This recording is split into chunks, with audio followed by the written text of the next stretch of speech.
Perfect. Well, mine's on. Is your volume not on the computer? Just turn it off. Okay. And our room camera is live?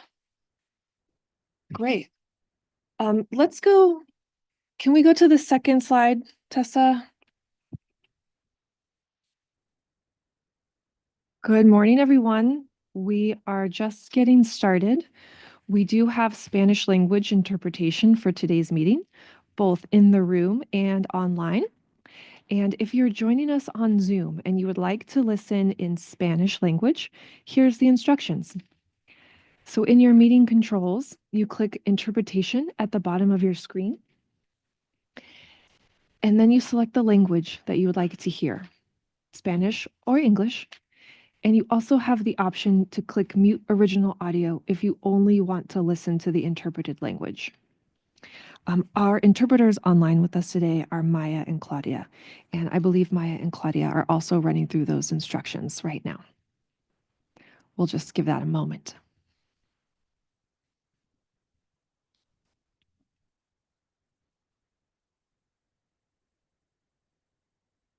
Okay, ready to roll? In the back with us, we have Victor and Esteban for in-room interpretation. We don't need in-room interpretation at the moment, but if the need arises, we have headsets in the back. Okay, back to screen one quickly, maybe.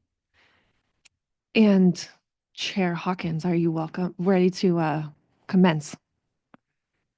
Excellent. Would you please press power on your mic? Mic check 1, 2. So welcome everybody. I now call the 6th meeting of the California Agricultural Land Equity Task Force to order. I thank all the task force members of the public that are here in person and tapping in virtually online. And now I'll pass it to Megan to go over the formalities, establish roll call and quorum. Thank you, Chair Hawkins. Good morning, everyone. My name is Megan Wiley. I am a facilitator with California State University, Sacramento, providing facilitation support for the lovely task force. And we also have with us in the room from California Strategic Growth Council staff support. To my right, Caleb Swanson, Sean Kennedy, across from me, Camille Frazier, and Tessa Salzman. Thank you for being here with us today. I'm going to quickly run through the housekeeping and Zoom procedures. So if you're in the room with us, we all have mics at our stations. They're off until you turn them on. The on-off button is right on top of the mic, and you can see if it's live with the little red light here. We also have handheld mics if we need them, and we have a mic up at the podium. This room is well equipped. It's beautiful and lovely, and we really thank the city of Coachella for providing us such a lovely space. I'm very excited about it. We have a camera here. It's stationary, so it faces the task force, which is why you're all seated kind of at the top of the U here, so that the folks online will be able to see you. We put a little podium stationed up front. Should we have members of the public joining us in person wanting to provide comment today, that's where they'll be providing public comment if they're comfortable, but the camera might not pick them up, just as a heads up here. In the back, well, which is what I'm calling the back through this room over here, is where the restrooms are located. We do have some breakfast pastries. There's a little toaster oven. If you want water, the water is in the refrigerator. Well, connected to the refrigerator, the filtration device. Ice as well. And exits, same way you came up. So I think we're set there. Zoom tips. So if you're joining us online, you're joining us as an attendee. And so you'll have an opportunity to give public comment during the designated public comment periods. And I'm going to walk through those steps in a moment. We do have several task force members joining us virtually today. So folks are muted until it's time for them to speak. And Tessa, I believe, is the host controls over there. So if for some reason folks forget to mute themselves after they're done speaking, we might just help you out on our end here to help with any potential feedback or echo in the room. We do love to see faces. So if you're feeling up to it and comfortable, you can turn your camera on. We'll toggle back and forth the screens in the room. So task force members joining us online will be able to see your smiles when you're chatting with us in the room here. And it's helpful for us to know if you're joining us as a member of the public and you want to jump in the discussion queue during the designated public comment times. If you use the raised hand feature at the bottom of your Zoom screen, it either looks like a hand, a raised hand, or depending on your Zoom application, it might be under reactions, which looks like a heart icon.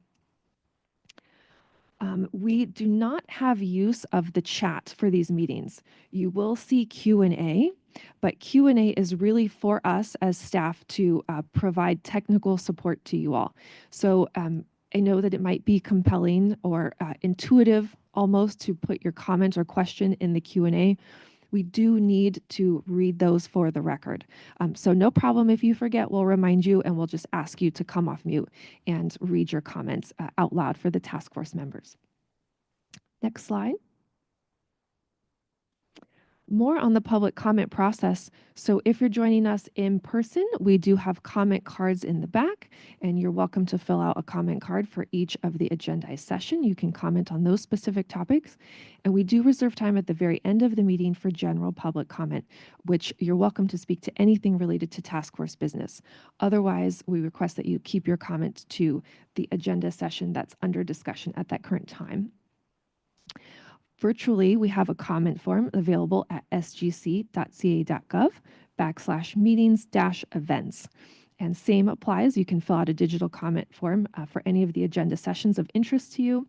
We'll keep an eye on that, and then we'll keep a discussion queue. So I'll let you know who's coming up next. You'll have time to prepare your thoughts. And we'll keep an eye on time, but generally we're requesting folks to adhere to a 2-minute time limit for public comment.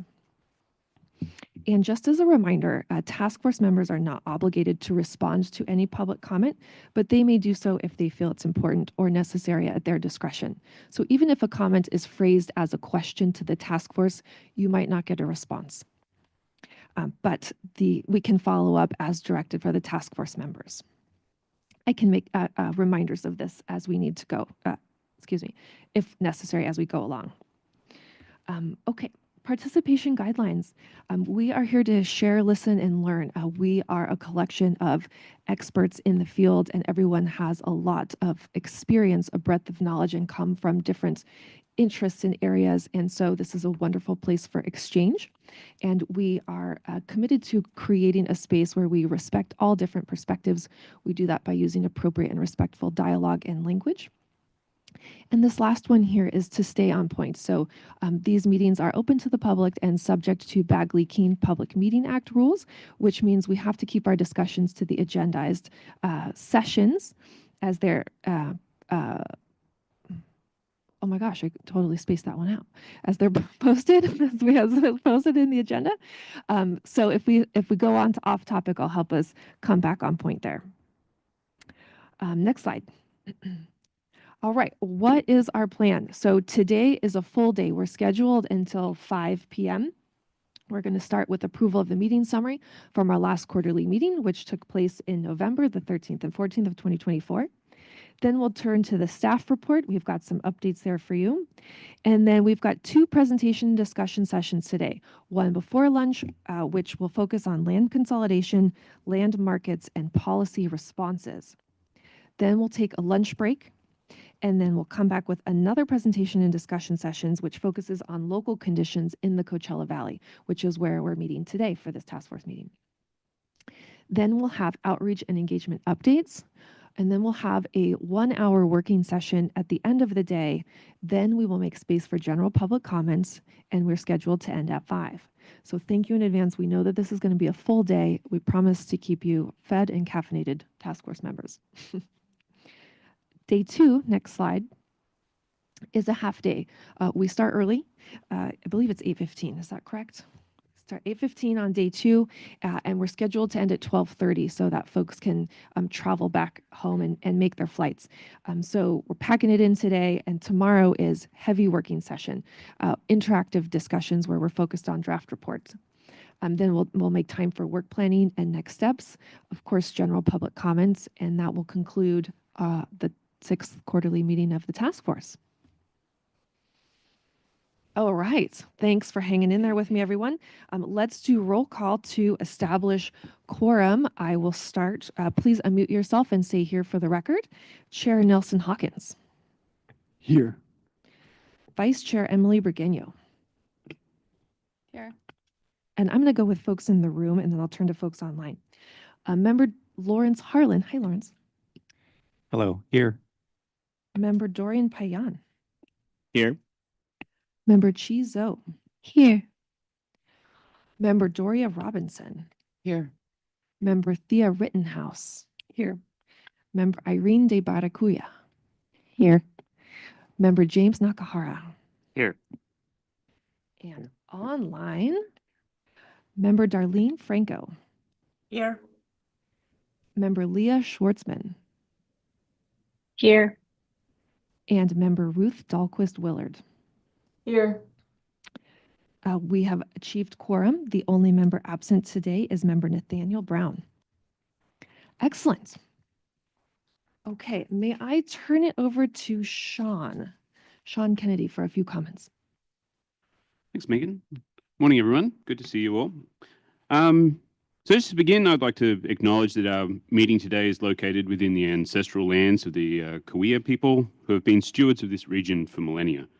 We honor their enduring connection to this land and pay our respects to their elders, past and present. Yesterday, a number of you here, along with myself, were hosted by members of the Augustine Band of Cahuilla Indians at the Tamalpark Farm in the Torres Martinez Desert Cahuilla Indians compost site.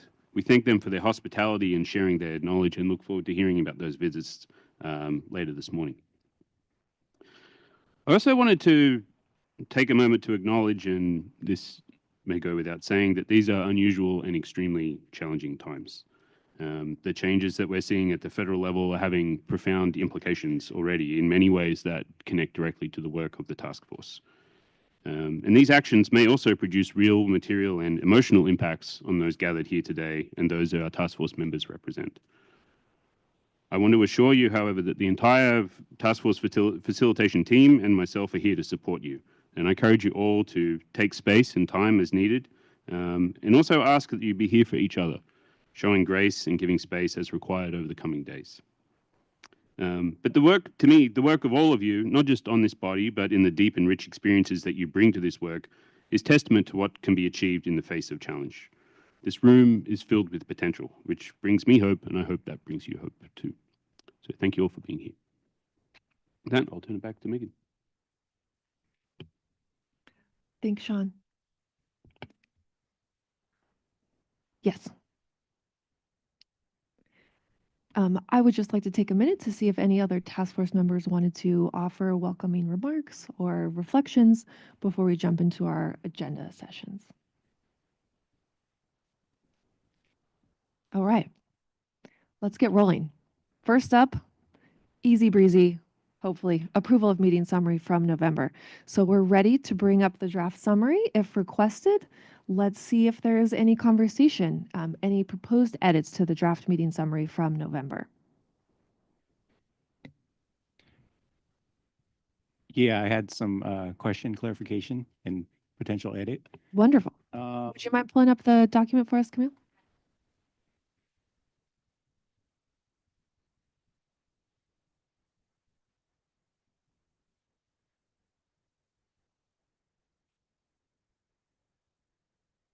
So on page 14, the second paragraph,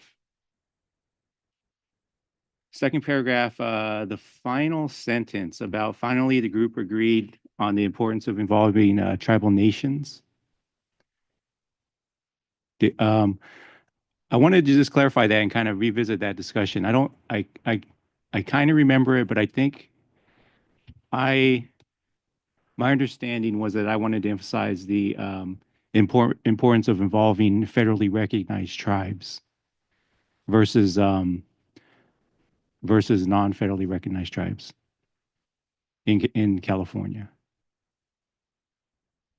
because there's a difference. Federally recognized tribes have rights and privileges that are protected by the Constitution, Congress, and the Supreme Court. So I think we really need to focus and see when we're, get their perspective. Mhm. So is the clarifying language there inserting, including federally recognized tribal nations? I would say specifically federally recognized tribes. Camille, are you able to do a real-time edit so we can look at that language? It won't let us. This is a PDF, but Caleb is taking extensive notes. So I can bring this Okay. back up and do that edit as a Word doc. But right now Okay. what I have up is a PDF. Okay, sorry about that. And anyone on the task force, if you kind of remember that conversation, if you can clarify or give me a recap on what was stated. Can we zoom in? Yeah. Right at the top of to the left? No, to the left. Because I remember To bringing the up right. getting In the input middle. from federally recognized tribes, but I don't remember the group weighing in or providing consensus. We could change the language to something less definitive to the group discuss the importance of involving tribal nations, and then put a comma and specifically federally recognized tribal nations in the community review process. Sorry, it's hard to see. I can also bring up a Word version. Well, I mean, I'm speaking out loud, but it's hard to see what my proposed change might be without the actual text on screen. Meaning, can we do that? Is that okay, folks? In the meantime, does anyone recall that conversation or have a suggestion, have an idea? Go ahead, Dorian. I do, and I believe it was specifically related to, as we were talking about zoning, so overlay zoning for non-federally recognized tribes. And I remember Lawrence bringing up the idea of consulting with federally recognized tribes as it related to that. That's the conversation. So specifically pertaining to zoning and land use Okay. from my recollection. I'll have to read the rest of the context in that paragraph to make sure that the narrative is relating to zoning and land use. Thanks for your patience, folks, as we're bringing up the draft text. Emily, go ahead. Yeah, it's adding to that, involving tribal nations. It's not about a choice of involvement, but due diligence of compliance as a state body, SGC has with federally recognized tribal nations Mhm. in the state of California. I just wanted to add to that.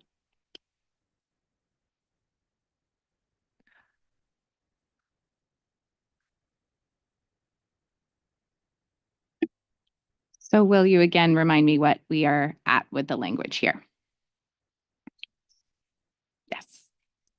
I would prefer, instead of involving tribal nations, consulting with California tribal nations. That was my only edit Can we that put I it? have at this time. Pardon me, Camille. Sorry to help you do this on the spot. Could you put it in track changes just so we can see? Yes.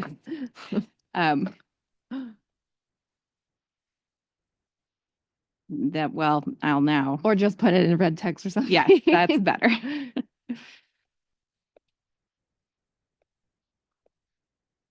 Oh, yeah, we're gonna do that. Consulting with, I believe, where did we land on though, on specifically consulting with California, with federally recognized California tribal nations? Is that correct? Is that correct? Is that your proposal, Lawrence? Yes.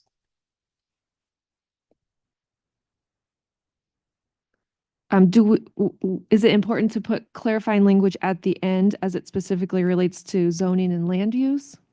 Or is this a broader statement? Are folks comfortable with that? When I brought it up in November, I was thinking broadly. Okay. Doria, yes, please go ahead. I'd love to just have a conversation about how do we deal with unrecognized tribal groups? Because I'm feeling a little bit uncomfortable coming from an area where the tribes in our area are unrecognized. And they're not in the room and they don't have a voice here. I'm feeling uncomfortable about exclusion. Great. Let's open that up for conversation.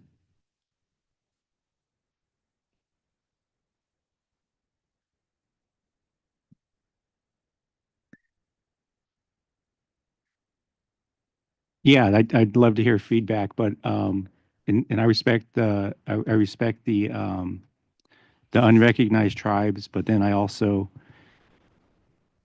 I'm coming from a recognized tribe, and there's definitely exclusion already, and there's just protected rights that I think there needs to be a separation because as a task force, we've lumped in tribal nations, both recognized and unfriendly recognized tribes from the beginning. However, after further thought, and I think that's not. I think that we're going to get a lot of blowback from federally recognized tribes and tribal members, and I think we have to think more about that, have the discussion, and separate them because there's definitely exclusion, but that is I don't know what to say about that, but there is exclusion. I mean, there's a difference. They're not the same political at the moment. They're not the same government and political organizations. So there's, yes, go ahead, Doria. So I guess my question would be, is there a way to properly recognize the rights and responsibilities that are afforded to federally recognized tribes, while also in a different way, not of the same responsibilities, include unrecognized tribes? Is there a way so that they have a voice but don't have all of the rights that federally recognized tribes do?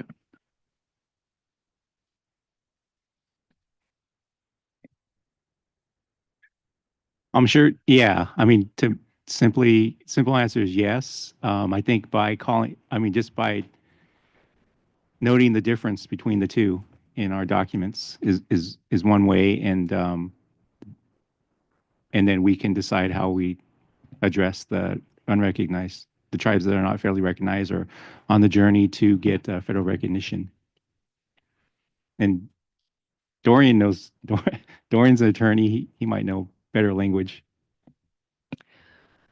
That exclusion we're talking about, I just want to acknowledge is not coming from the tribes. That's coming from the state and the federal government.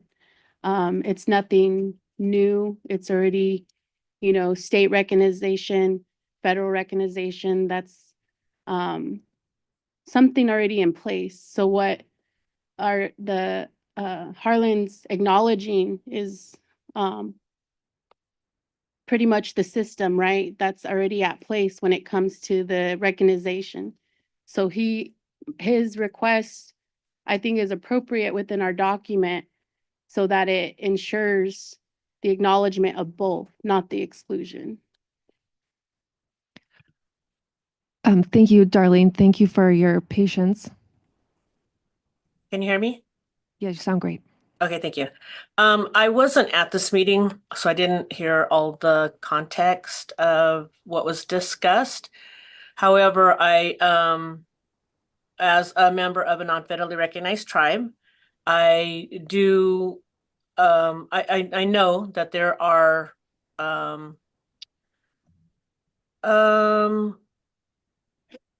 responsibilities and agreements with federally recognized tribes.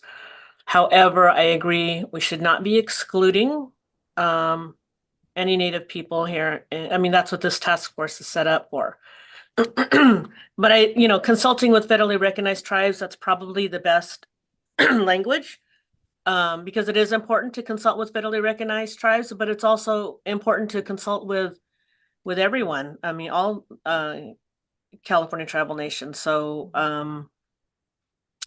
however it can be worded without excluding, I think is important. And this, as far as our people are concerned and other not federally recognized people throughout California, I mean, it's throughout California, it's a distinction that was put upon us, a distinction that was put upon federally recognized tribes and in order to, conquer and divide.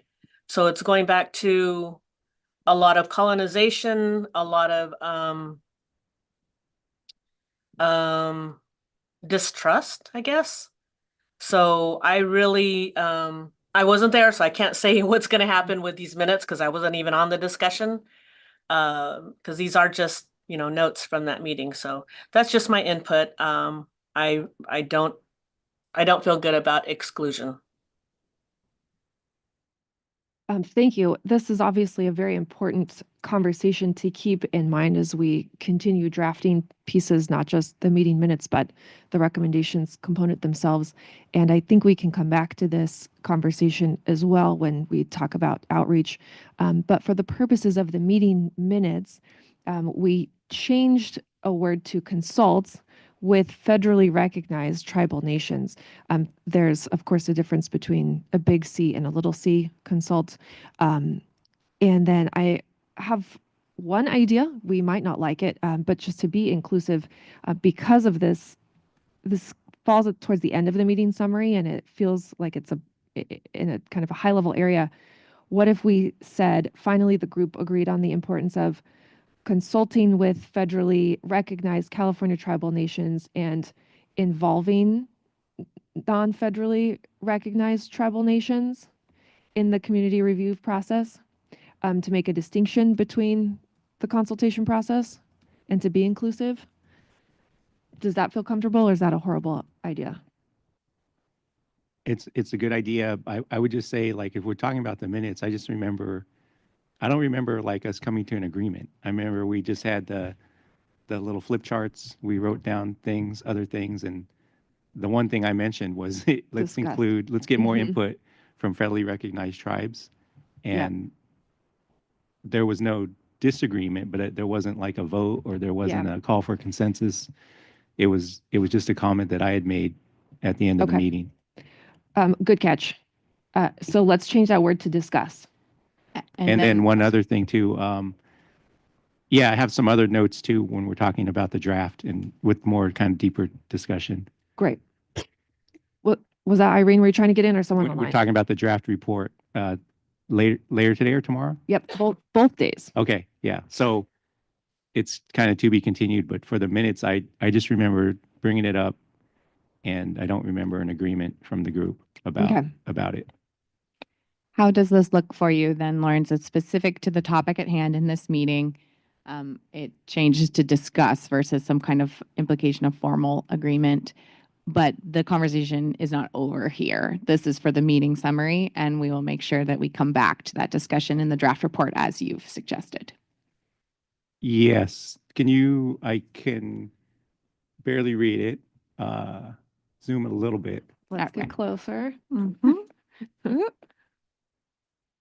You have the toughest job. So discuss the importance of consulting with federally recognized California tribal nations, leadership staff, and community members, including cultural practitioners and land stewards.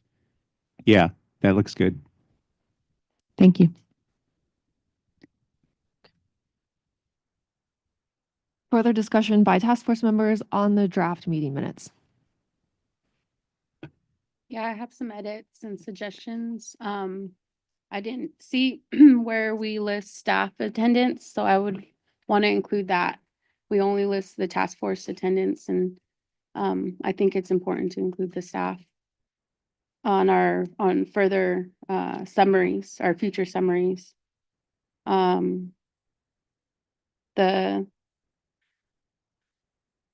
Maybe we stick that at the end since roll call is kind of formal. Okay, thank you. We will fix where this is in the document, just taking notes as we're talking. And then for the opening remarks.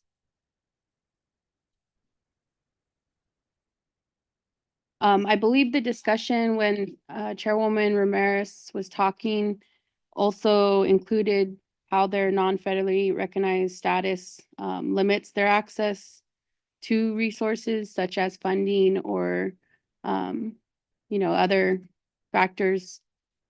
I didn't see that in the summary, and that was something she did convey.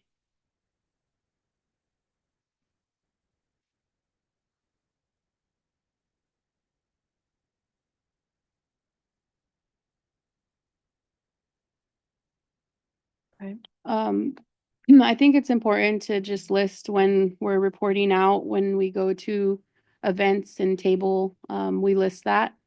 So when we're talking about, I didn't write it down what page it's on, but when you mentioned the Pacific Region conference, that we list that a staff member did table. You mentioned my attendance and my participation. But not the event itself. Okay. Yeah, the SGC's participation. Page 3, within the sentence, it says per diem doesn't apply to subcommittee meetings. And I believe that's also for working groups too, right? That is correct. That is just for the meeting of the full task force. Yeah, so you might want to include it just mentions the subcommittees, adding working groups in there. And then I was just curious why we don't put any context behind public comment. We list their names, but we don't list any context. When the speaker provides a title or some other association, we do include that. We have not been including details of that public comment. If the task force would like to direct that those details be included in the meeting summary, we can do that. Okay. And then just my last edit for page 13, under the second bullet where it says seek more input from tribal nations, it should say seek formal consultation with California tribal nations.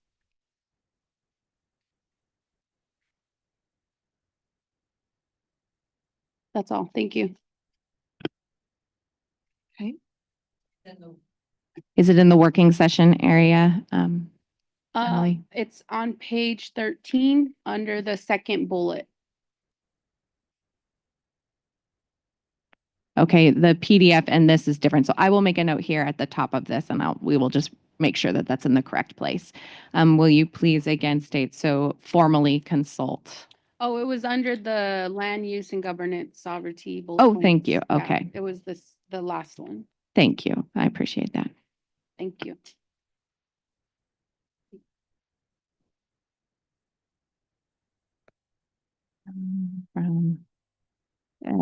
Formally consult. Formally consult. Are you saying, sorry, hold on. Are you suggesting to edit that bullet directly or to add a sub-bullet that talks about formal consultation with federally recognized tribes? I already closed it out, but originally, do you want to put the original text on there? Yes, How it I will go reads? back.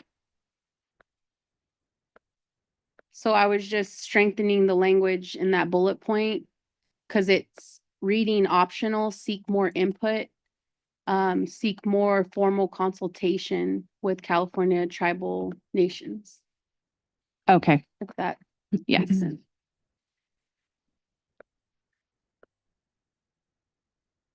Oops. Yeah, and then the last half of the sentence, clearly states both federally and unrecognized. That language should remain the same, Emily. You add California. Is that correct? Yeah. Both federally recognized and Thank you. Okay. I'm going to check in with Ruth and Leah and Darlene online. Any comments? discussion on the draft summary? Okay. Other discussion with task force members in the room?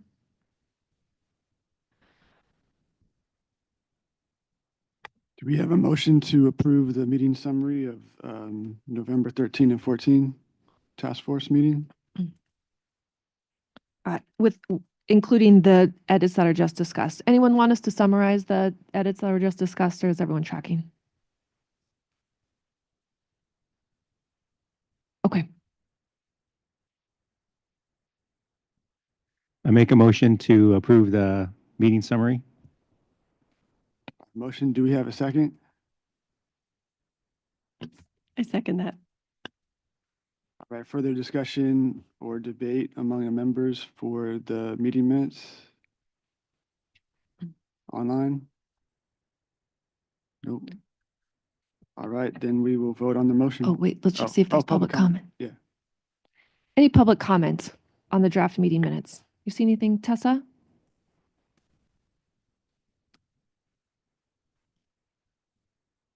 Okay, no public comment. All right.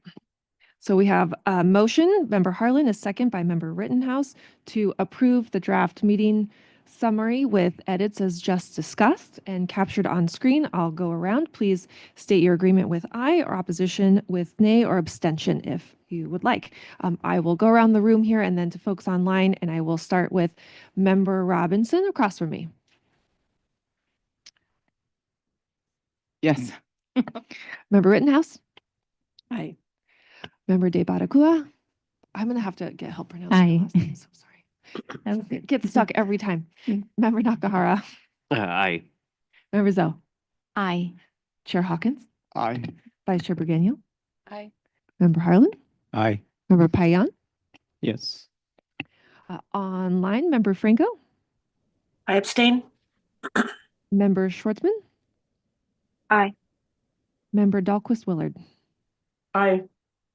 A motion carries. Summary is approved. We will make the edits, finalize, post to the website, and distribute in the coming days after our meeting. Thanks, folks. Okay, let's move to our next session, staff reports. Hi, everyone.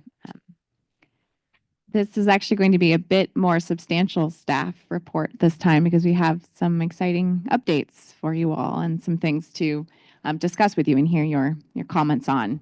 The order of events in this is going to be a bit odd because there's a few kind of small things to note, and then we'll get into some of the more sort of substantial talking points. A few quick things to say. You all should have an email that has a link to the resource repository that you now can access through Google Drive. So that should hopefully be a good resource for you all to go and look through materials that have been created. Caleb put that together and did a great job also creating basically a table of contents that has live links. So if you're not quite sure what meeting we talked about, what idea, go to that table of contents and you'll be able to see it listed there.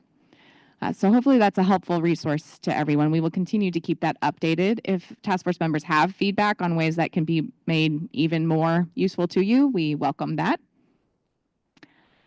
Quickly, the UC Irvine Center for Land, Environment, and Natural Resources has reached out and offered to host, most likely with the Land Use Governance and Sovereignty Subcommittee, the opportunity to do a policy workshop with this center to look at some specific kinds of barriers and policy solutions related to land use policy and the impacts on agricultural land access. And this is part of a larger grant program that the center has received where they're doing sort of consultation projects with specific communities. And they offered to be of use to the work of the task force. They're very excited to be tracking the work you're all doing. So this is an opportunity that, as of now, doesn't have a lot of detail attached to it. It was brought up in the Land Use Governance and Sovereignty Subcommittee meeting. Members there expressed interest in furthering that conversation, considering ways that process could be built out. What this would produce would be a policy brief that would come to the task force for your consideration how it is useful, if it is useful. That would be the kind of resulting piece of information that you all would receive following that process. So that is something that we will have more details about as the conversations continue, but wanted to bring that to everyone's attention here. Happy to provide more details about that and consider ways that other task force members might like to be involved or to consider that opportunity. I wanted to pause now also to see whether there are any updates that you all wanted to bring to this space before kind of launching into some additional updates.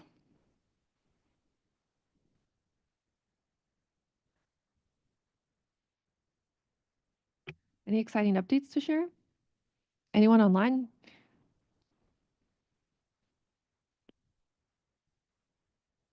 No one had a dance party recently? Just okay. I wanted to know if SGC staff is aware of, the land access policy bill proposal and draft legislation, and when that will be brought to the task force, as its language is discussing this task force. So I wanted to know more about that, as I heard from another organization. I am not aware of what you're discussing, Emily. So I would be very interested to follow up with you. Will you again maybe repeat the name of the bill? The land access policy bill proposal and draft legislation that I was asked to review. Thank you. I can forward that to you. Thank you. I'll just say that this is the time of year when new bills will be coming out, like it sounds like this one just did. And so if anyone else flags or is asked to review something that they feel is relevant to the task force, please do feel free to send it our way, because there's a lot of content that comes out this time of year and sometimes it's hard to track. So thank you, Emily.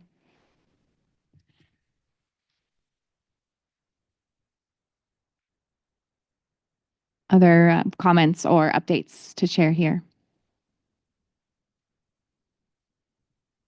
Okay. Stop me at any other time if something does come up that you're thinking of. I'm putting this here. I was waiting on updated budget numbers and wanted to get the briefing materials out to you all. So this was not in that briefing packet. It's as of the end of December. So unfortunately, not quite as updated as I was hoping for. But we give this to you all quarterly. So we will report back in this same way in the May meeting. I'll leave this here for your review. You can see that the lines have stayed relatively the same. There have been additional operating expenses as we've continued to contract with facilitation support, things like that. And we do anticipate, as some of these other things get up and running, which we'll be talking about in our meeting today, including the advisory committee and some outreach events, that those operating expenses will increase the total encumbered. So wanted to share this with you all. Are there any comments or questions about this now? Yes, Doria. I guess I'm wondering, because the time is going quick.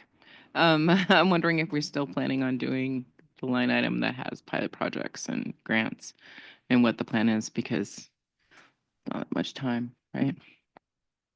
Yeah, thank you for that question. So we are planning in May to make sure that part of that discussion is about what this task force would consider valuable. Now that you all have had the chance to develop your work, have conversations, I think get a better understanding of some of the priorities you have as a group, we're hoping in that May meeting to have a conversation about what happens from here. And that would include a conversation about the funds that so far have been saved for this pilot project, research, other needs.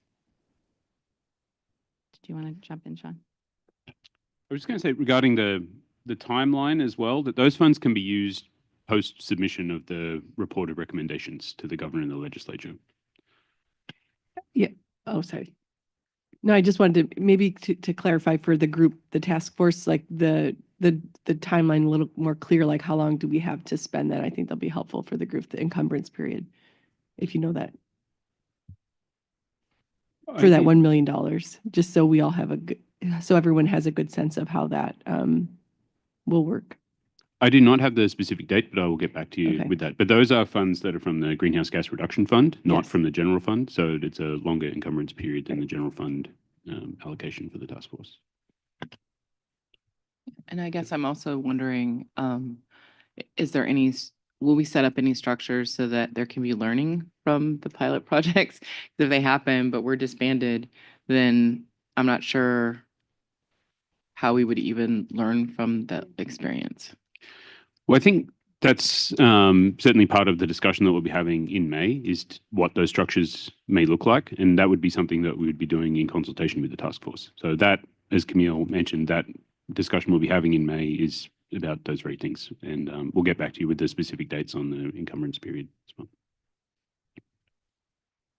Were all decisions being made on what those pilot projects and grants look like during the task force timeline, like before the end of the year, or will we have time to make, or will we have a chance to make decisions on that after 2025? Again, that's something we'll discuss in May. Okay. So there's many, many questions there. And I think it does warrant more robust discussion. So. We'll come back to that in May. Nelson, to your question, I think what we will do in May is clarify exactly what kind of role the task force could have in those discussions with things like conflict of interest. It's kind of a complicated set of discussion points, but we will make sure that when we do discuss this in May, we have a very sort of clear answer to the questions you've asked today so that it can better guide the discussion you'll have then. Well, just one, I'm trying not to open up a can of worms and really do want to have this discussion in May, but to partially answer your question, Nelson, as well, the point at which the recommendations are submitted does not then mean that the task force is automatically disbanded, to use your words. So, there is a world in which the task force could continue in some form, and we could, so that's the sort of things we want to think through, what that could look like, what is the role of the task force, what form does the task force take post-submission of those recommendations, how can the task force inform the use of those funds, how can they then inform future decision-making or other input relative to in relation to the recommendations that have been submitted as well. So there's a lot to unpack there, but all right, thanks. Any other last comments on this slide? Okay, nothing on. So very quickly, I know that you all have been participating in the subcommittee process, and I think we'll be hearing a lot more substantively about what those subcommittees have been doing and what they will continue doing moving forward later in our working sessions. But wanted to just do a very high level overview so that you all have in mind the kind of work the subcommittees have been active in since our last meeting in November. So the Community Outreach Subcommittee met in December and discussed the outreach plans for this year. You will be hearing quite a bit more about that and the kind of outcomes of that process later today. So we'll come back to a lot of those ideas. The Grants and Resources Subcommittee met on January 9th, and we heard updates on staff research there, and also heard from the SGC's legal team about Prop 209 and ways to create programs that are compliant with Prop 209. And we also discussed how that might fit within the task force's recommendations. The Land Access Acquisition and Ancestral Land Return Subcommittee met on January 28th and hosted a guest speaker, Dr. Coachella Rissling-Baldi, who is a professor at Cal Poly Humboldt, and spoke about her work of the California Land Back Special Report that was drafted. So learned a lot of important information there. And then the subcommittee from there discussed ways to move those insights forward and working groups specific to land back. The Land Tenure Subcommittee met on January 29th, discussed the scope of the land tenure section of the draft report, and discussed recommendations about landowner-tenant relationships and then established a short-term working group on landowner-tenant relationships. The Land Use Governance and Sovereignty Subcommittee met on January 16th, discussed draft definitions of sovereignty and draft recommendations surrounding easements and covenants and urban sprawl. So more work there to continue forward. And then sustaining natural and cultural resources had to reschedule due to a scheduling conflict. That was planned for some research updates in that meeting that will be provided at the next subcommittee meeting. Is there anything that a task force member, so I know those are very high level summaries of what the subcommittees have been up to. Again, I think we'll kind of get into those details as we start looking at the draft report and moving the work forward. But are there any additional comments or questions that task force members would like to raise now?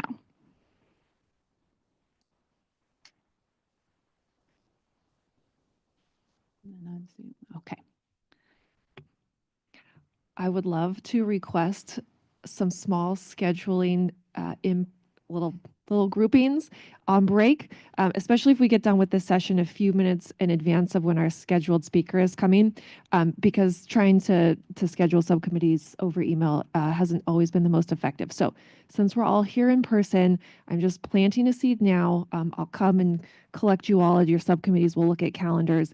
And I think we're looking for times either the very last week of March or very beginning, first or second week of April to reconvene as subcommittees. So let's do that today together. Okay. Thank you. So this is something exciting to share with you all. We have been working on putting together a public speaker series, the Agricultural Land Equity Speaker Series, that we are hoping can be a space because it can be quite difficult to schedule subcommittee meetings, and because in your subcommittee meetings there's so much work for you to do focused, specific on the work of the task force and developing recommendations. But we know that you all have expressed interest in learning from a diverse set of individuals. So we have established this speaker series with the goal of being able to invite in a speaker. We will record. These are open to the public, so you all would be attending as members, task force members, but as members of the public attending this event. And we will record those conversations and then make sure that we're sending those links out to anyone who maybe could not attend that, but would really like to learn from that discussion. It's almost like another form of briefing material, something like that for you all to review as you continue your work. So this is an opportunity for anyone who maybe had a speaker that you would really like to learn from, but for whatever reason that hasn't quite happened in a subcommittee or it hasn't moved forward in other ways. We do have a kind of list of people who have been recommended that we're going to continue working through, but just open that to you all. That's an open invitation. We did so far select Tuesdays from 2 to 3 because we went through all of your schedules that you provided to Megan, and hopefully that is a day and time that many of you can make. But having said that, I know schedules fill quickly. So another option, if you can't attend in person, we are going to be creating a little basically Microsoft form that you all have access to, that if you have some questions you want to make sure staff ask, we will do that. So that is a way for the task force. If you can't attend, but you have a question, please do get that to us and we'll make sure that that question is answered. We already have a few presenters that we have scheduled. So we will of course be sending around the Zoom links, and we will be broadcasting that these are happening via SGC's social media, and Thea has also offered via CDFA's social media to share these events, and we welcome all of you to share these events as widely as you feel appropriate. They are open to the public. They'll be fully virtual. So here you see the events. We'll make sure we follow up with that information via email to you all as well. Does anyone have any questions or initial thoughts about this plan? Will you be compensating speakers? Yes, we do provide a $75 speaker fee for virtual presentations. Thank you for that question. Thank you. Yes. Also, just will translation be available during those as well? That's a good question. We had not planned for that. Does that feel important for the task force? Is that something we could provide upon request with, say, a 10-day request notice or something? Or does that feel okay? We can look into what that would be and how we might be able to do that and make sure to report back to you all on the plan for that. Thank you for that question, and we will look into that and get back to you on the sort of best mechanism to make sure that happens.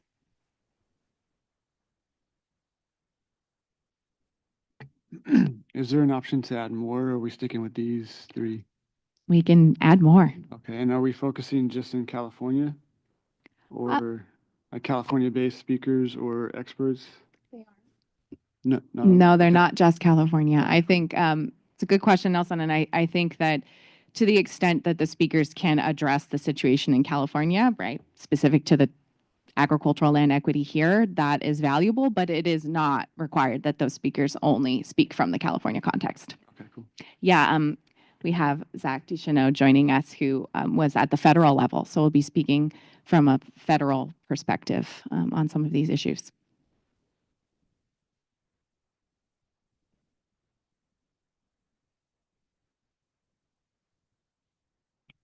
For these, if we're expanding the speaker series invite, I think the same posting requirements apply, right? Since they're open to the public, or no? No, So these we are don't just have to do public 10 events. days? No. Oh, wonderful. These are But not. obviously, we want to get them notified as soon as possible so that we get maximum attendance. Okay, just confirming.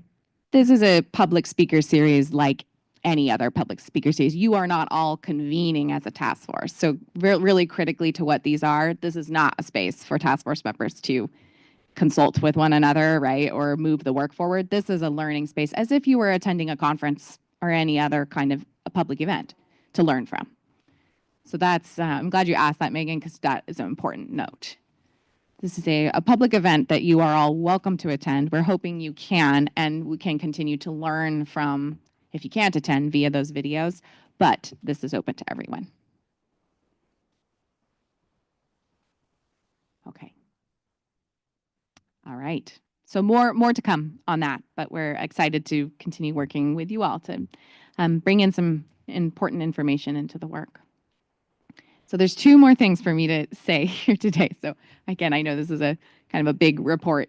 The first is to give you an update on the interagency review. In November, the task force did discuss and recommend that we find a way to ensure that other agencies consider the draft report and provide feedback, not as a decision-making context, but rather as an additional input for the task force to consider as you are refining your recommendations.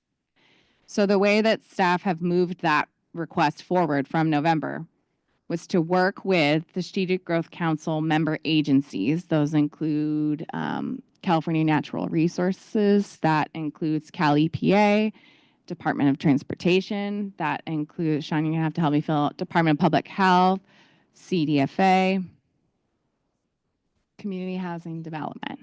Am I forgetting anyone? And land use and climate innovation. Of course, our sister agency.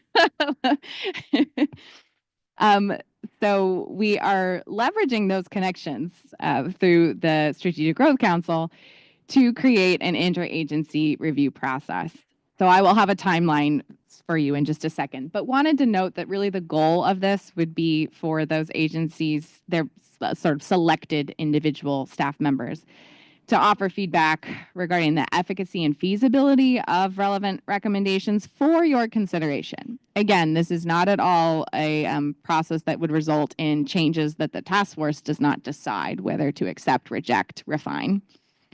To suggest potential pathways for implementation so that as you all are making recommendations, there might be ways that agencies can envision how that could be put to use, the way to make that actionable.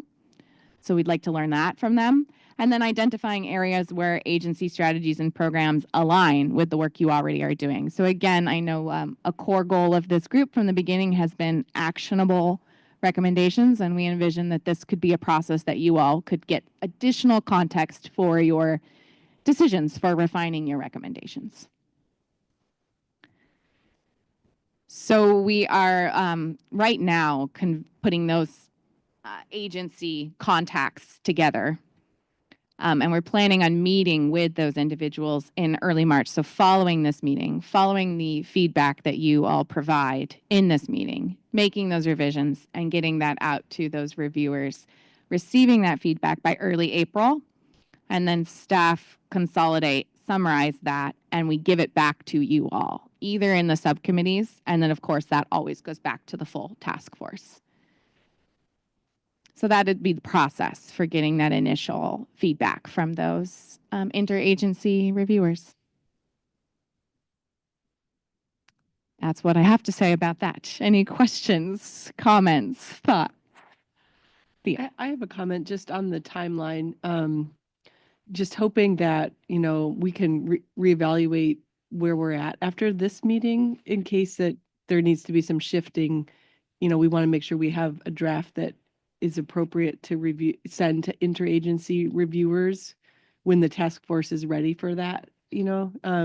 So I'm curious to see where we are after these 2 days together, and if we need to shift that back, hope, you know, just to make sure we're in agreement about where the draft is and it's the right time to send it to interagency review. So we're getting feedback that we can, you know, incorporate and have enough time to do that.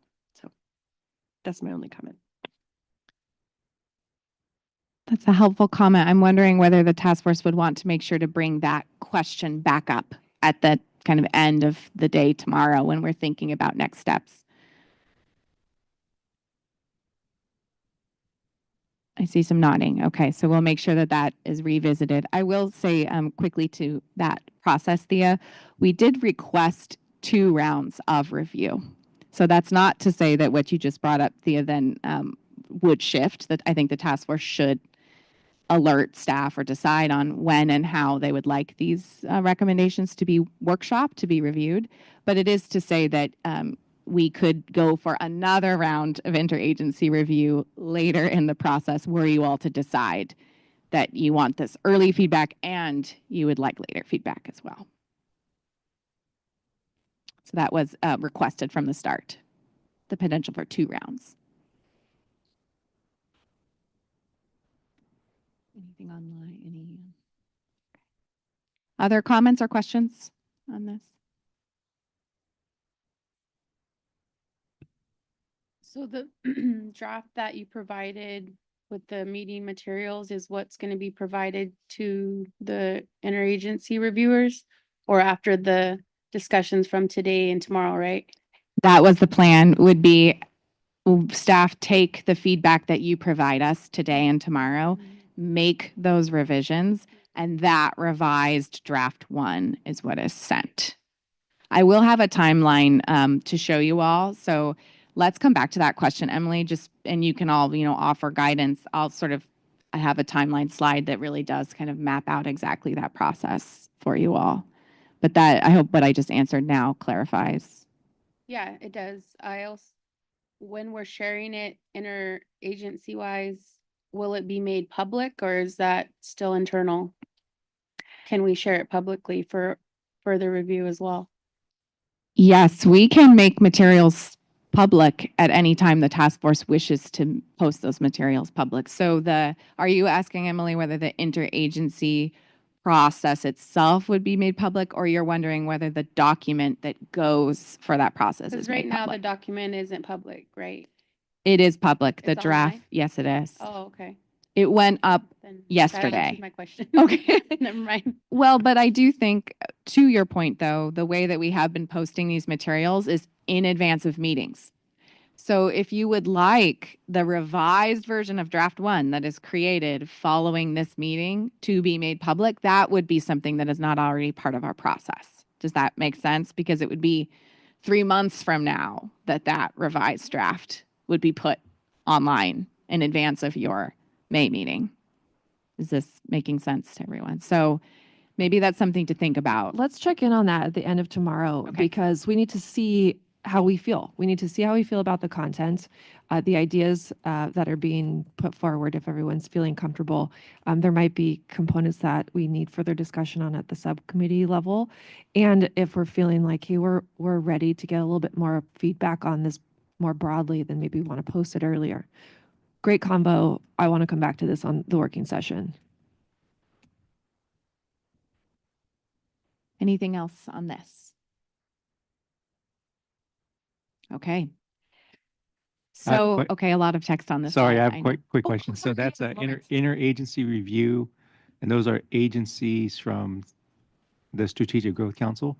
Was there any review from the final audience is the legislature and the governor's office? Is there any, I know we talked about this at the end of the last meeting, and I forgot what the decision was going to be, or if it was a good idea or a bad idea to be independent from those two. Thank you. But I'd still like to know what they're thinking. That's a good question. So I will do my best to answer the pieces I know and then welcome anyone else to jump in. So the plan for the governor's office would be that this would be elevated as a for your awareness kind of update to the governor's office later in the summer when the draft has been sort of further developed. That is not a request for formal feedback. It is just a for your awareness type request. Or a notification. So the plan for right now for the governor's office is that level of engagement. The legislatures, I'm not sure how, I don't know, Sean, is there more that you can say how to sort of address the relationship that we do and do not have with that process? Yeah, we don't have, so we do, as Camille said, have a plan for engaging with the governor's office. We do not have a plan to engage directly with the legislature at this point, and typically SGC does not engage directly with the legislature. Our legislative involvement is actually through the governor's office, typically. So we can certainly take that back and see what we have available to us in order to facilitate more direct legislative engagement. Would you like us to report back on that, Lawrence? Yeah, and maybe, yeah, okay. Okay, thank you. And yeah, I just think stick with the process, but I just want to, yeah, I don't know. I'm speaking out of ignorance on the process. The best way to do a good report. And I would welcome suggestions from the task force members too, as to how to best approach that. Others here that may have more experience than us, but and we do in our advisory committee, we might also have, so I'll turn to that, and we might have some individuals there who might also have thoughts on how best to make sure that those ideas are seen, thought through, so that you all are getting helpful feedback as you're putting your report together. Is there any other? Oh, yeah. I just wanted to note that at least in terms of engagement with legislators, as this is a public process, we can, and these are public elected officials, at any time we can offer opportunities for them to listen in, to be engaged with speaker series, look at, draft recommendations on their own or with through their staffing offices. And, we do that work at CDFA through our legislative Deputy Secretary for Legislative Affairs. And there's a lot of new members in the agriculture space this session. So, we can certainly make sure they're aware of this. As a state agency, what Sean's referring to is like the process of proposing bills and things like that. We're not able to engage in that piece of it, but we can certainly raise awareness of it and let them know about the process and what's going on, the speaker series. All that is great information to have, and that they're aware that this report is coming out also. Yeah. Can we just go back one slide? Because I think that this is the important piece of why we're doing an interagency review with CDFA and all of the other listed agencies, the housing departments, and I'm not going to try to recap the acronym soup, but this is you all have spent over a year talking about concepts and then starting to organize your concepts and your ideas, and you're starting to flesh them out. It's an important time to check in with the agencies to answer these questions and hear from folks like, how feasible are these ideas? What are some potential pathways for implementation? Could you align some of these recommendations with their strategies and programs? And I just want to acknowledge that you could receive feedback and you don't have to choose to take it or implement it. They might say this is not really feasible at this time, but you all as a task force can say, but it's extremely important and it might seem out of reach right now, but let's include it. So it's just, it's more to consider. It's more to, figure out how to make your ultimate recommendations report more informed and stronger as a whole. So that's why we're doing this in segments. Doria. I'm sitting here having just thoughts about the legislative outreach and wondering if we should have a little bit more like of a plan around that. I have the questions that I have are like, are there key legislators that we really want to make sure know about this? Is there like a list, right? She's smiling. Yeah. And if so, which staff member is the person that we would want to invite? Because, not everybody focuses on these issues. If you just send it to the office, who knows where to land, all these things. And so maybe we want to actually create this list. And we could create a list, for all legislators, but that's like a lot of folks and not everybody's going to pay attention. Not everybody's going to be strategic. So maybe there's a strategic list and then there's a bucket list too, just to make sure that people felt invited. And then it's just like a more focused attempt at not only keeping people informed, but oftentimes when somebody is along for the whole ride, they can be advocates if their voice, they feel like their voice is heard and whatnot. I jotted that one down, and I'm wondering if we could maybe have that conversation as part of the outreach coming up later and subcommittee. Excellent. And we can continue to move that idea forward, Doria, that question. It might be something that the community outreach subcommittee might want to take up as a project for that group, or other ways the full task force might like to be involved. Okay. Thank you all. These are great questions and comments. So I had mentioned earlier the advisory committee as another resource for you all. You did receive in your briefing packet information about the advisory committee members that staff have been working with to bring on board, that they are sort of not formally on board yet. We're in the process of talking with them, getting agreements set up. We're hoping to have the sort of kickoff meeting in early March.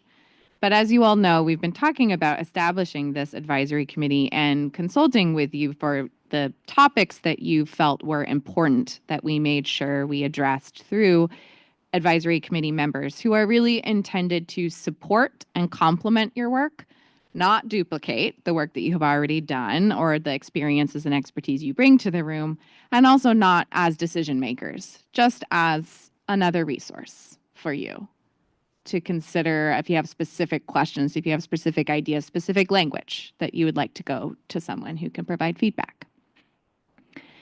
So that is really the goal of this advisory committee. The agreements that we would set up with them would last for 2025. So they would be there to assist you all as you have questions, as you have sort of small research ideas, requests, things like that, as relevant for their assistance. And we had listed here the identified topics, which we had shared with you all in November. We had kind of gone through this list and talked about it. That was one point that we had developed this, and in addition, months previous to that. And these were the identified topics that we had noted from that conversation and used these to evaluate the candidates who had sort of submitted interest forms via that public interest form process that we all discussed in November. So the result of that process was to convene these 9 members of this advisory committee. The intention would be to do a kind of initial kickoff meeting with as many of them as are able to attend, but other than that, they're sort of individually working to meet needs that you all have. These are the members that we have identified. There's a lot more detail about them in the briefing packet, which you all have, and is also public material on the task force's meetings page. So any members of the public are welcome to review those bios. And we are intending and have the capacity to add additional advisory committee members if the task force decides that there might be other areas or other needs that develop as we continue. So I wanted to note that we made sure that we left that capacity there.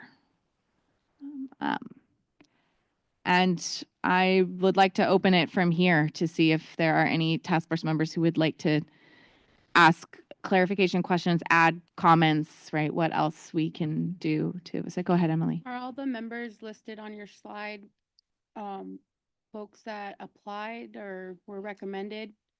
Or did you funnel any out? They are all folks who submitted interest forms via the public interest form process. We had 22 submissions, and so staff then did go and evaluate those submissions and made sure that we selected members who fit the specific needs that had been identified based on the information that was submitted by the candidates in their interest forms. That's how the evaluation process took place. Is that, what staff members did that? I want to know. It was the 4 of us, Mhm. Caleb, Sean, Tessa, and me. Okay. Hopefully that was loud enough. Public. Yeah, Doria. Would it be possible to see next to members' names what their specialty is? Yes. Let me actually, not on this slide, but what I can do is put this slide together and share it again tomorrow. Like when we're having our working discussion, that might be helpful for you all to refer back to that. In the briefing packet with the bios, it does indicate what the sort of specific contributions of each individual is. So would it be helpful if I kind of note those now as for everyone to, or would you just like it on a slide tomorrow? We're going to further discuss this tomorrow, you said? Yes, it'll be part of, to the extent that you all want to make sure it's part of the discussion about work from here. Yeah, next steps and how you want to involve the advisory committee. So how are they affirmed? Or Affirmed. are solidified as a advisory committee member? I missed that part, that detail. Yeah, good question. So we are establishing agreement, basically contracts with these individuals. So this isn't a committee that requires any kind of formal appointment the way that you all were appointed to the task force. This is basically like contractors who are brought on to do work for you. So they're done on an individual contract basis is how it's being formalized. Emily, does that answer the question?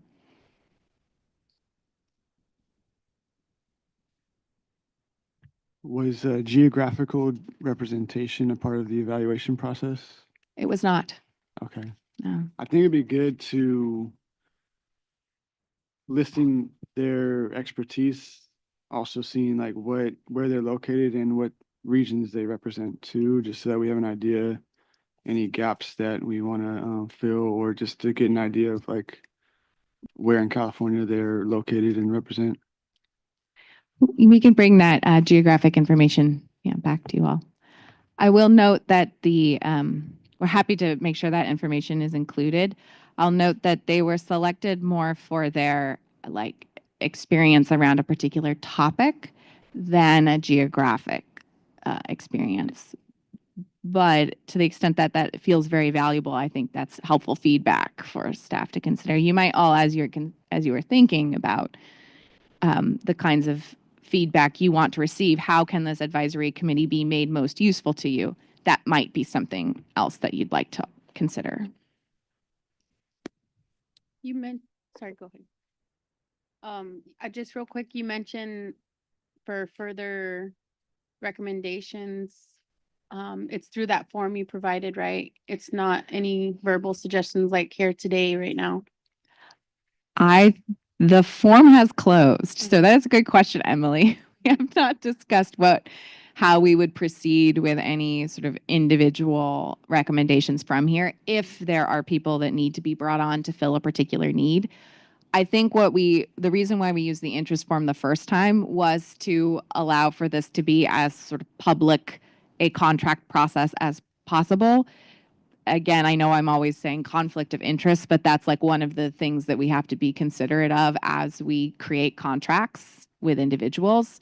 So I guess what I would, let me consider that a bit further, Emily, but I think right now what I would say is if you could indicate, if you all have things that you know are gaps that need to be filled, like knowledge, expertise, experience, that would be what would be very valuable. And then probably what we would do would be to come up with a process that would allow people to submit their own interest in filling that need. Does that make sense to you all? Yeah. Yes, Doria. So 2 things. I don't think we have to spend time unless somebody else wants it. Adding things to a slide, it's in here. I just put 2 and 2 together. And then I did have a question because it was unclear to me whether or not there was an advisor that had expertise in tax incentives and kind of taxes. And Catherine Ledan, who I know is has some in tax exemption for property, but that's not exactly what we were talking about here. And I know that was an area that we wanted some support. So I didn't know if I'm missing it or if we didn't have somebody. We do not have anyone that fills that exact need. I will say that part of the process that staff were thinking through is what would be kind of a one-off question that like a subcommittee might want to explore deeply versus what kind of feedback, what might we need to keep going back to someone for, if that makes sense, Doria. So if it does feel like tax expertise is that, it's one of those things that we need to kind of keep going back to someone to make sure that it's done right, it's done the way the task force wants it to be done, then that would be appropriate for the advisory committee. If it feels more like having a discussion with someone who can provide that feedback in a subcommittee meeting or even to a working group, that might not require the same kind of continual involvement that the advisory committee is meant to offer. So we welcome your feedback on, so yeah, if that is exactly the kind of thing that you're looking for, we can consider ways to try to bring that in to the advisory committee. Irene, did you have? We have Irene and then Ruth online. I was just curious if maybe we could change the name of the committee, more like an expert committee. I don't know if anyone, or maybe the definition of what an advisory committee is, because I look at it more as like, this means like a steering committee of some sort, but they're more like experts for us to, I don't know what anyone else thinks, but no.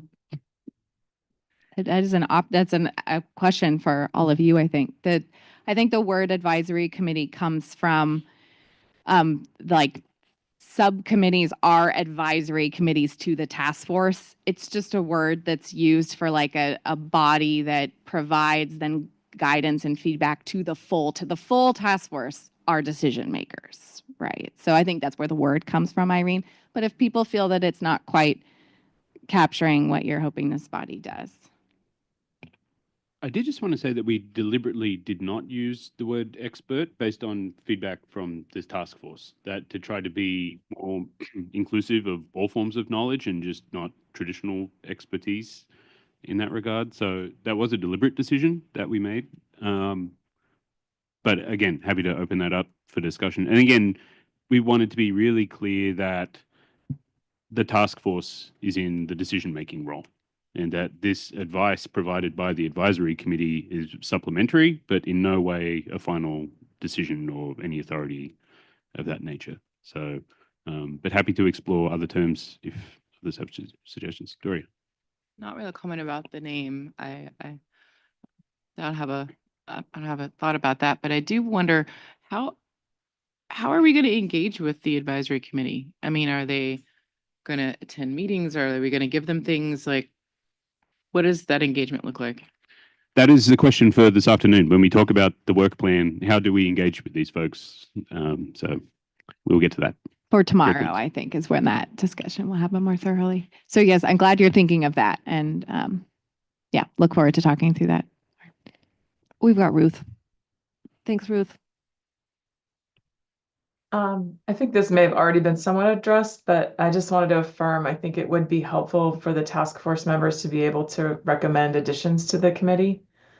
And I don't know if you want to develop a process for that, or if there's a, maybe asking everyone to review the current list and send any recommendations by a particular time or something like that. But I do think it would be helpful just to identify if there's any expertise that we want to add.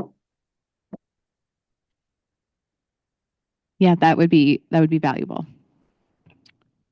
Thanks, Ruth. This gets back to the conflict of interest issue that was raised by when we first took this proposal to our legal folks, that the advice that we received was that the task force can identify the gaps, that we can then make a public call and have folks nominate themselves, and then they're in a position to fill those gaps. But we were not able to have a clear connection from a task force member making a specific recommendation of an individual that we would then enter a contract with. So that's what we've been trying to navigate, and this is what we've come up with to address that. Happy to take that back to legal and see if there's other ways in which we may be able to get to closer to what you're proposing, but that's why we have this particular structure in place. Go ahead.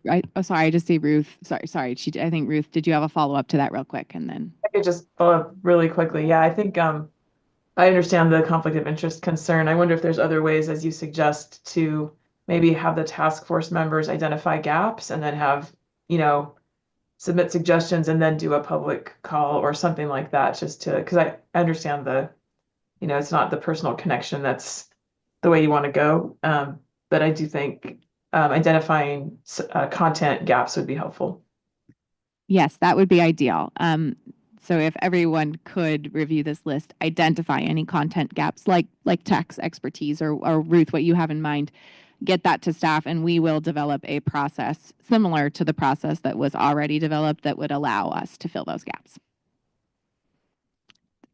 Did I see? Was it Chi? Yeah, go ahead. Yeah, I hear conflict of interest several times. Can we get more clear guidance on that? So, for example, like KTA, James Nakahara, he can recommend any experts to join the advisor committee from KTA. And for me, CRCD, I can't recommend any RCD or CRCD experts to join the AC and UC too.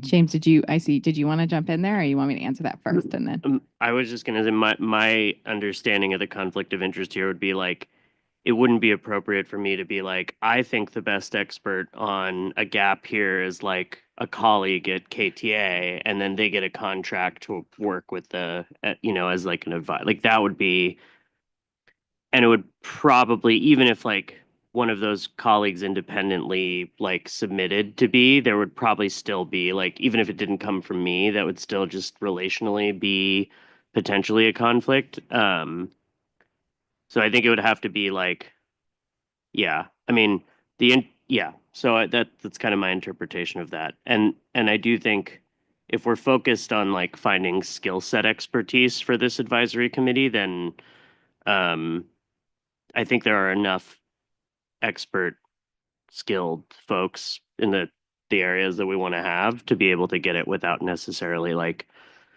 also touching the organizations and constituencies that like make up the leadership team here. Yeah, so it is kind of complicated, and honestly, what we could do is ask a member of the legal team to provide kind of clarification on this point. We have someone who I can check in with and see whether he might be able to tune in and provide some additional comments. What I will say is that, to James' comment, any organization, as an employee of an organization, that if you serve on the task force, for you to then have any role in the contract process that might then bring on another member of your organization, that would be a conflict of interest. So what we have to do is actually separate task force members from the role of contract process.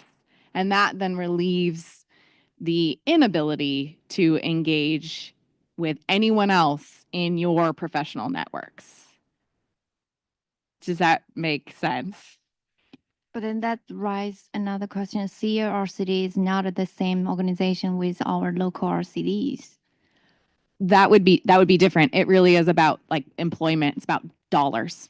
It's about how you're being paid. Does that make sense? So Chi, in that instance, we would probably have to go to legal and ask them that specific instance. Okay. Okay. I also think RCD is so big that maybe that would that there's CARCD and then there's all the regional RCDs. So maybe if there is an expert in a regional RCD, I don't know. I think with something like RCD is kind of unique compared to the other organizations represented here in terms of its breadth. And Chi, as long as you are not involved in that contract process, there is no conflict of interest. So any RCD is, and we actually have partnered with RCDs in the past to do regional meetings. So there is no conflict of interest unless you have a large role in the creation of that contract. Okay. That's where the conflict of interest arises. Okay. Got it. That's super helpful. Yeah, sorry. It is complicated, and I appreciate your patience. And if there are further questions, though, maybe going to legal with those questions would be the right way. So if you feel okay with this right now, but please do highlight if there are further questions, and we'll just make sure we get some clarification on that. All right, so where we landed is everyone can check the briefing materials for a little bit more information on the selected advisory committee members. The term advisory was selected purposefully to really acknowledge that they serve in an advisory capacity to the task force. The task force are the ultimate decision makers. And we're going to review for gaps in content knowledge. And advisory committee members would be people we would go back to repeatedly for some review and advice, not just necessarily a one-off. So it's a separate contracting process for a sustained engagement. But we're focused on gaps in content. If we identify gaps in content, for example, tax expertise, then Strategic Growth Council staff will set up a separate contracting process to go seek nominations to fill that gap. And we'll be very careful to relieve task force members of conflict of interest violations. Any further questions will be redirected to legal. Thank you, legal. Okay. All right. Okay. Oh, we're exactly on time. Let's check to see, do we have any public comment specifically related to staff report updates? So we talked about a number of things underneath the banner of staff report. Public comments either in the room or online. Don't see any online. Nor do I see any in the room. Okay, fabulous. This concludes our agenda session. Next up, scheduled to begin in just 5 minutes, is a presentation with Dr. Adam Kahlo, Land Consolidation, Land Markets, and Policy Responses. Can I just check in since this is first thing in the morning and our actual scheduled break's not until lunch? Does anyone need a quick 5-minute break before we settle into Adam's presentation? Yes. Okay. Dr. Kahlo, we're going to take 5 minutes here in the room, quick stretch refreshment break, and we are going to come back to hear your presentation in 5 minutes. Be right back, folks.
take advantage of the break to see if this folks can hear me.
Are you trying to talk?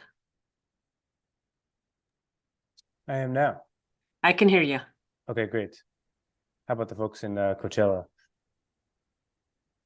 They're on another break until now. Okay, at least we have a connection. Yeah.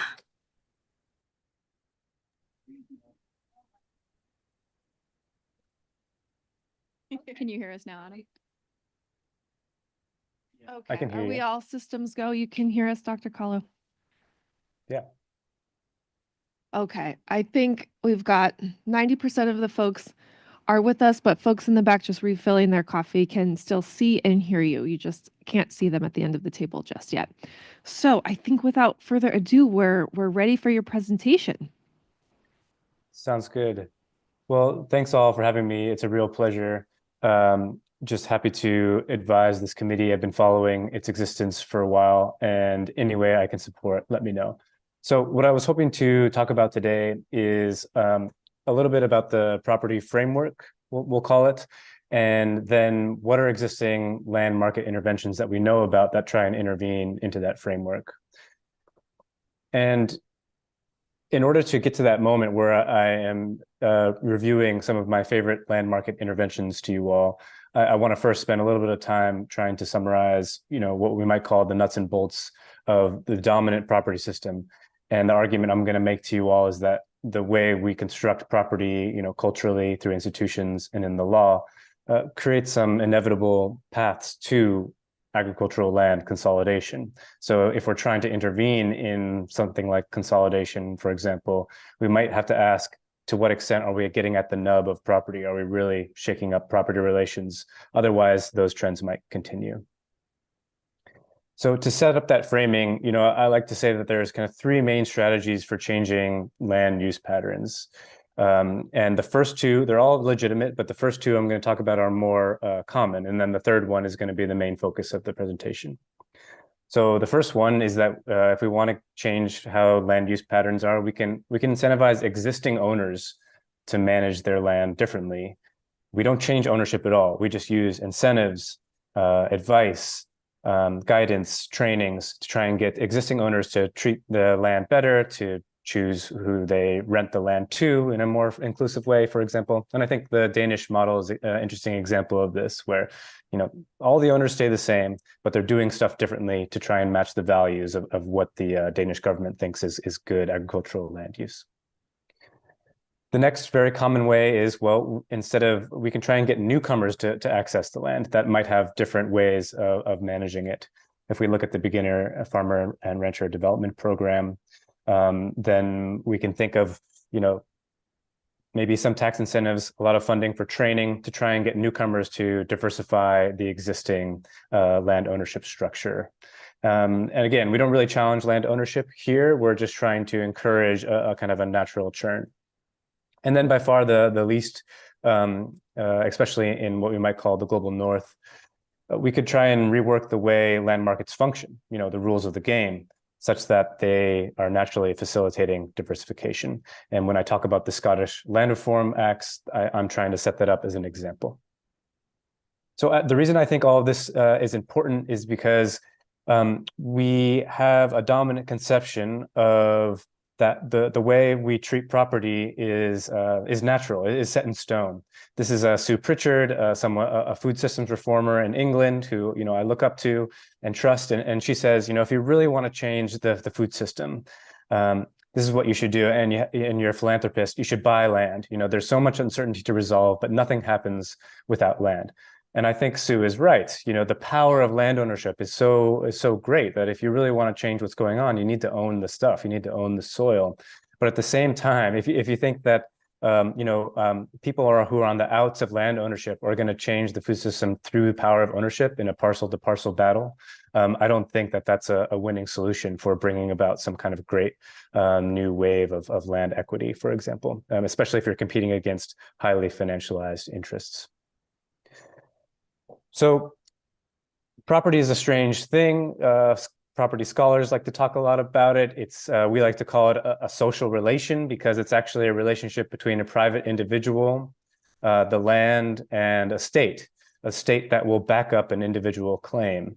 And something like a notice like this fence is reminding an individual that if they cross over it, reliably, you can be evicted from that land. It's actually a very weird. It's a piece of magic, this sign, right?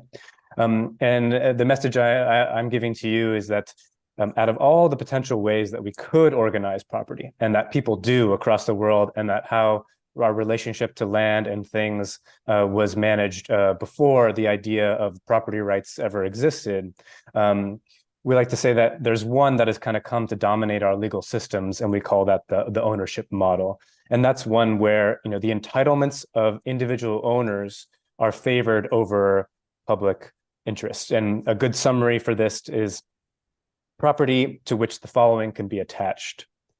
To the world, keep off, unless you have my permission, which I may grant or withhold. Signed, private citizen, enclosed the state. Right. So again, that relationship between a state backing up an individual right to ownership. We have some very bedrock legal commitments that back up this ownership model. We have assertions to the right to property in the Fifth Amendment, in the 14th Amendment, and if we go to Europe, in the European Convention on Human Rights, Article 1, Protocol number 1 also asserts an entitlement to a peaceful enjoyment of possessions. And there can be many good reasons for this, right? But the ownership model is entrenched in the law. And what these entitlements grant, the nub of them, right? We might say that the ownership model is really a private state-backed rights to acquire, exclude, and dispose of property. And when we say dispose, what we're really talking about is, the decision of what to do with it when you either sell it or gift it to a relative. So if we apply this to agricultural land, An owner of farmland under this ownership model can choose how to manage the land within the boundary of their parcel, even if it affects neighbors, eaters, future generations, or downstreams users. Of course, in practice, these rights aren't totally absolute. They're always in tension with other rights, which creates an opening for potentially legislative change. But the idea of the ownership model is that it's very dominant and rigid. So where does this lead us in terms of agricultural consolidation? Well, under the ownership model, we have a very unregulated land market that implies few, if any, limitations on the way land changes hands. You can sell to any recipient. You don't need to have a period of public review. There is no time limitations or requirement of notification. You can set the price that you like. And the new user can, of course, use the land to their liking. And so the idea here is that predictability, that strength of the ownership model makes it very enticing for investors because they can predictably bet that they will be able to purchase whatever land that they like, and that when it comes time to sell many years in the future, that they can probably get a nice, reliable turn. So it's that reliability of property in the ownership model that really is one of the engines of financialization. And if you look at someone's work like Madeleine Fairbairn, who writes this book, Fields of Gold, she really documents that after the 2008 financial crisis, you have a lot of the pension funds and investment funds looking to agricultural land as a quote unquote safe investment that will predictably yield steady returns. This ownership model also encourages consolidation because you have we're separated into our individual lots, and we have to compete against each other when we're managing farms. The winners of this competition are able to buy out the losers of this competition, which creates larger parcel sizes. And you see this trend towards agricultural consolidation, again, bolstered by that ownership model, the way we treat property. Okay, so what can we do about this? This is the more interesting part of the presentation now. So in the briefing materials, I've given you all this table, which is my own summary based on research and other great people who do research into this.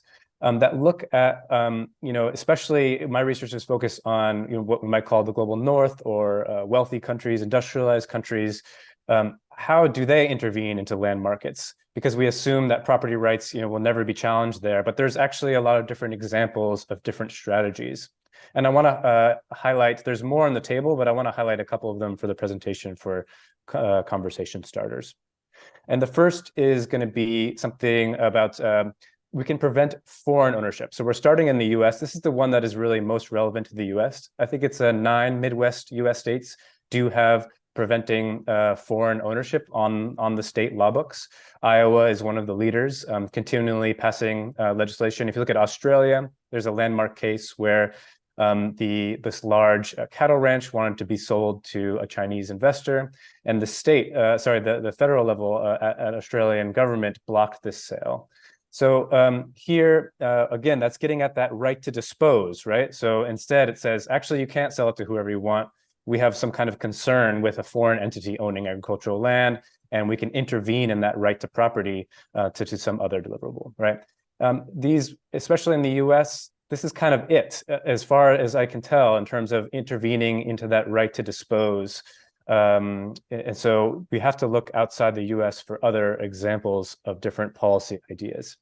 So that's where we'll go now. And the other main category that I talk about in the table is preemptive rights. In Scotland, you'll see many examples, especially on the West Coast. This is an isle called the Isle of Egg, where the entire island is not owned by individual owners, but collectively by the tenants. And the question is, for someone like me, an American who goes to visit these places, how is this possible? Since 2003, the Scottish government has developed a series of land reform acts. And there are many provisions that we can talk about after, but the one I want to highlight for this presentation, the core of what I see as the acts are a new set of preemptive rights. They call them community rights to buy. And the way it works is if you are a community meant by geography, so you have to be connected to a postcode, you can register your interest in any assets, a building, a church, a pub, a piece of land, an estate.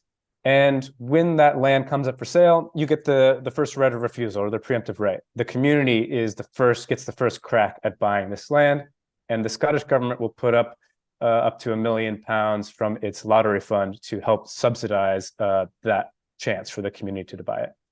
Now, this is just willing seller, willing buyer situations, so the landowner doesn't have to sell. But there are two categories which these new land reform acts create: an absolute right to buy, which means the community can force the owner to sell. And the two conditions here are the community right to buy neglected, abandoned, or vacant land that says, hey, if you're the owner and you're an absentee owner, or you're neglecting this property, and the local residents would really like to benefit from this land, then they can assert this right and force the sale. And the last one, the most recent one, which environmentalists like me get excited about, is the community right to buy to further sustainable development. That wording is in the law, and it suggests that if the owner is preventing the sustainable development of the community, then the community can force the sale to the community. There's a lot more in there. There's a lot of active Scottish scholars who write about that, and it's their life work to develop this land reform process. Let me just say that there's evidence that after these acts, you see these waves of community acquisitions. In some cases, these dramatic cases, like entire islands that are now owned by the tenants. In other cases, a pub that was about to be sold to an investment company that's now, a childcare center or something like that. I tend to have rose-colored glasses with this kind of stuff, so I'm giving you the coolest examples. And the community right to buy for sustainable development has not been asserted at all until just recently. This is the first case in St. Andrews of a community invoking this act and winning successfully. So it's a community lot that was going to be sold to an investment company. And this community, instead, what they wanted was a poetry garden. And they asserted the right to buy for sustainable development, and they were able to block the sale. That right to dispose, to sell to whoever you want, and now pending future legal challenge, this community will be the owner of in trust of this piece of land. Okay, preemptive rights, Scotland land reform, very exciting. Now, the next interesting kind of bucket of these land market interventions, or what we might call a public interest test, or some kind of community review of sale. And the most worked example of this is the SAFER in France. It's about 60 years old. And not to be too technical, but the way it works is the SAFER is basically a limited liability company that it itself, and there are many SAFERs by region, has a preemptive right on most agricultural land in France. So anytime anyone wants to buy agricultural land and trade agricultural land in France, the SAFER gets the first chance to approve or block those sales. Now, who it makes up the SAFER? Well, it's essentially designed as a local stakeholder body. So the SAFER, who's on the board of the SAFER to make these decisions, it might be farmers, it might be agricultural banks, it might be members of environmental groups, depending on the region. And you can imagine these are politicized groups, but overall, everyone agrees that the SAFERs have greatly reduced the speculation on agricultural farmland in France, such that it's not an enticing investment vehicle. Excuse me. And the state must validate any of these decisions on agricultural land. Okay, I should also mention, if we're looking in the global north, where else have there been legal interventions into that right to use or that right to acquire? There's many examples of past treaty disputes or new treaty disputes, new rhetoric of land sovereignty that invokes large amounts of property being returned for indigenous sovereignty. The example I have here is just from recent research in New Zealand, where a private agricultural landowner was bought out by the state in order to return land based on a disputed claim to Maori indigenous peoples. So I think if we're thinking about legal tools, arguments based on a property regime that that was there before, that might have different legal basis depending on your context is very important and powerful. Coming back to the US, there is a bill that's been introduced into the Senate, the Farmland for Farmers Act by Cory Booker and co-sponsored by others. And this gets to the closest, you could see to intervening into these rights of property, land markets, right? So this one has to do with proposing that corporate owners, this goes back to the kind of, instead of just foreign owners, we don't want corporate owners with certain types of legal structures to be able to buy. We should be able to restrict sale of agricultural land to those owners. So if we're looking for existing legal language that's been worked out, that has been introduced into the Senate, that is a bill to look at. I'll just end with 2 more slides here, is that we should expect, reforms to property to be rigorously defended and a difficult and long road. One of the things that I've argued about in my research is that you kind of need 3 things in order to upset the dominant property system. You need the right kind of legal innovation, whether it's going to be through trust law or it's going to be through these preemptive rights, for example. What legal tools do you have available to make an intervention? The next is you have to decide what's the right scale of governance. Is it at the municipal level? Is there kind of state provision? Maybe there's a municipality that owns a lot of land, so there's a chance to make inroads there. Maybe there's a chance, for a moment for a Senate law to pass, right? And finally, you need the right kind of mobilizing narrative that's going to be different in each context. Why do we think we need to intervene into the property system? Is it for the public interest? Is it for returning land to those who it was stolen from? Is it for sustainability? Is it for rural wealth for all? Whatever these narratives need to be, they need to sync up and mobilize publics in order to make this. And so beyond just these tools to intervene in property, something like the Scottish Land Commission, which was also established by the Scottish Land Reform Acts, is a permanent body that's appointed by the Scottish government to study land reform and to investigate how different legal innovations might be acceptable by the courts, how it might deliver benefits to the people. That's kind of delivering on these 3 tools all at once, establishing a kind of commission like that. Because if you look in all of these, what I claim to you were bedrock commitments. We can't change the way we treat property. It's such an American fundamental right. It's all intention, even in the original language here. It's you can intervene in property if there's just compensation. So what is just compensation, right? You can't deprive a person of property unless there's due process. Well, how can we do due process? And in Europe, you can intervene into property as long as it's in the public interest. So if you can make an argument for in the public interest, there's room to reshape property, because I think that's really important if you ever want to solve this agricultural equity problem. Thank you.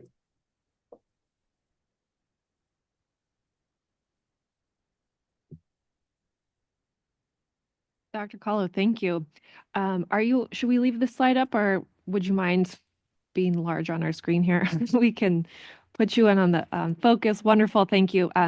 We see you, hopefully you see our task force members. So let's invite some discussion with Dr. Kahlo, and task force members, as you unmute yourself, you're welcome to introduce yourself so that Dr. Kahlo knows who's speaking. Who wants to kick us off? And we also have, 3 task force members online today.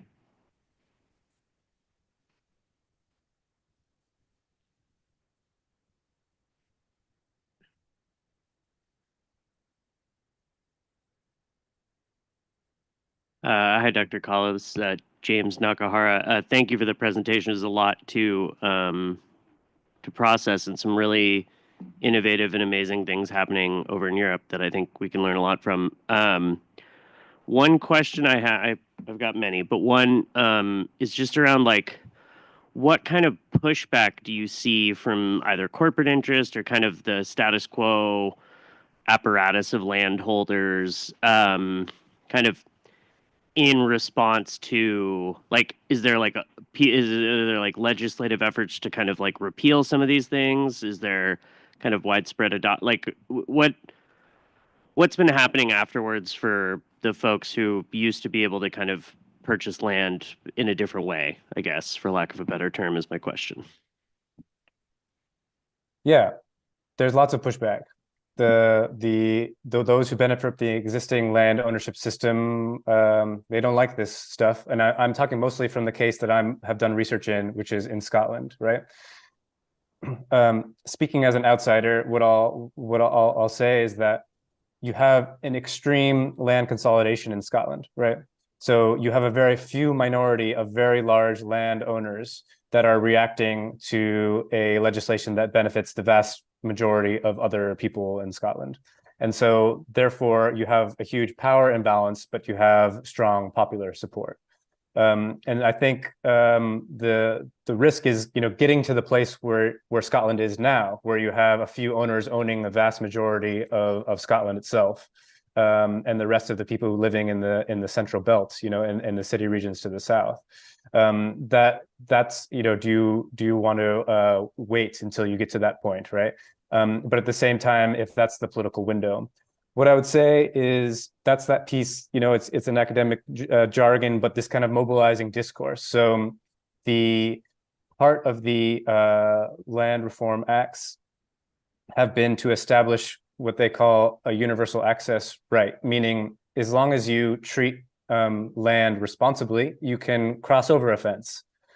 That's no longer a trespassing violation. You can't be arrested for that, right? And so this kind of creates a new mindset that the Scottish land is our land as long as we all treat it responsibly. So it's not just a pure legal tool that says, here's the new law, right? There's a broader popular support for it that kind of goes back and forth. And then on the legal side, there is a worry that the Scottish government would be sued in the European Court of Human Rights because they would be violating the owner's human right to property as established by the European Convention of Human Rights. So in the law, the way they crafted the law was to say, well, Scotland has also appealed to the UN Convention on Cultural, Social, and Economic Rights. And there we have a duty to make sure that our land is benefiting all the people and not just a few. And so they have tried to balance out that legal challenge, and so far they have not been, brought to the court in Salisbury. Yeah. Thank you. Oh, hi, Dr. Caldo. My name is Thea. I'm with the Department of Food and Ag. I have a question about the $1 million that you mentioned that is a lottery fund as part of this process. How did that get created, if you know? How is it used in the process when they're forcing sale, or where does that go to? And finally, does this only apply to Scottish citizens, this benefit or this community, or can it be a community of many citizen, non-citizen individuals? Is that in consideration at all? Let me try and answer it the best I can. So the Scottish Land Fund was created before the Land Reform Acts. You could think of it as like a rural development fund that different agencies could apply for to rebuild bridges, et cetera, whatever kind of community development projects. Excuse me.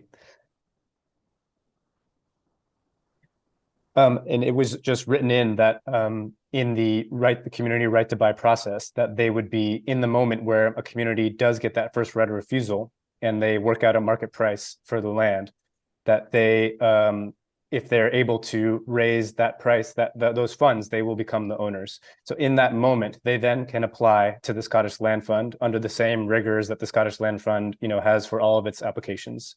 And the way it works is, in order to be a community to register your interest on any of these assets, to gain that preemptive right, you have to form a proper juristic persona. So basically you need to create a, so in the case of St. Andrews, it's like a poets group. They're just a social association that's formed. It has to have a board of, between at least 3 and no more than X people. It's the laws of incorporation.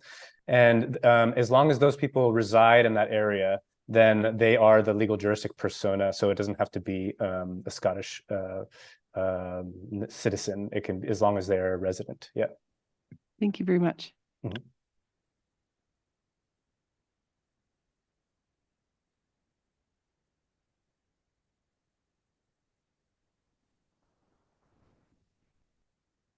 Hey, Dr. Kahlo, this is Dorian Bayan with Selk. Yeah, thank you so much for this great presentation. I had a bit of a question of governance, and if you've seen any examples of governance that sort of organizes itself or integrates itself into something beyond the property level, because as I'm seeing here, land is coming back into community ownership, but a lot of this time it's land that's already been severed or shaped in a particular way. And so I'm curious if you've seen any examples where by virtue of it coming back into community governance, that sort of property line explodes a little bit and really shifts into the landscape stewardship, it's sort into the scale of like landscape stewardship. I'm just trying to sort of see how even the governance itself of community ownership can expand the sort of the scope of care that people have for the land, maybe like at the watershed level or something. If that makes sense. Yeah, it totally does, right? So this is, again, a little bit of the utopian dream, because you have these really large properties, like, for example, an entire island, right? Passing from, an absentee owner into a trust of the residents who now own the whole land, right? So the question is now, does that change what happens there, right? Are people treated better? Are they doing stuff differently, right, than what the absentee owner was doing? Are more people able to benefit from that? So that's the real area of exciting research and the kind of hope. There's two answers to this. One is it's still the private property model. It's just a trust, right? It's not like it's been now from individual ownership to a commons, right? That's something even further. But the reason I like to talk about Scotland when I think of this group is it's still very much within the property system. It's very legal. It's very almost technocratic and a little boring, to be honest. But it suggests that it's possible. Instead of maybe a more land occupation style that you might see in some of the historical land reform movements. To come to your question more directly, there is ongoing research about, now that these communities own these things, what are they doing? And I believe that there's good early evidence that suggests they are able to make a lot of new decisions than it's starkly different. For example, a lot more community-focused projects, things that are benefiting the people that live there in particular. We can raise questions if this is the right model. We're preferencing geography essentially as control over land, right? Where, of course, especially when we're talking about food, there are distant eaters who greatly should have a say on what happens with agricultural land, or at least a part of it. A big problem that you raise is that these are still multi-million-pound properties, and because these communities now are taking on buildings, land, roads, etc., they are still under the yoke of some of this economic decision making. So you see a lot of green energy development, for example, which is thought of as a way that can still pay the bills and keep the lights on. And one of the reasons I studied is I would hope to see now different types of agriculture now that it's wrested out of the control over a single absentee owner. And you see maybe a lot kind of community growing projects, but not necessarily kind of large scale agroecology or organic, productive organic agriculture, for example. You see a lot of green energy, kind of green rural development, I would say, at this time. And as a follow-up, I can put you in touch with the Scottish Land Commission folks and these other researchers who are trying to study, because these are fresh on the books laws. Some of them have only taken effect a couple of years ago.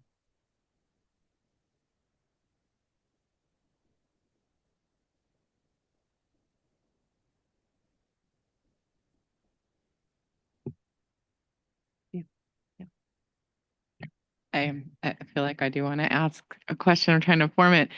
So, hi, my name is Doria Robinson. I'm one of the CDFA board members and do urban agriculture here in California. So I'm interested. These are great examples, really interesting to kind of think about. I wonder, knowing what our task is with this task force, to increase access for disadvantaged farmers and tribal communities, how would you recommend that we could consider applying what you're presenting today to that task? Great question. Yeah, a tall task for you all. Happy to be just advising. I think, and I hope you ask this of all folks who come into your meeting and you get a lot of different answers. I think for me, in my luxury of being an academic and studying this thing from afar in multiple different places, the argument I make is if you don't get at that nub of property, if you don't get the way the rules of the property system work, even if you're just doing access stuff, for example, you're going to create this cycle where consolidation will continue, where exclusion will still be the norm. And so something that I would recommend maybe would be kind of a phased process where, okay, well, what would be common sense reforms to agricultural property in California that would reach those goals of more inclusion and more equity, especially for those who have been marginalized in the past? And then what would be ways to work towards that? So in the briefing materials, I tried to make my plug for two main interventions, a permanent land commission, which is kind of beating the drum towards these issues, that has an open mind to being surprised by the findings that they do find, even though, in Scotland, they're kind of labeled as, oh, you're just land reformers, right? But they do a good job of being just a research agency investigating the role of land in rural well-being, and also a land observatory, which is a kind of another common policy idea, which is a well-funded tool to actually monitor who is controlling agricultural land, who is buying agricultural land, what types of agricultural land are they buying? Do we now have a system where, in the last year, some percent of the land with wells has now been purchased by a certain type of actor? And I think with the Land Observatory and the Land Commission working together, you can make stronger evidence-based claims that we might need to change some of the way we treat agricultural property if we want to achieve our other common sense goals of agricultural productivity, inclusion, et cetera.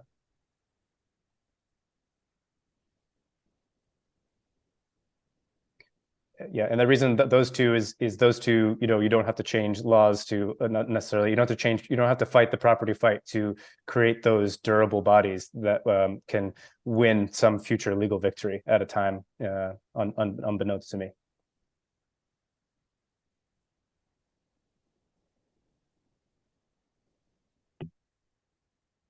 See folks in the room really contemplating all of the conversation so far. Let me also check in with Darlene and Leah and Ruth. Welcome to just unmute yourself and ask a question of Dr. Kahlo, or raise your hand, of course, and we'll know you want to jump in.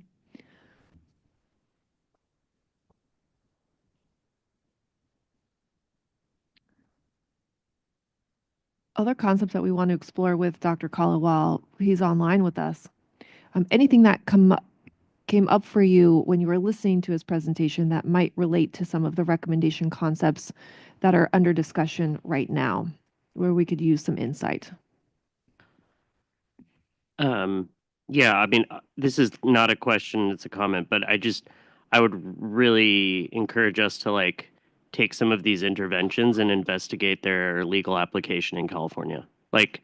To see what the legal tenability of some of these interventions are, because if they are, I think they very much align with what our what the goals of the task force is in terms of creating more equitable outcomes for people regarding land access and tenure, community participation and autonomy and how land gets used. Yeah, it's really great to hear that this is working in other places too.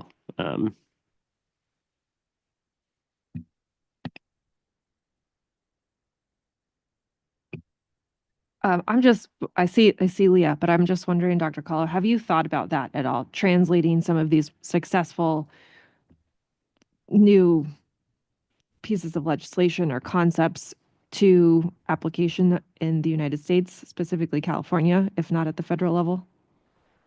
Yeah, this is my life's work. But I think the question is,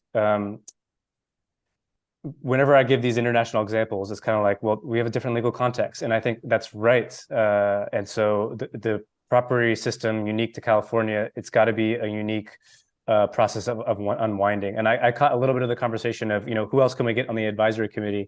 That question of what is legal and not right now, or how can we creatively create a legal strategy where we might get it might get challenged in the courts, but we want to have that battle so that there's a new understanding of that right to dispose, or public interest, or public trust doctrine, right? That can free up. And so I would point to the work of people like Jess Shoemaker, who is an actual lawyer, right? And who is also very much interested in land equity, which is doing more of that legal work to see where is there space in the current legal system to intervene in the US legal system, right? And we have fights about, well, if you use the current US legal system, then you're going to be trapped into certain boundaries, right? Et cetera. We see these days, the legal understandings can shift based on political winds. That's why you need that mobilizing discourse that could be accompanying it to as well. So it's a really great question, and that's who I would ask on the advisory board would be a strong, lawyer, property lawyer, to help work on some of these things. Thank you. Leah, please go ahead. Thank you so much. Good to see you, Adam. And kind of just honing in a bit from James's comment. These are such really good ideas and examples, and I think we should definitely take them back to our draft to flesh out further. We have been discussing preemptive rights a bit.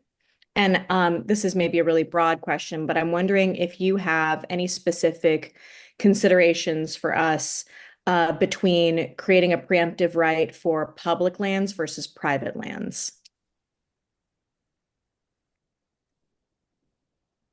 Yeah, I mean, maybe there'd be less pushback for a preemptive right on public lands that have agricultural value, I would say. But then that's why you need that land observatory. So if the wealth providing agricultural land that's currently owned by 98% people who identify as whites, for example, if that's where the wealth that needs to be redistributed, that's how to deliver equity, then you need a asset transfer strategy, or else the access game doesn't work, in my opinion. So but maybe there's enough public agricultural land of value that you actually can do that. I don't know. That's a great question, something to look at. And trying to do some work on that as a research project to look at parcel data about agricultural land in California, to be able to answer some of these questions. But I like the idea of maybe there is both a legal opportunity and maybe there's less political pushback to public land opportunities. I'm wondering.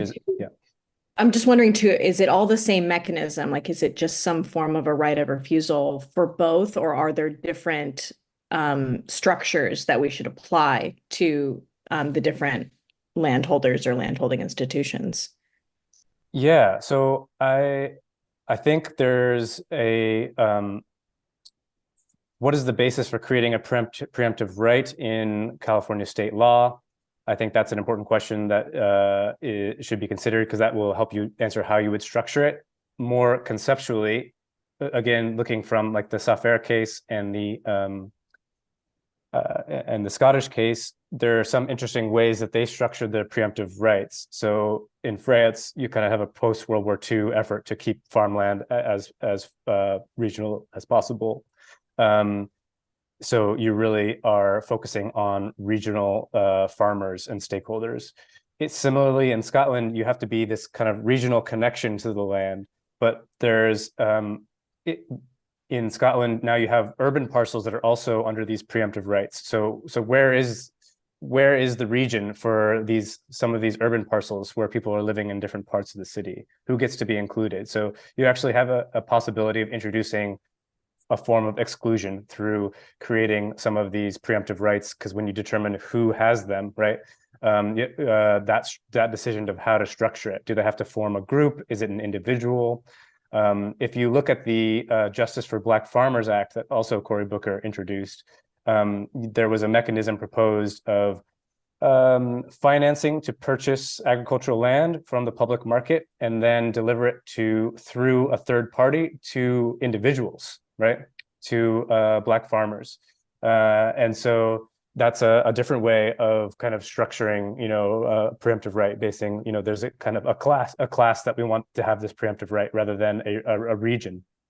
And then the last thing I'll say is, shouldn't we be doing communities of interest rather than communities of geography?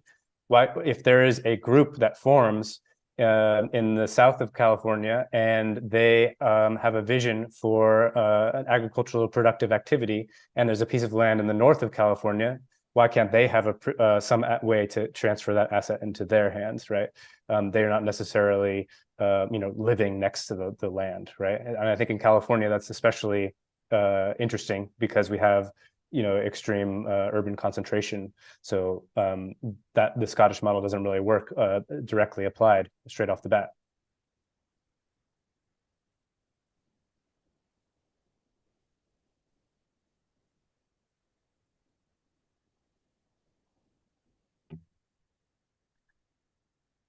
Gloria. This is maybe just kind of an more abstract thought, but I'm thinking about how we've created and implemented the Surplus Land Act in the state of California, and how that forces public entities, public municipalities to have any surplus land first go to housing. Like, it interrupts the ability for public landowners to do whatever they want with the land. And I wonder if we could look at that and see if there is room or a way to apply that to agricultural land, or land that would be, of interest to tribal communities. That is public, because you have that example that forces a process. It also forces an inventory that's public and held at a state level. And I don't know, there might not be, there's a housing crisis driving the conditions to make it palatable for the Surplus Land Act. But I wonder if it's worth even just researching it and seeing what is possible.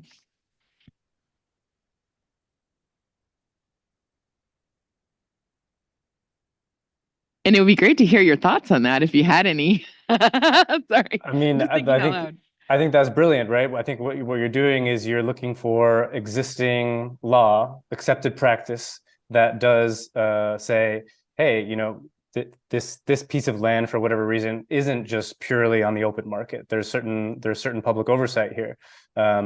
And so if you already have that intervention into that pure right of ownership, right, then that creates an opportunity to make tweaks without necessarily tripping the backlash or even a legal challenge. So I think that's the type of thinking that is very exciting. That's why I didn't say anything, because I thought it was yeah.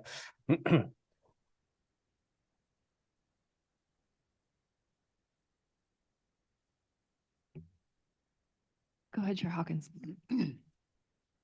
Thanks, Dr. Kahlo, for your presentation. It was very insightful. My name is Nelson Hawkins. I'm trying to formulate my questions. I had a couple. One's more broad and one is very specific to what you brought up. You already answered the broad question, but I'd like to comment on it. And if you have anything else to share there, please do. When you're sharing about the ownership model, it occurred to me that that's kind of what land tenure is in America, or at least that's how I see it. And it made me think of, like, if there's other models that we can create in relation to land tenure as we're developing recommendations around land tenure, that we can create somewhat of a path of least resistance to innovate, reform, how that's constructed or how that's like legally, I don't know what the right term there is, but how that's legally backed, I guess, for lack of better words, in California, without going through like a strenuous process of like changing the Constitution or something like that. I feel like that's not going to be a route that's likely in the next, few years here. So that's kind of a broad question. If you already addressed a lot of that already, but if there's anything else there on like path least resistance, on maybe a stewardship model comes to mind, or some other ways that we can relate to land in terms of legal rights and like how that's organized in California. And then the very specific question I had was about more. I wanted to learn more about the community right to buy the neglected and abandoned and vacant lots in Scotland. I thought that was really interesting, and I was curious about how that process works. Like, how long does it take? How long does the land have to be abandoned? How does one go about like proving that? And yeah, it's like, what's the process for that? Okay, let me try and answer the first one. I think I understand it. I think isn't the later speaker someone who works on this constitutional land reform piece, right? So it's, especially in the academic world, you're totally right, right? We look at, well, look, they changed the Constitution to say all land has to have a social function. And then that legal basis allows certain farmers who didn't have land to squat in the land because they say, hey, look, it's in the Constitution, and that actually creates the legitimacy. So that is, you're totally right. But in the absence of that, what do we do, right? Of course, if we just treated each other better, we could manage the land within the current property model. It's just a social relation. It's how we perform it, right? I don't have to call the police on someone who trespasses on my land, right? If I own land. Yeah. So that's right. So speaking more from the sociologist, there's a much more kind of cultural reform that I think is much very a part of this process, to try and get people to think of, when you own something, you actually should have an equal responsibility to others because you control it, right? That doesn't mean you can just throw up a moat around it, right?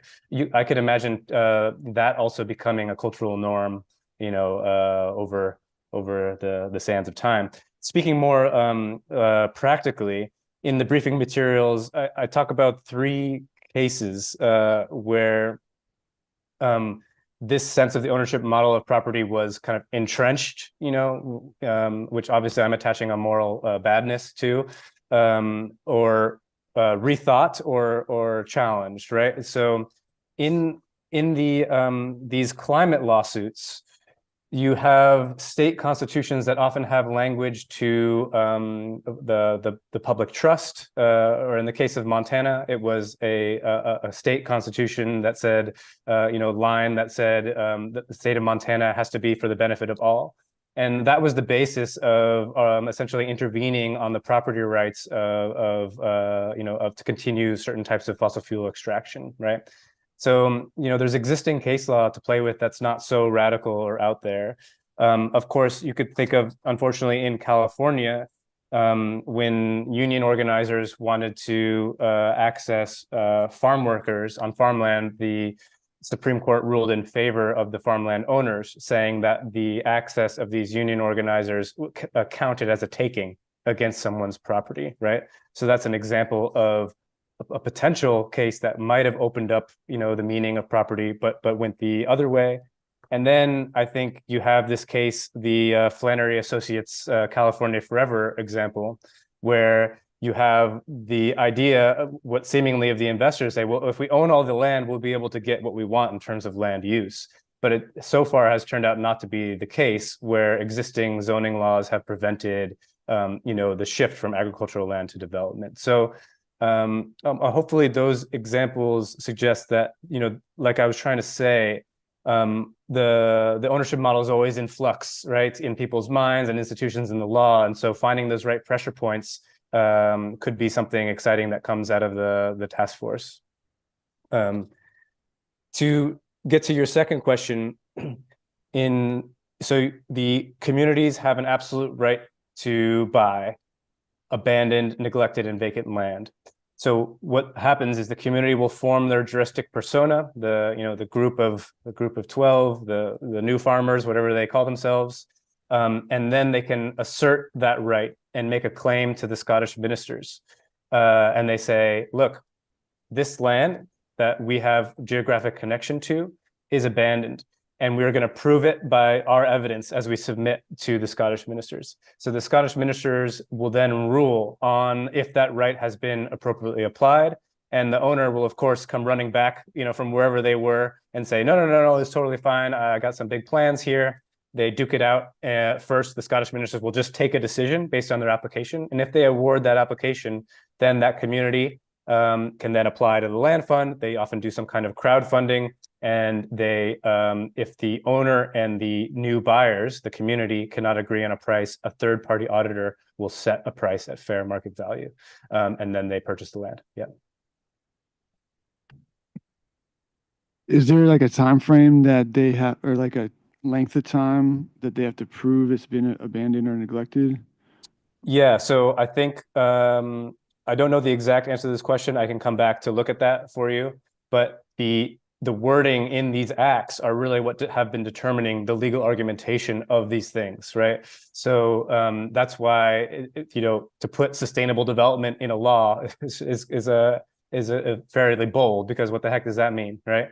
And so it's the wisdom that some of these Scottish land reformers have told me is it's the threat of these acts. This gets back to your first question, that if they're not actually being invoked, that might actually be a good sign, because landowners, for fear of being dragged into court and having their land, forced to sale, are reaching out to their tenants and saying, hey, what do what's going on? Like, I heard that, you'd like a road here. Should we build one, right?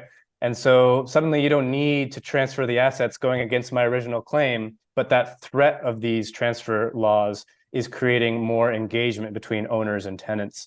And then that strength of property starts to break down. And I should mention that, there's new land reform acts in Scotland coming down the pipe. One of them, which includes a mandatory land management plan. This is not law yet, but this is proposed between landowners and tenants of a certain size, where the tenants get to decide on that land management plan. So I think that's another wrinkle in the story there. Thanks for sharing. Real quick on that. Is there any other examples of that you know of in the world or in U.S.? Of the preemptive rights, or yeah. Is that what the absolute right to assert absolute right, community right to buy neglected and abandoned and vacant land? Is that also preemptive rights? Yeah. So like. Yeah, so the community gets the preemptive right. They hold Gotcha. it, Okay. right? And under those circumstances, they can invoke it under these different circumstances. Okay. Yeah. Okay, that makes sense. And in the U.S., there's certainly first right of refusal, but it's often voluntary amongst, and FarmLink will be better to talk about this. They often try and get this into lease clauses amongst owners, but the owner is usually the one to agree to that. Thank you. Yeah. So I had a question about this particular. I want to kind of follow up on what Nelson was asking questions about. And I was wondering at what jurisdiction, what level of governance would these types of laws need to be enacted in a U.S. context? Does it have to be federal? I don't know property law well enough to know if you could do that at like a city level or a county level. I don't know. I wonder if you have some insight on that. Yeah, it's a great question. That comes back to the governance question. Where's the right scale of governance to try and intervene here? We've talked about this a lot. What's the chances of changing the U.S. Constitution here with what relates to property? Although every once in a while, Supreme Court cases do entertain these, subtle tweaks to property, but it's often like, did you have access to cross this rich person's beach or not because of the public trust doctrine, right? That's kind of all we get. my always, non-lawyer idea is that, where's the right municipality that has a lot of public land that's pro-agriculture to try some of this stuff and see if you get sued, and be ready to go all the way if you have to. But I think there's, I would say, the municipality level, a municipality that owns substantial land still, that has a strong farming population, is a good place to try some of this stuff, instead of trying to go immediately to the federal level, right? Especially now, yeah. I think that makes a lot of sense. But since this is the state task force, I think of the states where I could see this happening is probably one of the Northeast states that have a lot of young new farmers going up to the Hudson Valley. California with its politics and the California Equity Act, right? That's the basis of the task force. And Hawaii with all of the land that is sat on by the U.S. military, which is former indigenous land, right? So I think those are the three places I think these kinds of more bold interventions into property. Of course, all of the land access stuff, incentivizing newcomers, all of that is an important tool, but that, my presentation is focused more on the property side. And maybe just to add to that, I'm wondering, I hear that and I think it's great. Thank you for that. And I'm also wondering, we do have a number of disadvantaged farmers, people who are working in the urban context where vacant and kind of underused land is definitely a thing and a barrier, often a barrier for folks to get access to land. So I do wonder, is there an opportunity to apply these thoughts in an urban, area? And again, I don't know property law well enough. I don't know the Constitution well enough to understand. I mean, I know just in my city, where I'm also a city council person, we struggle with the vacant lots and with people who are speculating. They just sit on those lots forever and ever, and they're not doing anything with them. And we've wondered what we could do, and we have people who would love to do things. And I just wonder, yeah, what's the realm? Yeah, I think it's really important that land is land, even if it's a building on it or a farm. And so I'd like the rules of that power that's granted to ownership is in a lot of cases in the U.S. I feel too great, right, compared to the other interests that are involved. So again, talking about Scotland, these laws are applied to urban land, and the weird thing is after a bunch of these rural estates did transfer in the original wave, now all of the action is in these urban lots. So a church that's going up to sale, it's going to be housing, the community buys it. This is the case, the Portobello Church in Edinburgh. And part of the problem here is you have a lot of educated people with resources and time on their hands to do all this stuff that the law requires, right? But they, if they see blight in their community, they're using these laws to, keep the buildings and what happens inside of them toward the interests of the community, rather than an asset evaluation process. So that's where a lot of the either whether that was the intention or not, and that's where these laws are being applied a lot in Scotland, is vacant buildings, pubs going bankrupt, churches that are being now converted to event venues, childcare centers, this kind of thing. Hey, Adam, my name is Lawrence Harlan. I'm from the Fort Bidwell Indian community, and kind of follow up on Doria's question, and I don't know if you know, but what about eminent domain in California? Does that not apply to the vacant and abandoned lots? Yeah, so eminent domain, right? This is another example that goes against the ownership model. There is existing state power to intervene into property as long as there's just compensation, right? Through the power of eminent domain. That's an existing legal power.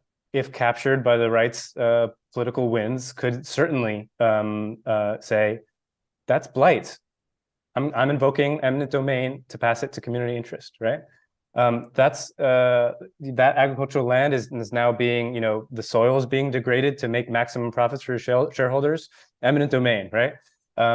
The problem is from my understanding, again, not as a kind of a critical scholar of the law, but not a lawyer, is that the case law is usually in favor of that individual private property holder over of the assertion of eminent domain. So the tool exists, the rights, legal opportunity, properly eminent domain under these very particular cases, maybe, that is perhaps a window for opportunity, right? 100%. And that's the other way to do land equity, is just to redistribute the land, right? So, but that's usually not thought of as possible in our legal system. And I mentioned this in the briefing document, especially when I do research with a lot of these farmers who are landless, who are trying to gain access to land. A lot of them want to own property. They want to own their own piece of land. They don't want to be in some kind of commons, right? Because they have seen the wealth that ownership gives. So, sometimes I write too aggressively on the challenge of the property model, and when know that there is a vocal, advocation for the property system as it currently exists. Yeah. I'm sorry. No, go ahead. I can go ahead. I just was going to follow up on the eminent domain kind of thought. And I do think, and I thought I was under the impression that if you're asserting eminent domain, that you have to have just compensation, but I also thought that there needed to be a municipal public use, like a justifiable public use, like there's a need for that for the public. And I'm not sure that it would allow a public entity to evoke eminent domain in order to give it to another private property owner. Is that, maybe Yes. I don't understand. Yeah, I think that's a weak position for eminent domain, but you could see a public use of, if all of that food that's now being produced is going to some municipal function, right? Or some public function. This is how the highways were built to bulldoze communities, as the public interest, right? So it's depending on how we define and how we battle over that definition of some kind of public function for eminent domain. But I think the case law strongly defends individuals' rights, depending on who they are and what time they live in. Yeah. In addition to eminent domain, we also have these like adverse possession doctrine and law in the state of California, and I think there's some it's a hard way to get land through adverse possession. It's like incredibly challenging, but I think if there were, and I'm sure all of this would be challenged legally by people with money who don't like it, but I think there's tweaks there around, like, because adverse possession is like basically like if somebody's not paying attention to their land and somebody else starts using it and paying property taxes and managing it in a way that a reasonable owner would, if they don't check back in after enough time, they can actually like get legal claim to that land. And so I think there might be something to explore there we'll have to, more legal expertise is needed, but I think it's an interesting avenue. Curious what your thoughts are on that, Dr. Kahlo. Yeah. So the property law weirdness is so deep because it's such a human creation, and so you can see all of these different factors like eminent domain contrasting with the individual right to property and adverse ownership. So what I'll just say here is, again, what I'm trying to offer you is that three-part framework. Is what you all are thinking of is, well, what is the right kind of legal trick here that I can use, right? What are the existing legal tools that we can reinterpret for the sake of agricultural equity? And I think you're all kind of thinking about this in your mind. So, my work is done. And then that other question is, well, what's the right governance domain to apply that legal trick, right? So that we don't get immediately sued, right? Or that it works, or it's delivering equity, for example. And then finally, through what discourse, for what narrative of why this is taking place? Where's the public interest? How can we gain popular support for such a new legal maneuver, such that, because that seems to be very powerful in court decision making as well. It's not just doctrinal analysis.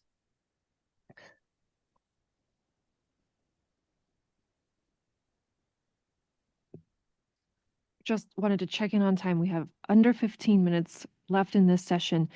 Tessa, may I ask if there's any public comments? Okay, just wanted to make space for that if we did have those. And also I wanted to open up the conversation to staff if you had any questions for Dr. Kahlo, since you are so ingrained in the report writing process.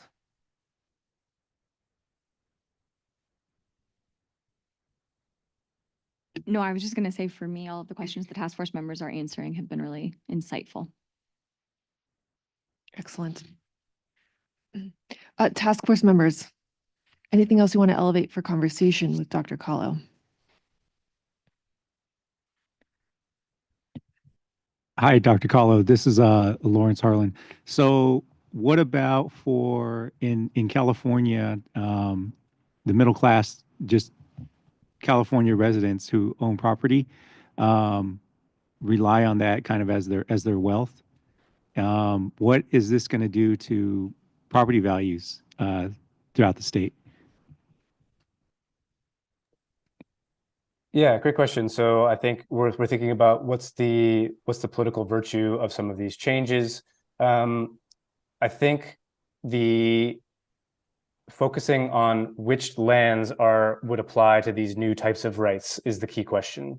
So doing it by size, by production type, right, by certain areas of agricultural value.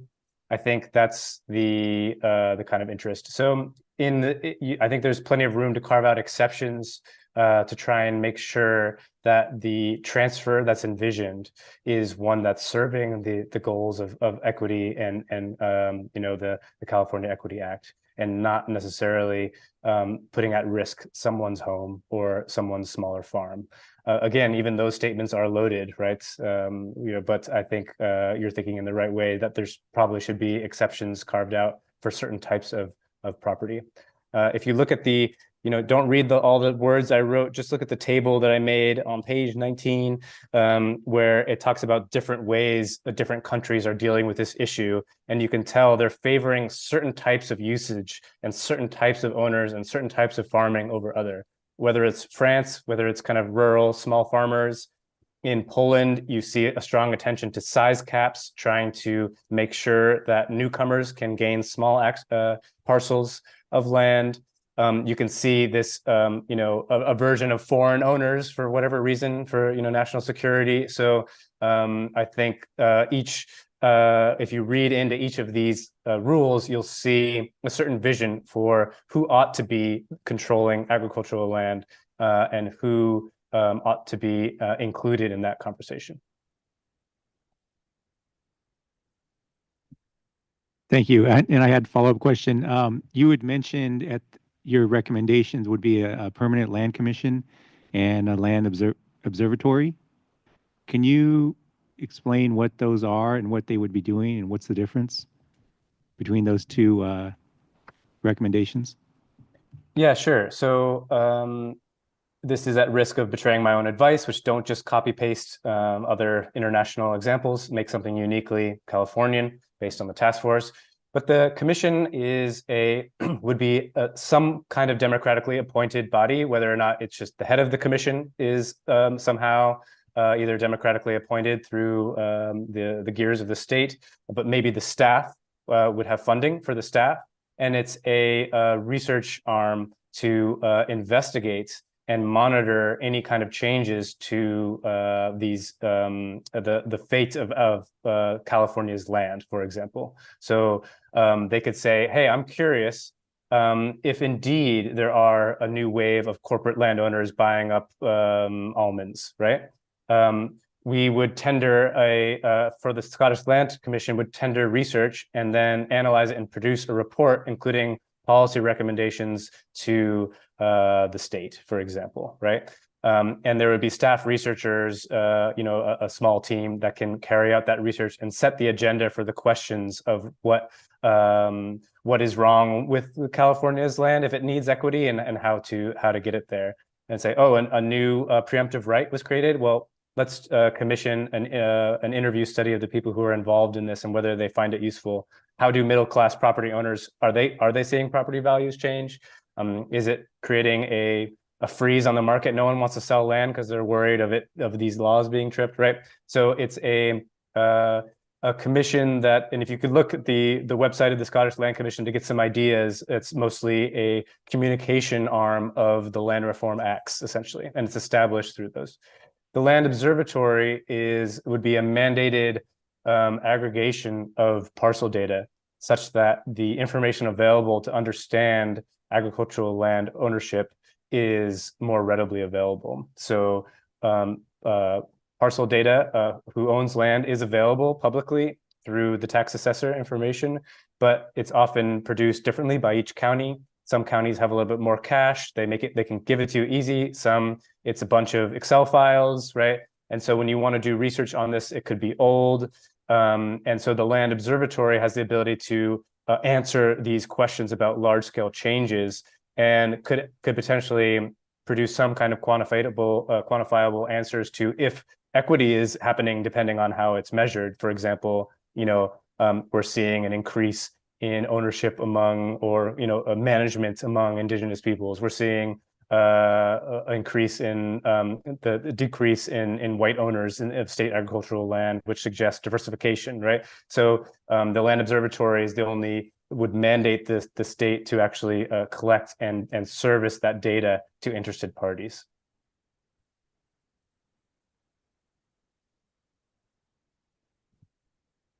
Hi, Adam. It's Sean Kennedy. Thanks very much for this. Just a point of clarification on the authority vested in the commission. Is that solely to make recommendations, or does it have any ability to enforce any of what it's coming up with? Yes. So in terms of who decides if these preemptive rights, these right to buys are green or red, that's a different function. These are Scottish ministers that are appointed to oversee these rights to buy. The Land Commission, the head of the Land Commission is appointed, but otherwise they just provide policy recommendations that are evidence-based. So you have the land ministers and you have the Land Commission. Yeah.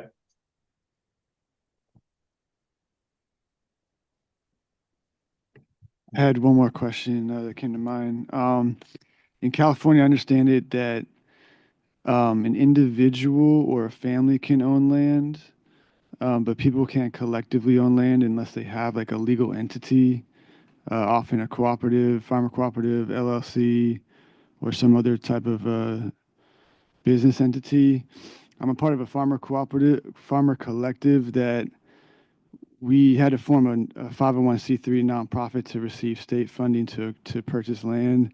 And we're navigating what that looks like, collectively stewarding land. And we have different farm business entities that are leasing from that nonprofit. So it's not an ideal setup. But the question I have is, it sounded like you referenced something similar in Scotland, like multiple individuals could own land, but they had to form their own association or some type of entity.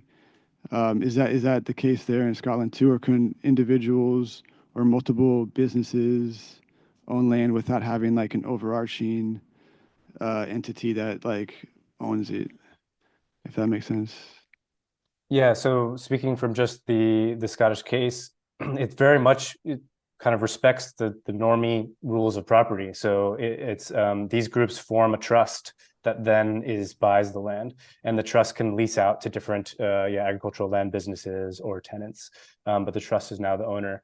And that's another great area, because I see so many of these interesting constructions of people seemingly like yourself who don't want to just be an individual owner, and instead have to use kind of complicated laws that were built for kind of charity and tax purposes to do something differently. So it's always kind of a loophole, and maybe streamlining some of these structures through the law could actually make a big difference. And I think there's other expertise that the task force is going to engage with that can better help with those structures. And I know there's a lot of good models in the US that are trying to do this as well.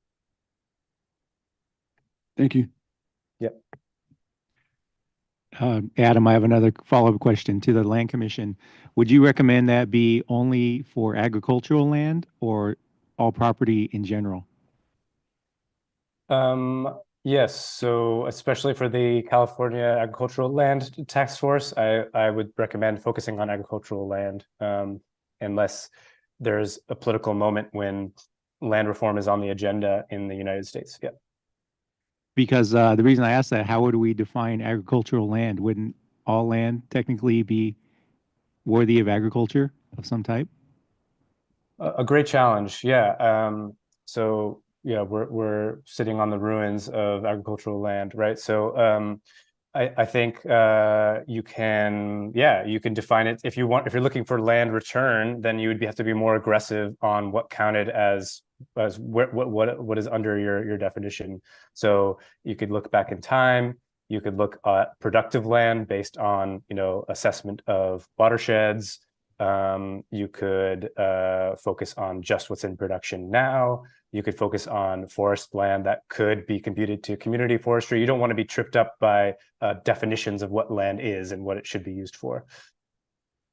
The reason I mentioned that, all land's worthy of agriculture, because we're right now in, basically very sandy desert landscape, and we just did a site visit, and they have agriculture operations in place today. So. Yep. So yeah, that's a really great point. I'll just add to that really quickly that I think the way this task force wants to define agricultural land will be a really important component of the report that you put forward. So there is right now a draft definition in your report. So if you'd like to bring that up tomorrow for further discussion, might be a valuable point. Chi, were you going to say something? I was just going to say, didn't CDFA have a definition for agricultural land? I feel like I have read something a long time ago that I read a definition from CDFA. Maybe I was misunderstanding.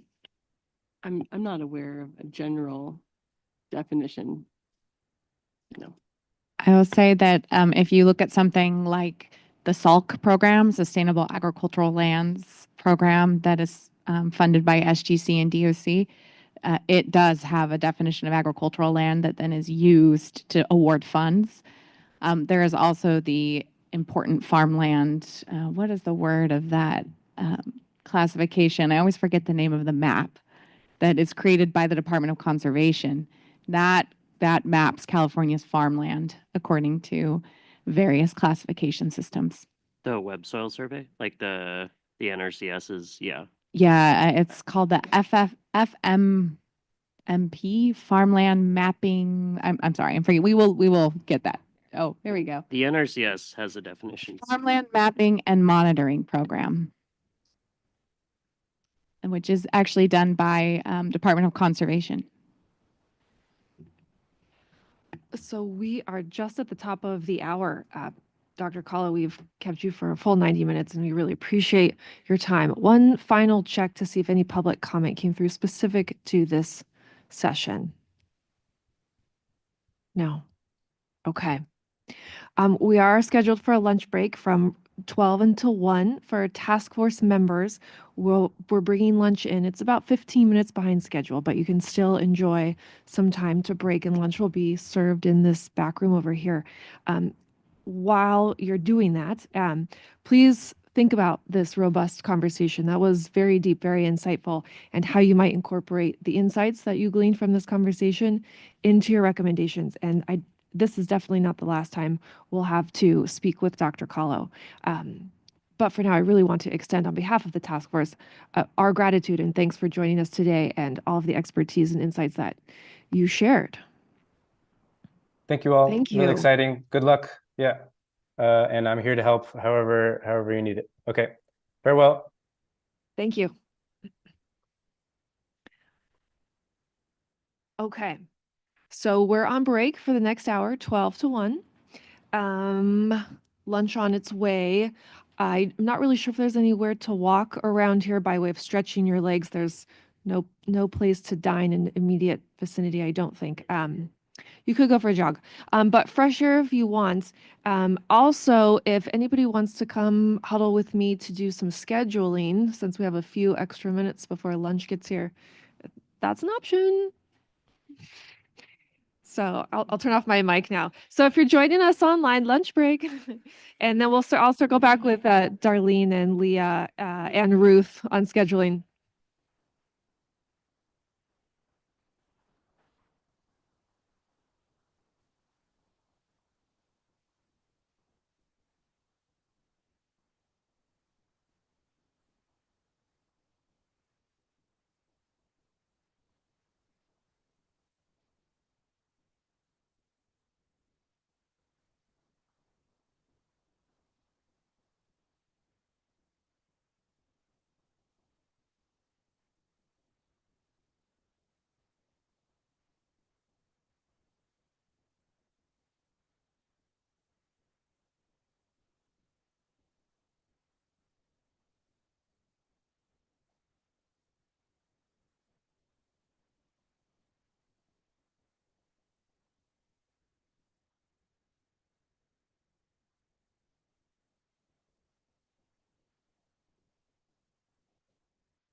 All right, we're so punctual today.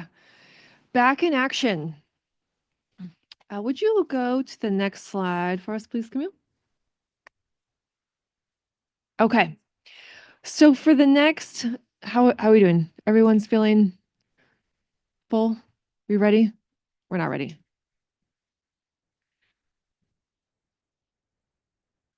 Okay, now we're ready. Please continue to make yourself comfortable. Fresh coffee is brewing in the back.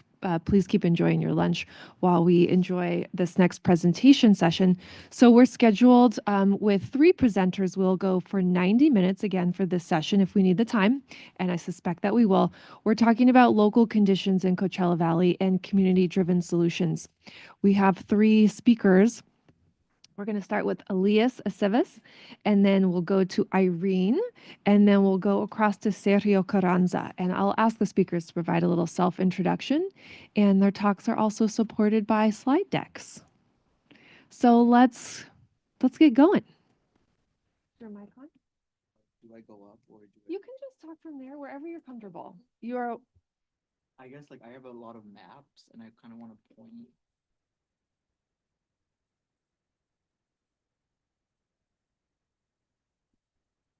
Hello? Okay.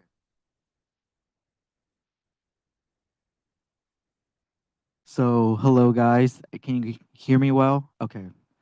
So, I'm presenting on the effects of absenteeism within the Eastern Coachella Valley and I guess the spatial relationships that landowners have with the farm worker communities who dot our Eastern Coachella Valley. A quick definition of how I use the word absenteeism is basically the general definition of a landowner who does not live in the place where they are owning land. And so the next slide can, huh? Oh, my name's Elias. I'm the founder and research director of the Plurinational Land Reform in California Working Group. I grew up here in the Inland Empire, just across the San Jacinto Mountains. So not here in the Coachella Valley, but in the San Jacinto Valley. And so I've just been trained on how to map network analysis and the general political economy of how land works in both California and across the world. So that's my background, and I'm excited to present the findings that I've had. So I'm first going to give an introduction of the mapping projects I did, give a brief overview of the first mapping project, which is tracking absent landowners in Mecca, California. The third part will be about the value chains and wealth transfers that happen through this absent land ownership throughout the Eastern Coachella Valley. And then a second map will be presented of mapping the land use within the area that could present policy recommendations for land access. And I'll finish off with a direct example of how we can actually apply the lessons that we learned from this presentation to 3 parcels that I found within the Coachella Valley. So yeah, next slide. So an introduction of what is this presentation is going to be about, why are we doing this, is it's basically going to be 2 mapping projects that do network analysis of tracking where the absent landowners actually live in relation to the Mecca, California farm worker settlement here, just I guess, what, 10, 20 minutes south of here. And the second one is going to be the land use mapping one. So just a general introduction. Next slide. So this is actually a statewide landowner map of the 36 corporate entities that own land across Mecca, California. And how you can access this data is through the registered agent list that is provided through the state public database on these corporate entities. So as you can see, there's about 21 locations that are unique in where these landowners have settled.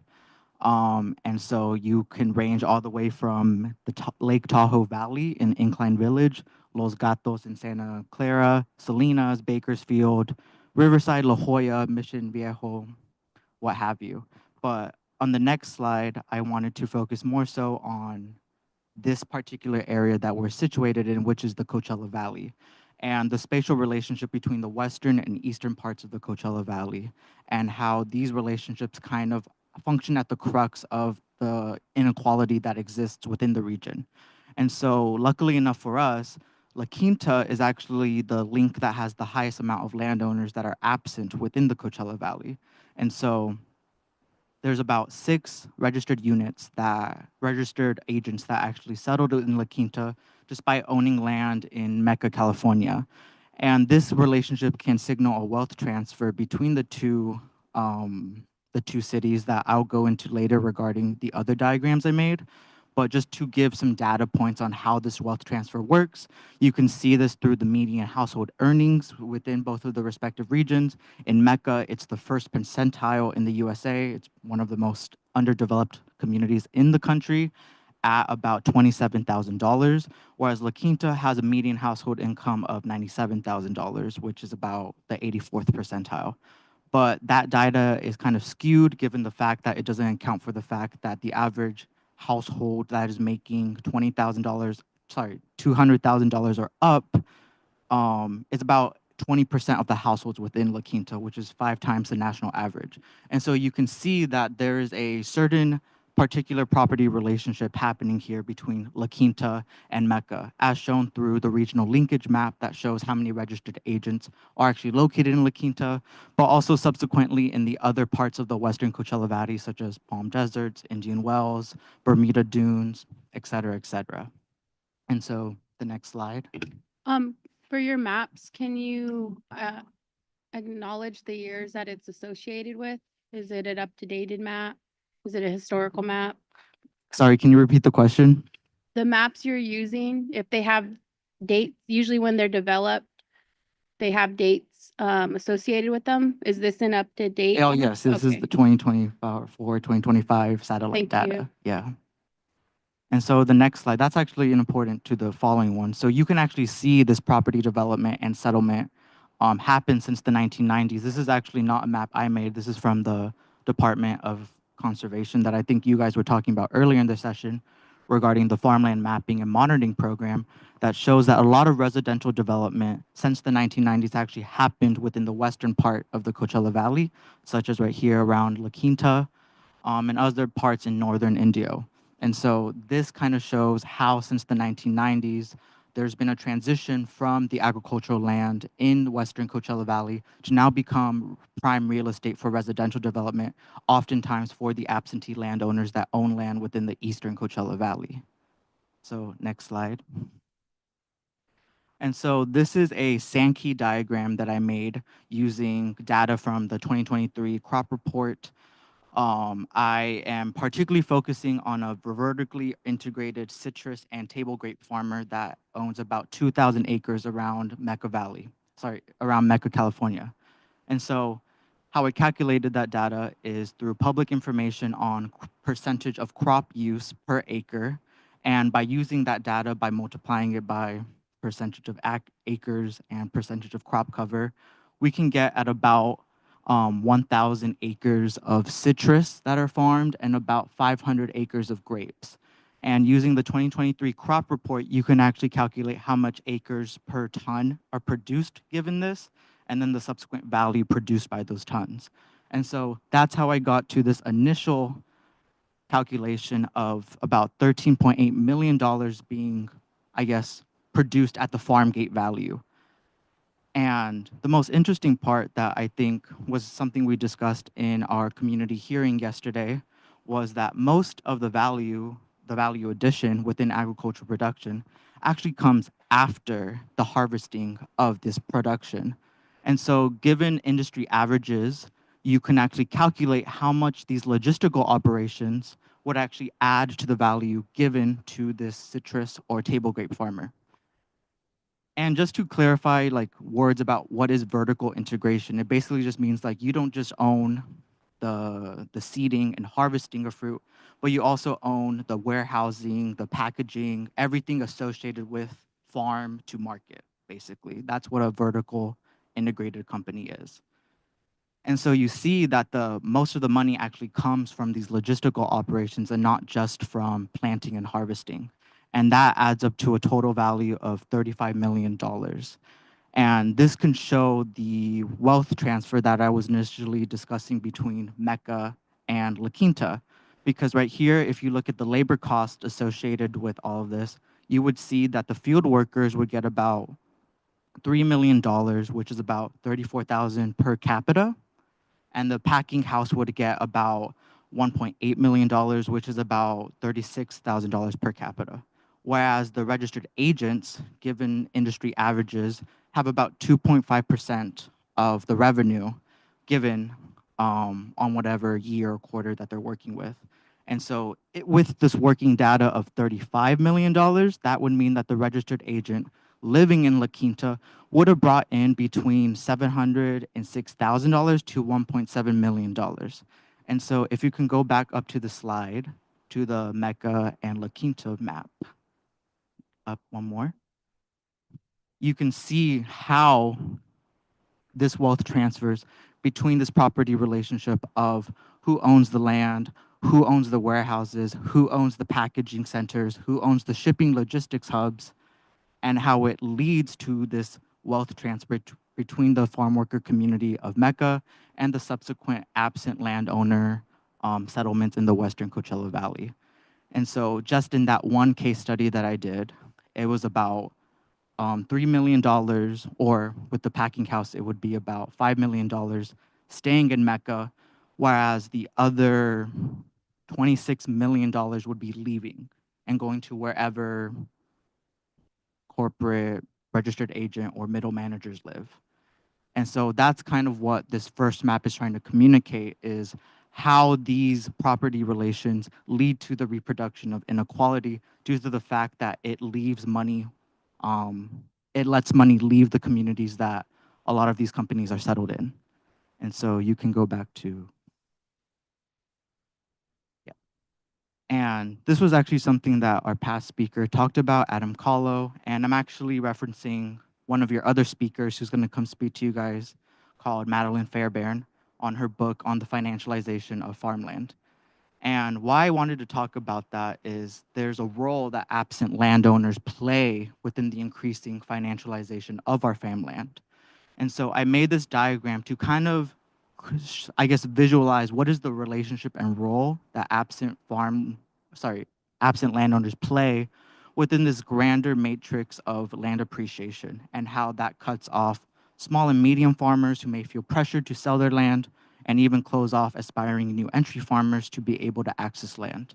And so you can see right here in the middle, land appreciation, which is basically just the rising value of land, is kind of at the crux of these two opposing forces. You see right here, you have, aspiring new entry farmers that many of you may be working with, or you may be yourself a current small to medium farmer. And you see how land appreciation, of course, prevents entry for new entry farmers because they can't afford to buy land, or even allows people to pressure to sell off their land, just given the fact that it would probably be better to sell off their land than continue their operations. And this is kind of all facilitated through the fact that in the background of these land prices rising, there are financial institutions that are creating the incentives to fight to access more prices at higher rates. And the way that this matrix works is this relationship between the absentee landowner and the financial institution. And how absentee landowners work with financial institutions is get loans, they get other forms of investment capital to buy machinery, and then they contract farm management companies to be intermediaries to basically work the land that, well, they don't live on anymore. And so you see that the farm management company is kind of at the crux of what allows all of this to stand up, because it's like, if the absent landlord is not living there, then who's working the land? It's often the company who they contract to basically work the land for them. And they are able to afford that through the fact that financial institutions gave them the loan to then contract the farm management company. And that's kind of like just a TLDR. I'm pretty sure Madeline will give you a more thorough understanding of how that works, but I still wanted to mention that, given the fact that the whole theme of my presentation is the role of absentee landlords within the economic de-development of our farm worker communities within the Eastern Coachella Valley. And this can actually be seen through data on increasing rises of prices per acre, which nationally has risen up to $3,000, but in Riverside County has risen up to about $16,800 per acre. And so you see how in California, These things are, of course, much more stark, just given the fact that there's a longer tradition of agricultural improvement, which just appreciates the land more. And so this matrix kind of demonstrates not only the effect of absent landlords, but how they re-entrench their property relation between the farm worker communities who live here in the East while they live in the West. And so next slide. And so this is more optimistic because it's more so mapping potential avenues for how land access can be viewed. And so many of you guys were already discussing the potential of acquiring vacant land, which is actually a very popular policy worldwide to implement land access reforms. And so in this map, what I basically did was layer prime farmland soils with different land uses across the Coachella Valley. And those different land uses range from, vacant land to federally recognized tribal lands, recreation/open spaces, and already in use agricultural land. And so I know early in the conversation you were discussing, oh, how do we define like agricultural land? What I'm working with is through the National Soil Survey that basically has already done those definitions.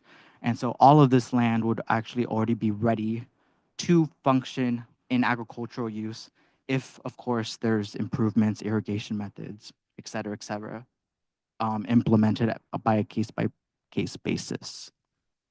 Next slide. And so here are kind of 4 roadmaps that I made according to each land use that are, of course, mapped out within the Coachella Valley. And so the first one is the blue parcels, which is the agricultural land. This is something that the American Farmland Trust, FarmLink, et cetera, those kind of organizations are already actually kind of doing, where they reach out to private landowners and try to create these contracts to allow for the transition of agricultural land. So that's not necessarily new. The more interesting point is the vacant land, which is, like I said before, and like how our past speaker spoke about, is already something that is implemented worldwide in how you can actually acquire this land and develop it for social or communitarian purposes. And one way that people do this worldwide is through a social function, a property clause. And so they do that through constitutional reforms, state constitutional reforms, legal actions that define social necessities when you acquire property. These are things that are popular across Brazil, Spain, Bolivia, things that are kind of enshrined within the Constitution that delineate that property must serve a social function. And so in those countries, they were able to acquire a lot of vacant or quote unquote unproductive land, which is how they define it. So then they can acquire it through that legal mechanism by saying that because it wasn't serving a social function, then they must be able to acquire the land to thus put it into social function. And so again, that's very similar to what Adam Collar was talking about in Scotland, but just uses different verbiage. And so the red parcels is actually a more interesting route, especially considering in the Coachella Valley, the 4th highest commodity of land use is actually golf courses. And so we see how increasingly there is monopolization of land to only be used for recreation within this region for the sake of whatever the residents want. And in this case, it would require some innovations on the Williamson tax incentive to preserve that land in agricultural land use, urban agricultural tax incentives that allow that land to be used in urban contexts, but also, which I'll transition to the next slide for the federal tribal land. Oh, no, sorry. For the federal tribal land, there is actually a lot of overlay between this recreation use and actual use in tribal territory. So if you can go back to the map, I can actually point that out. So here's the Los Coyotes Reservation, which if you see this land right here, this is actually an entire hiking trail. But according to the soil survey, this would actually be all prime farmland soil if it was actually reused into that.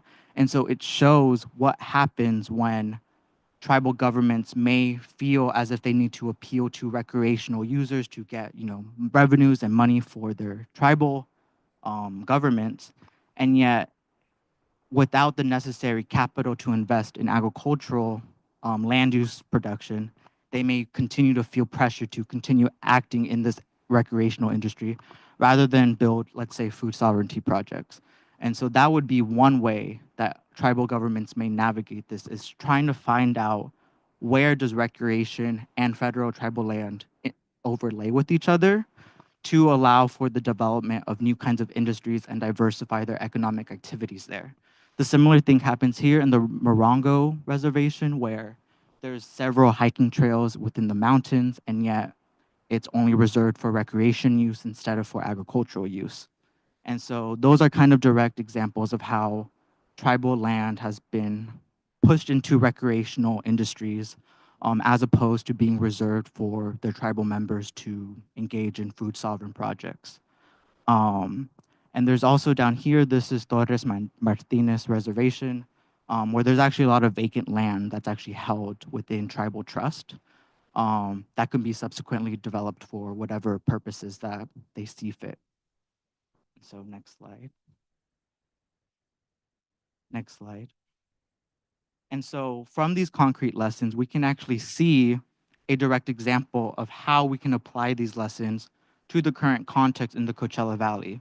So for example, I was able to find about 40 acres of land that is held in vacant property that's actually owned by the Unified School District here. And so because that's a public entity, then you can find whether or not there's prime farmland soils that overlay that. And in the map, I saw on the southern part of those parcels, there was prime farmland soil. And so one could, of course, start those public proceedings immediately and try to figure out how to transfer that title into any other legal entity to use it for agricultural use. But there's also this question of like, well, what about the other parcels? Maybe the one to the left that may be more agriculturally productive, that is actually owned by someone in Arizona and not living there, it's vacant. How could the state government act to integrate that and put it into land that would actually be used for agriculture in a context where the state government is functioning to increase land access? It would therefore want to negotiate, or I guess advocate for the organization to transfer the land between the private landowner and the new agricultural operation. And of course, Adam Cowlow kind of talked about the various ways that a state government can function and kind of negotiate those things to allow those processes to happen. And I would say similar things would need to happen for that to come to fruition here. And the same thing goes to the real estate development company that's to the right of that parcel. But of course, that's going to require a lot of capital. And that's kind of where we get stuck, of course, is you can't just keep putting money to hope that it fixes things, because these little parcels would just cost about $3 million. And so that's kind of where I feel it may get stuck, and where the task force may need to be more innovative to figure out how do you allow for these land access negotiations to work out. I mean, that's a question that even I don't have an answer for. But in these cases, I just want to demonstrate that there is land out there. And there's not only land out there, but there's ways to find it. And there's ways to actually start making plans for it. And that none of these ideas are abstract, but are completely in our own right to go find and to hopefully lead to a more equitable future within the East-West divide in the Coachella Valley. So thank you.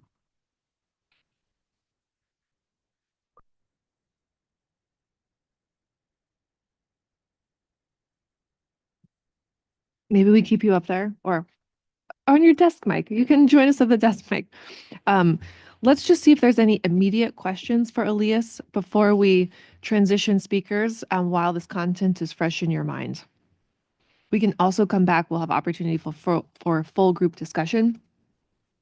That was very rich, content rich.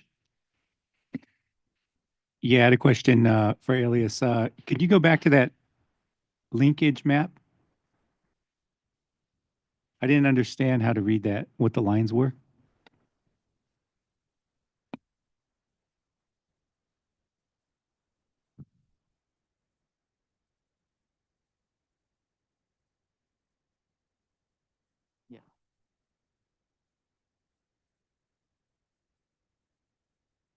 So in the linkage maps, the different colors are basically just indicating how many connections there actually are.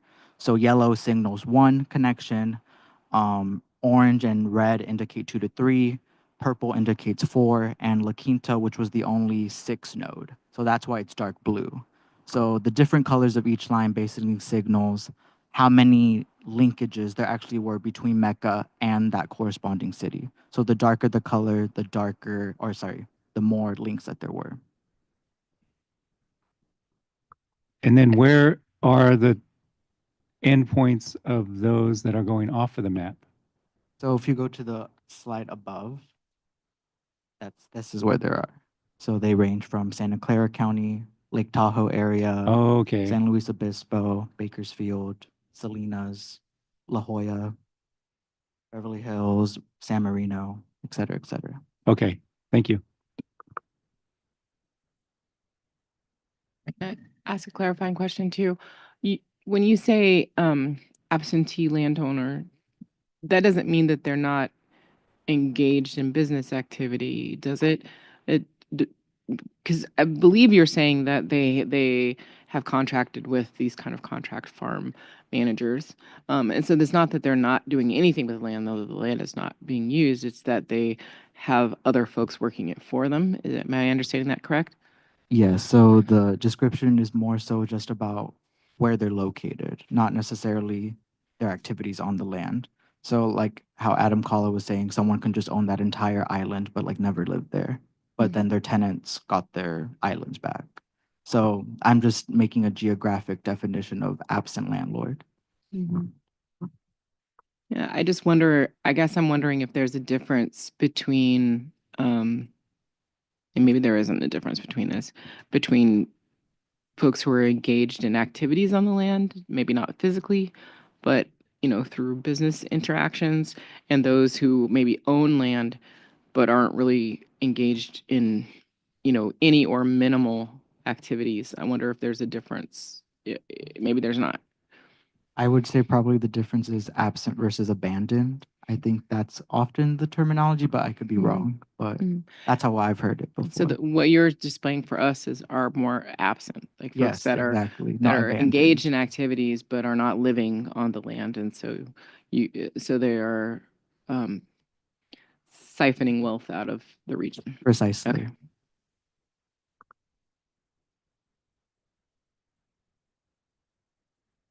Just a quick check for our task force members online. Any clarifying questions or immediate questions for Elias?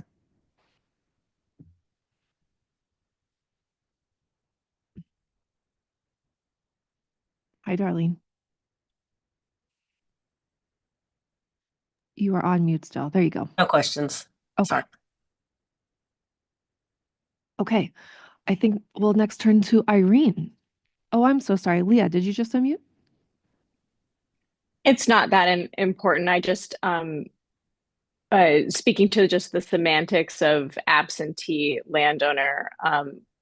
We typically use terms like non-operating and operating landowners to make some of those those nuanced distinctions between someone who has an operation on the land that they themselves manage versus someone who there's agricultural production on the land that they are not themselves directly managing and perhaps hiring outside.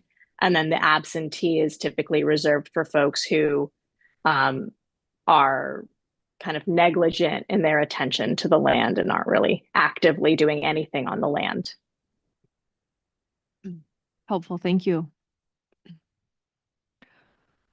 Okay, Irene, you're up. You good? Do you want the handheld mic or are you presenting from there? Okay, sounds good. All right, thank you. Should I introduce myself as well? Please go ahead and do so because there's folks joining us in public and online. All right. So I'm Irene de Barricua. I'm Director of Policy and Communications with an organization called Líderes Campesinas. Líderes Campesinas is a statewide network of women farm worker leaders. As far south and actually founded here in Coachella Valley, Imperial County, we have a chapter, or Imperial, and then all the way up north to Sonoma Napa. So we cover the whole Central Coast, Central Valley, and these are committees of farm worker women that pretty much lead this movement advocating for workers' rights. And so we've been really involved with the transition of farm worker to farm operators. And so I'm going to present a little bit on this report that we did. I'm used to actually doing this presentation with MICOP and CAUSE, which are partners on this report called Healing Land Collective Power. So this is it's been a journey for the last 2 years, starting with assessing the interest of farm workers to actually become farmers. And now we're actually progressing into looking how to actually start these cooperatives. And so a lot of this work, we actually want to bring it to other regions where we're present, like Coachella Valley. We've been honored to work with Elias in a lot of the mapping, for instance, in the Coachella Valley, and also working more into the northern central coast of mapping public available lands. And so you'll see on the slide, I'm going to kind of speed through it, but even in the first slide and many of the images that you'll see throughout this presentation, we've actually had a very personal connection with these small farmers, most of which I've had personal interactions and seen them in tears. A lot of what we've seen also in some of our land site visits, right? So the first image really quick is Maria Inés Catalan. She's known as one of the first Latina farm workers that transitioned to be a farmer. So that was in the first slide. She's based in Hollister. So we've actually been helping her purchase land through starting a nonprofit organization. It's 25 acres of land in San Benito County. And so just to give a little overview of what was done in Ventura County, and like I said, this is a model to do in other counties as well. Ventura County is one of the largest agricultural producing counties in the nation. Farming in our community is facing transformative changes in climate and labor and needs innovation to thrive in the 21st century. So like I said, this is a collaboration report with MICOP, CAUSE, and Líderes Campesinas. And you could go to the next slide. And some of the research components, we did surveys with the farm workers first to just make sure that there obviously, is there an interest to become a farm operator amongst the farm workers in Ventura County? And we found that there indeed was. We also did focus groups and some interviews with ag industry leaders. We did some of the GIS mapping of who owns the land in Ventura County, and some academic literature reviews. So that's all in the report. We also formed a committee of farm worker leaders, and they're known now as Comité Milpa. And you could switch to the next one. So pretty much Comité Milpa, they're the ones who took part in these focus groups. They are the main committee that's sort of like our steering committee that's going to lead the work. They're making some decisions about the policy recommendations that I'll talk about at the conclusion. In our surveys, it was 73 Ventura County farm workers that were interviewed. 56% of them were women, an average of 42 years of age, average of 18 years working in agriculture, 48% spoke an indigenous language, 77% said they like working in agriculture, and 82% said they plan to continue working in agriculture 5 years from now. So many of them have a passion for agriculture and the work that they do, despite all of the challenges, the exploitation they face, and the vulnerabilities. So these are the languages that the surveys were conducted in: English, Nahuatl, Zapoteco, Spanish, Mixteco, and Purépecha. And you can skip to the next. So we found that there indeed was an interest in cooperative farming. 99% showed an interest in owning their own farm. 97% were interested in managing farmland owned by an organization. 93% interested in being part of a worker cooperative.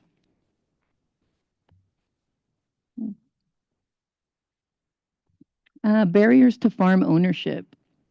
This couple here is a couple I met from Madera County. So we actually went outside of Ventura County to see examples of the challenges that people face.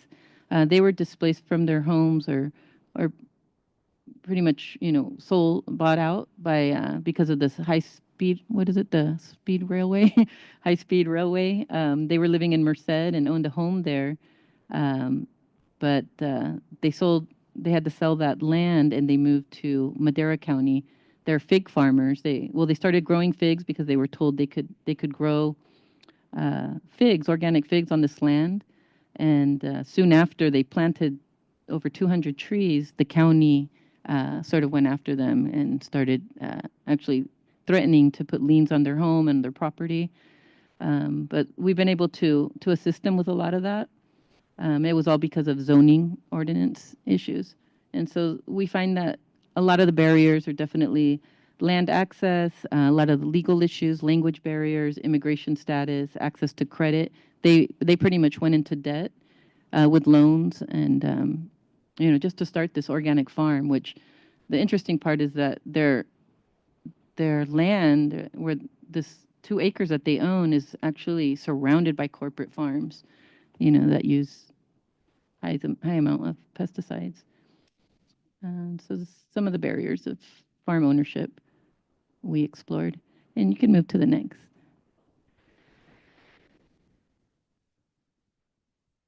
Yeah, so when they Sorry, bought the home, just repeating the question was to you asked for specifics on the zoning issues?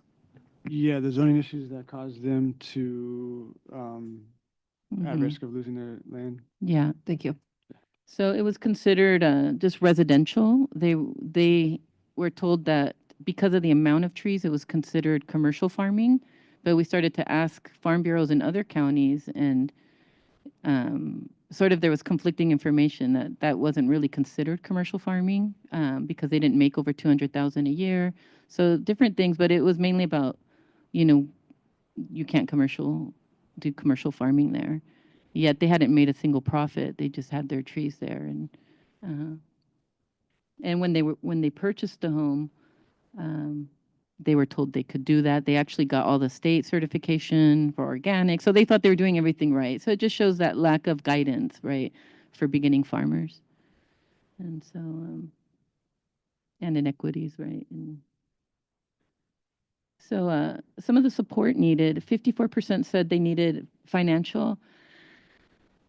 Economic support was the biggest need. 43% said that they did not know when asked, or they didn't know where they would seek support. You can go to the next one.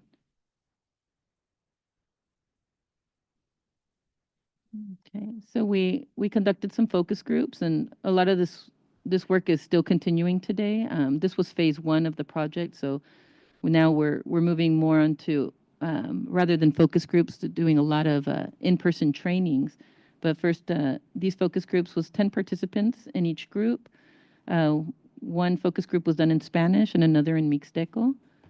And we found that farm workers desired more autonomy over their work, a greater share of economic benefits, and healthier working environments. Opinions on the exact cooperative structure were divided. While some supported the idea of a full farm worker cooperative, others favored some functions shared by a cooperative, while families managed their own plots of land individually. And some of the barriers of becoming farm operators was access to capital and financial institutions, limited technology literacy, and language proficiency, as well as incomplete immigration status.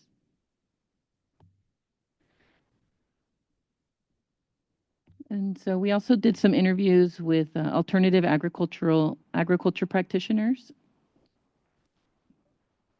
And so balancing vision with practicality, difficult trade-offs between hard economic realities and aspirational vision for sustainable environmental practices, fair pay for those working the land and serving the surrounding community, maximizing economic benefits through on-site housing, event space, educational programming, et cetera, and diversity of organizational structures, cooperatives, 501c3s, businesses, and incubators, which functions of a farm are shared versus individually managed, a need for technical assistance, financing, and permitting structures that supports different types of organizations. So we found too, many of the farmers here that are pictured, also the one thing in common is they all suffered extreme disasters and mainly being floods. And so this farmer here, Malquiades in Central Coast, Santa Maria, he could not get any funds to recover his land that was destroyed during the floods. And we found a lot of that also in both Hollister and in Ventura County. And because what we found is that the organic farms, after they were destroyed and polluted, they couldn't afford to do the testing all over again to be recertified as organic. And we could move to the next slide.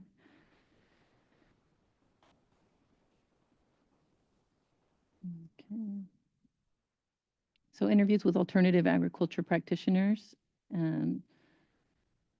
So we also interviewed a lot of practitioners tapping into skills and resources. Successful organizations required a mix sometimes of contradictory skill sets in practical farming, business administration, and community programming. English proficiency and immigration status is a barrier to some of the highest value markets and also to applying for federal grants. So that's some of what I mentioned before too. And changing policy and systems, small-scale farming in a global commodity market can feel like an impossible challenge. Policy change is necessary to increase the viability of innovations and alternative models of farming. More loan and grant programs, reducing barriers to existing programs, supporting and permitting. And even as a nonprofit, we do get certain funding, which is for technical assistance. So we found it was very much aligned with some of the land site visits we've done that people would really appreciate that money directly to help with their farms. Instead, it's filtering through nonprofits as technical assistance when we found that people just really need the cash flow, the assistance. And we could go to the next slide. And so this is just another example of analyzing the farm ownership in a county. And so this is for Ventura County, which Elias didn't help on this one, but he also provided for some mapping for Ventura County as well. And we can move to the next.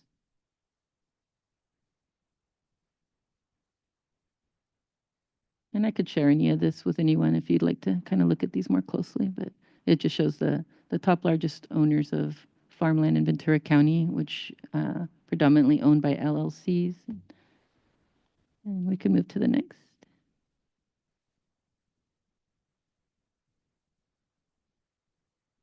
And so to conclude, after having all of these interviews, sessions, the surveys, we, together with the Comité Milpa, came up with some policy recommendations, and these were the top ones. The first opportunity to purchase ordinance and succession planning for farmers, support with permitting for cooperatives. And this is another couple, just to tell you really quick, their story, 80 acres of their land, the prior slide, were destroyed also by the floods in 2023 with no assistance whatsoever. And they're, like most, they rent their land. And the next slide, thank you. The second tier of priority policies, funding to transition to organic, requiring farmland preservation and new development, and establishing a Department of Agricultural Equity, either at the local, county, or state or federal government levels. And you could go to the next. Okay, so our conclusion, the future of agriculture of Ventura County requires change and experimentation. Traditional conservation movements are seeking a greater focus on racial and economic equity. Farm worker leaders are envisioning new forms of farming where they can have greater autonomy and dignity, healthier work in harmony with the land, and enjoy more of the fruits of their labor. These intersections create possibilities to not just advance a better economic future for farm workers, but preserve agricultural land and green space access for our communities. So some of the next steps with Comité Milpa is to actually purchase some land and start a cooperative model. And that's it. Thank you.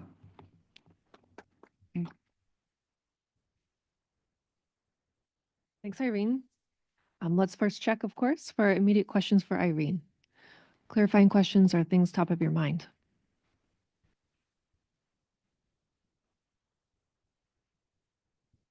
Go ahead, John. Thank you so much. This was on the recommendations. I think it was support with cooperative permitting. Is that the, sorry, support with permitting for cooperatives. I just wondering if you could explain that a little more. The bottom one? Yeah, so that's more focused. I think having that legal guidance and for the government to actually have staff to assist with the permitting processes and develop, sort of streamline the processes for farm workers. We know that there's certain organizations that exist to do this kind of guidance, but they're full to capacity. They're nonprofit organizations. So if this was actually a government entity providing this assistance. I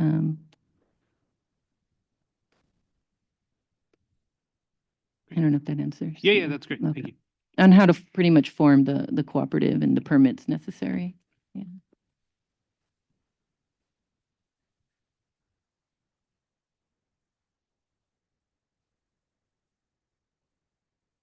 Okay. I'm not missing anything from our 3 task force members online, am I? Okay. Excellent. I think we should turn to Sergio and then we'll have full group discussion. Sergio, welcome. Thank you. Thank you so much for extending this invitation. My name is Sergio Carranza. I'm the founder and executive director of Pueblo Unido CDC. I want to just to tell this to be more like with some facts I'm going to share with the group, with the board members. But also just to tell a little bit of the story of the Eastern Coachella Valley.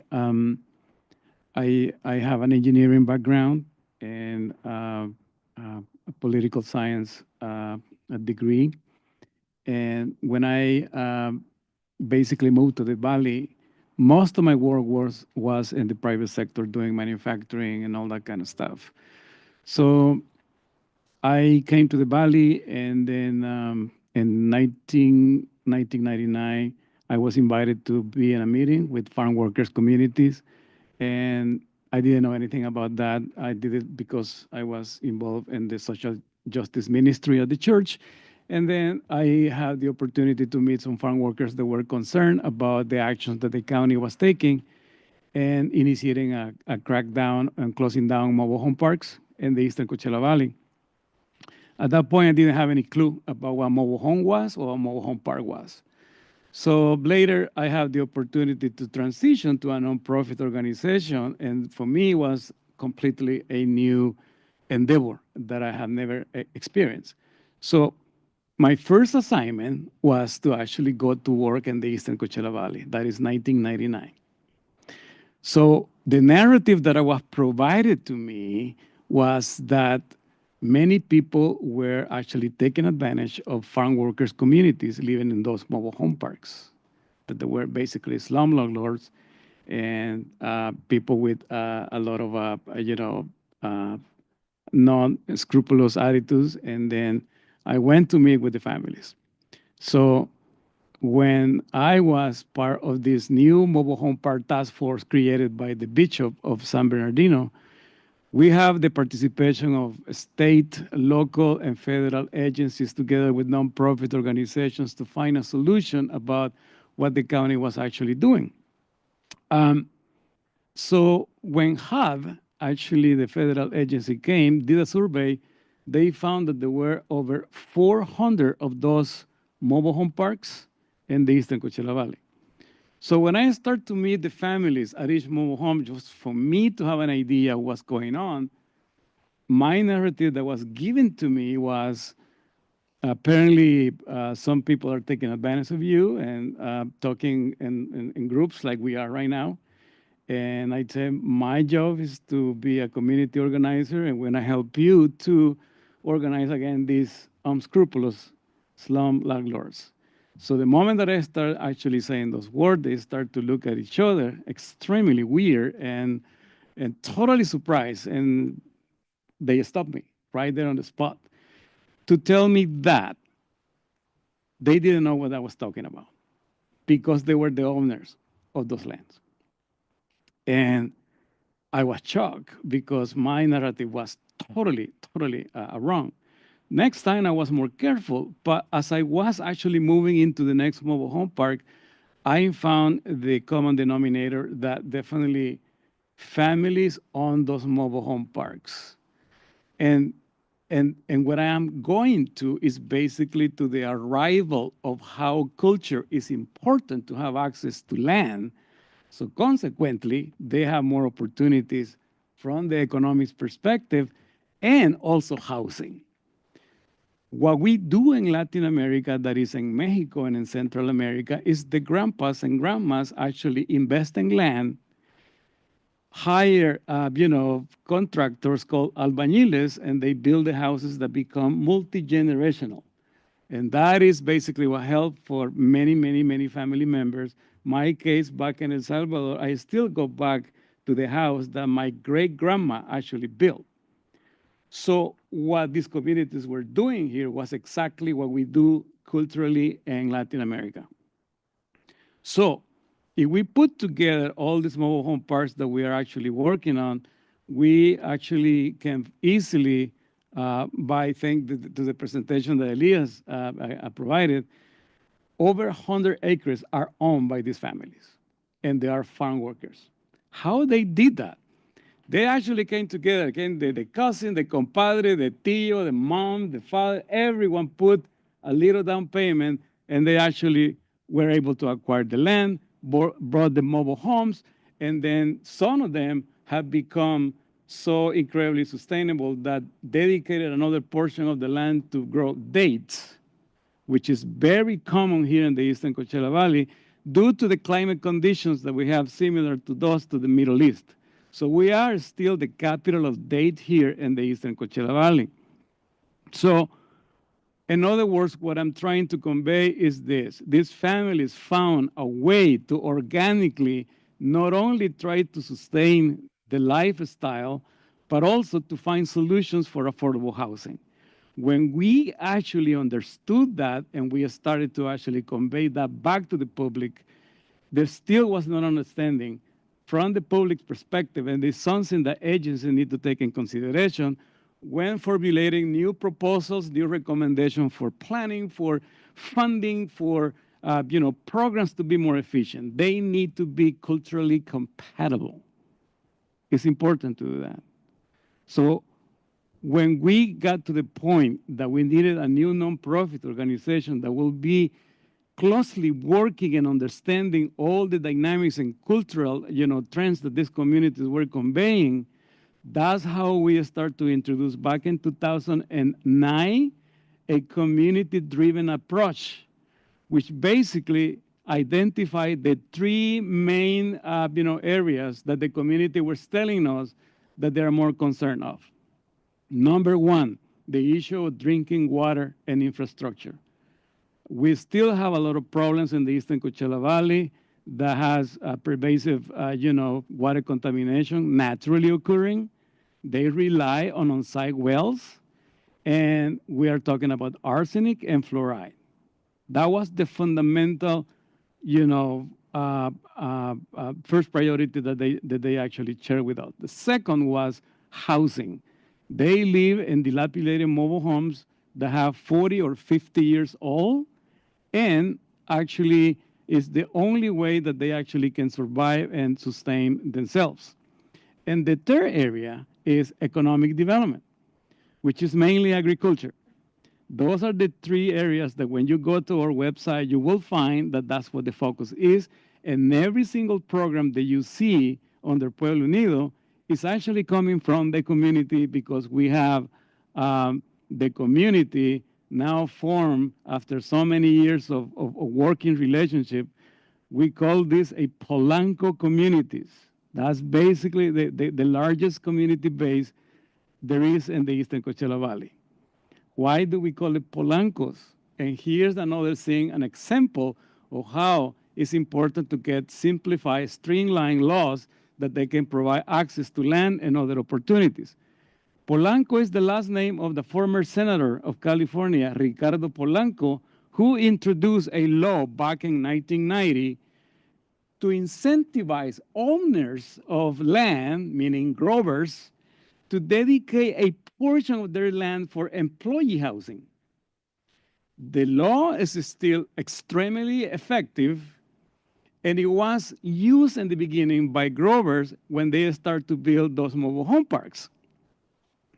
But then the state, the Department of Housing and Community Development started to conduct their analysis and inspections and found a lot of housing violations.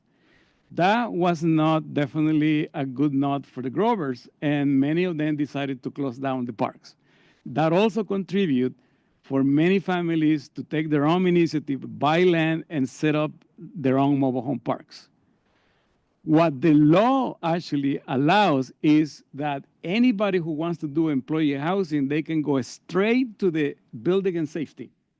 They don't need to have planning process. They don't need to have environmental requirements. It goes immediately to construction. And that is the most effective requirement or a law that is being actually provided. So in other words, in retrospect, that law was adopted by the Polanco community without the acknowledgement or the awareness of the existence of that law. Next slide. So if we actually analyze our agriculture, we have been actually following the production of the agriculture in the Eastern Coachella Valley with the Riverside County Agricultural Commissioner Office. So we now have a right to over $700 million a year, District 4 of the Riverside County, which belong to the Eastern Coachella Valley. $700 million. And I want to take advantage of this incredible analysis that Elias provided us just to actually emphasize that the majority of these fundings are actually going to people who actually don't live in here. So we are losing this investment that is not reinvested into the community. That is to the contribution of those families living Polanco parks, which represent about 25% of the population. Done organically, with their own initiative, with their own money, without the assistance of any government institution. So when we realized that, Pueblo Unido started to actually create their own technical assistance programs, which is what we actually provide to the families, to make sure that they have permitted parks with properly designed septic systems for on-site waste water, adequate electrical systems, adequate water distribution, and most importantly, fire protection, because many of those areas in the Eastern Coachella Valley are prone for high risk of fire. So those are the areas that we provide more assistance to the Favorque community. When it comes to water contamination, basically, we provide technical assistance by introducing new technologies to remove arsenic and fluoride from the water by introducing point of use and point of entry water filtration, which is you're going to see in the further in the presentation. Go ahead. What is impacting right now the community is the climate conditions. This is one of probably the hottest area in California, and the impacts are visible because the way how the mobile homes where they live are so obsolete when it comes to technology. They are not the best insulation kind of dwelling units, and they have a lot of leaks, and that actually create a lot of air quality issues that goes through these cracks in those mobile homes. But again, most importantly, when it comes to the summer, we are reaching easily here now more days with 120 degrees in the summer, which is detrimental for the conditions of these communities. But what I want to just to definitely highlight is that what the Polanco community has done themselves.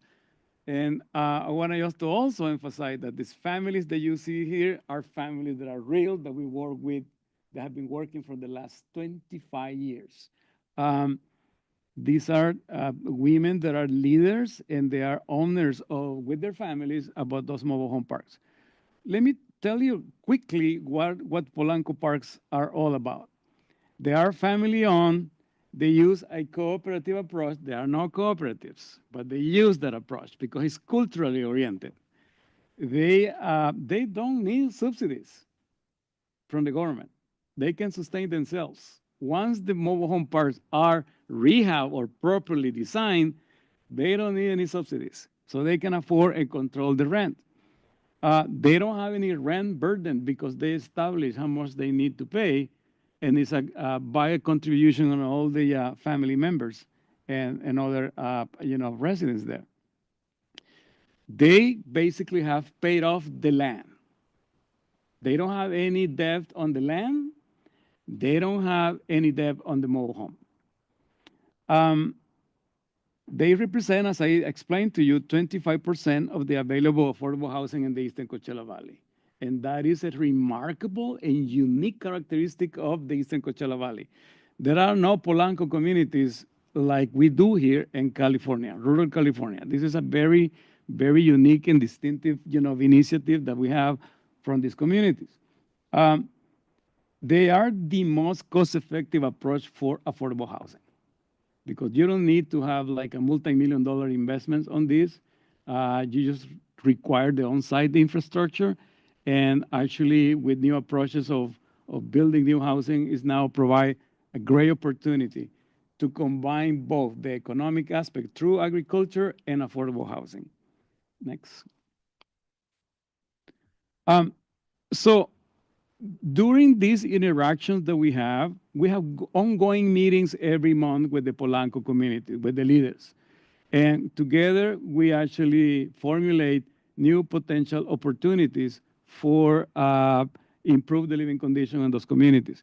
So there has been a really, really difficult situation for us, Pueblo Unido, to actually leverage funding for both agriculture and housing. So basically, as the colleagues show in the presentation, there are little investment from the state agencies to invest in these programs. We still don't have any funding for Polanco parks to address affordable housing. They don't qualify for any of the programs that the state of California has because they don't meet the definition of multifamily, self-help, or even other Cal Home or Joe Cerna farm worker housing. Even though they are ahead of the game, they own the land and they own the mobile home, and you need a little assistance to revamp the mobile home park, they don't qualify. Trying to get funding from CDFI, Community Development Financial Institution, is also a burden because they are considered to be high-risk communities. So there is little investment by the private sector on that.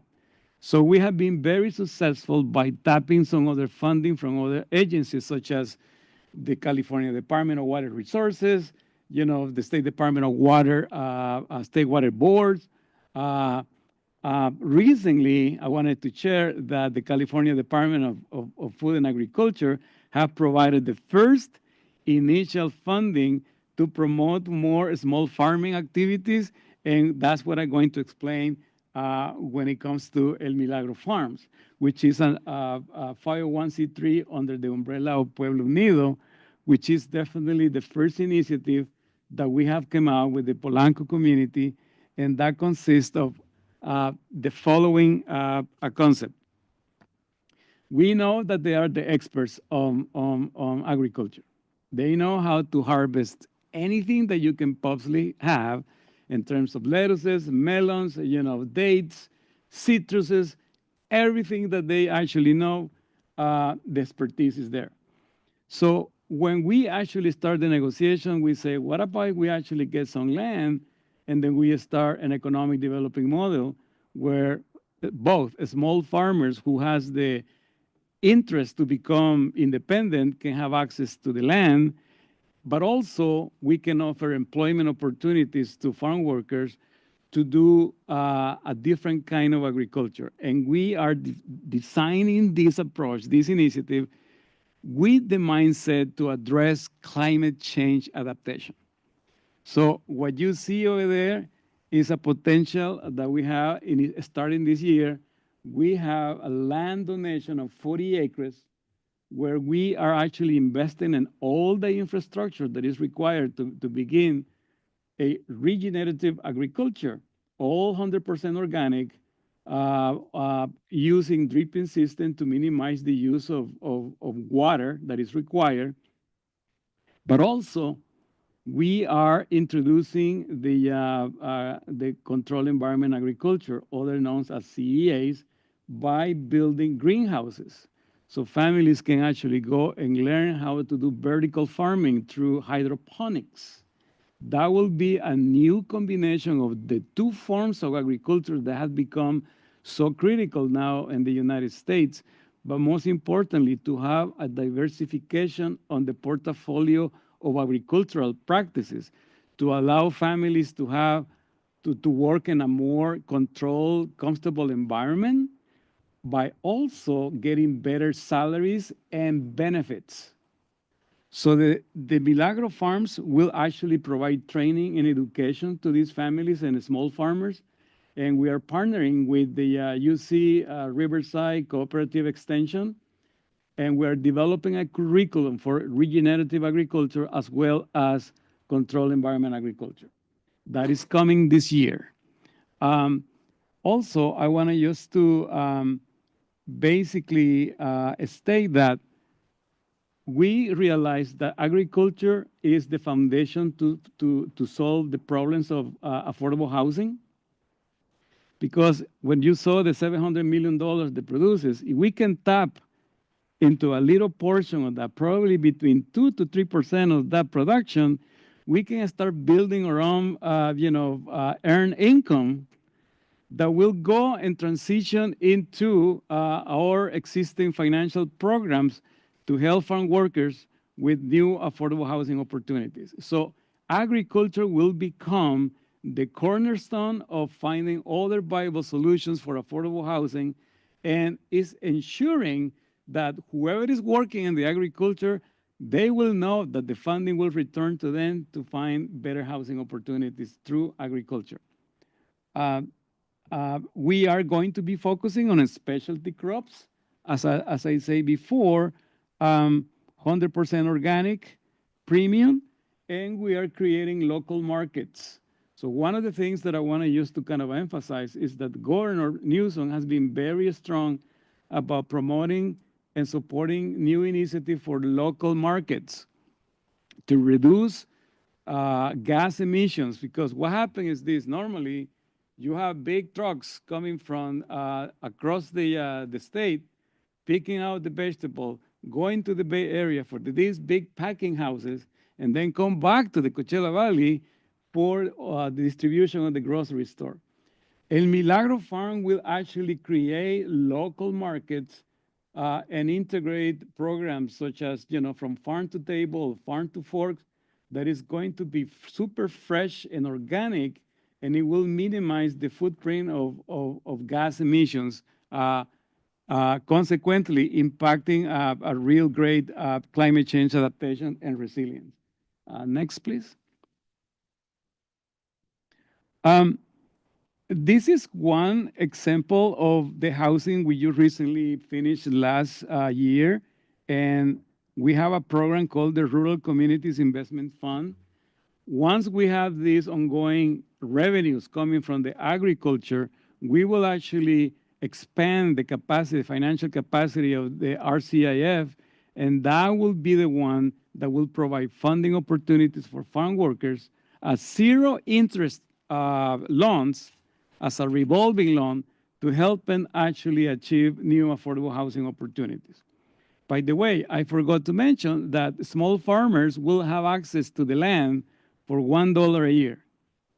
That's the idea. There will be, no burden of accessing the land. We will provide all the resources, all the infrastructure so they can thrive. And once again, this is another way, innovative way to actually provide assistance and support to the community to reinvest back through agricultural revenues that we're going to be controlling here in the Eastern Coachella Valley. Next. This is one of the examples also of the housing. It's a Polanco agri-housing. It's a new model introduced by Pueblo Unido.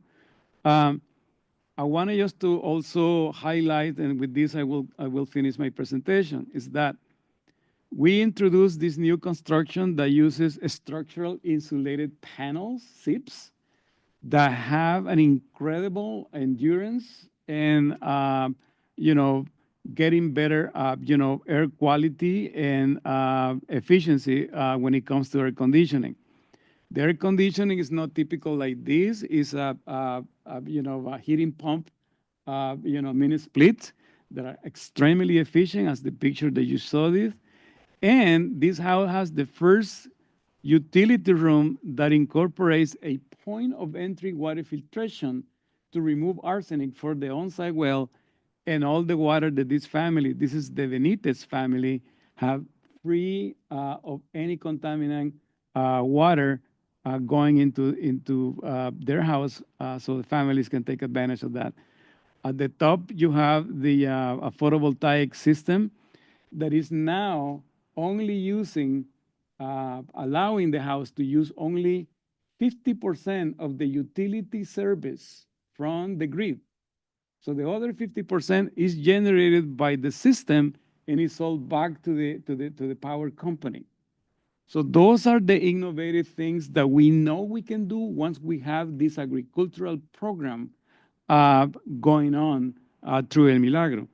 But I want to just to kind of finalize by saying that the land that we actually got, it was a donation from a benefactor that definitely was incentivized by the fact that as a nonprofit, if he donates the land with the value, we can give him a letter of write-off for tax purposes. So that was the first investment. We are still working on a lease agreement for the adjacent 81 acres that eventually will be donated. So we are negotiating on that as well. So we will potentially have an opportunity to have access to 121 acres in Mecca that will actually take care of that. So working with potential, private owners by offering tax incentives, it can be a new strategy to start kind of acquire more land owned by a nonprofit, consequently become a community-owned economy. What do we need from the Strategic Growth Council? I have seen the program that have the opportunity to acquire land, but my first reaction was that the program needs to be more streamlined. It's too complex. They need also to actually eliminate the requirement of have a matching fund. I just think about all these incredible agricultural corporations that produces billions of dollars, and they have an issue with any kind of environment or destruction, natural, disaster. They are subsidized by the government. So they don't have any loss on those. So why can we do something like this for small farmers? They lose the crop because of flood. That is their saving, and for them to start all over again is quite difficult and challenging. So they need to have a more streamlined process. They don't need to require to have a match. They need to have all grants opportunities.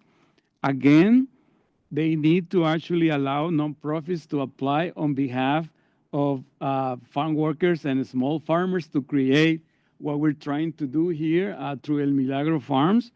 So that will actually expedite and make more funding available so that can be invested in those communities. So once again, Land acquisition is definitely a big requirement, but on top of that, you need to invest in infrastructure just to get the land ready to start producing everything that is required so we can take care of addressing other concerns that the farm worker community have in the Eastern Coachella Valley. Thank you.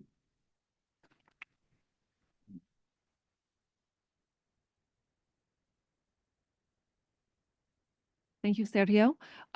Do we have any questions for Sergio straight away?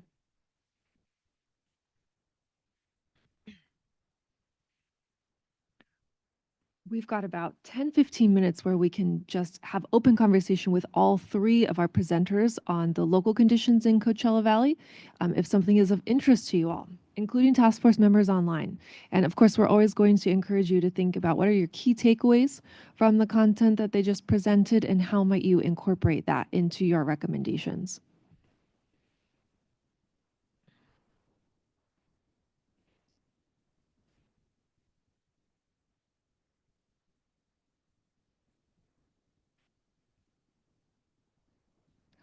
Oh, yes, please go ahead. Yeah, well, thank you for that presentation, Sergio. And I just kind of wanted to corroborate some of the stuff that we were hearing in the community hearings yesterday. I was facilitating one of the meetings, and it was exactly these points that you're bringing up, that people felt as if they were being undersold in like foreign markets in like Los Angeles or the Bay Area, for example, and they were frustrated that these intermediaries were not actually paying the just price for their produce, and that's why they kept, losing and becoming more in debt. And so the emphasis on creating a local market within the Coachella Valley kind of was quite resonant across all the people who were at that community hearing yesterday, and I'm sure we can discuss that more in the next session, which focuses on the participation of those community members. But I just wanted to highlight that this was seen not just through Sergio's words, but it's quite resonant across the entire community here in the Eastern Coachella Valley. So, yeah. Thank you.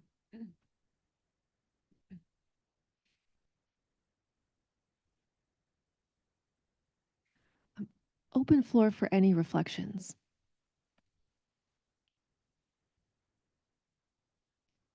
Just a couple questions for you, Sergio. Just to try to make sure I understand what you were presenting correctly. You were saying that the Polanco parks, they own the land, right? So they Correct. do they need more land, or do they need support developing the land that they own? They need support to invest in the land they own so they can start growing. So El Milagro will be the model that they can go and look after so they can replicate in their land that they have. So what is missing is some form of, in Latin America is very common, the term Escuela de Agricultura, School of Agriculture. So you have a center where they can go and get technical assistance. Once they learn and get that training and education, they can come back into their properties to thrive and continue what they do best, which is harvest in their own terms, and also with the help of Pueblo Unido to actually distribute their produce in a local market. That's basically what we're doing. So the Milagro project would be that farming school. Exactly. And that's already funded, or do you also need funding for that? I'm trying to understand where the needs are, what's aspirational and what. Right. Yeah. So we are, again, the super biggest step is having 40 acres of land under the control of Pueblo Unido, because that is the first step. And it will actually save money for any other program. At this point, what we need is investment to create the infrastructure of that land to make it ready to start growing products. That's what we need right now. Makes me, so one of the things that we've been talking about is how it's not just about the acquisition, but it's about having funds and resources and support to develop the infrastructure as well. Exactly. So one more question. The RCIF, the Rural Communities Investment Fund, that's a fund that would be 0% loan driven, like that's the mechanism. And it would be, if you could develop that fund, it would make it possible for people to get a 0% loan so that they could do development projects on the land they already own. Is that Correct. okay? Just want to make sure I understand it correctly. Yes. Thank you. And by the way, it's a revolving loan. So when it comes to the housing, I want to just elaborate a little bit, is that families will only ultimately pay what they have in their lifespan as a productive workers. So if they told me we need to retire at 65, by 65, don't want to have any debt and mortgage because that's their culture, right? So we're going to bring an equity investment to make sure that whatever they need 15, 20 years and so, by the time that they're ready to retire, they have free of debt with not, burden when they're coming a retire a community. We see many farm worker families, elderly, that they are struggling in a very dilapidated mobile home because they couldn't find any opportunities. And that is what we're doing with this program.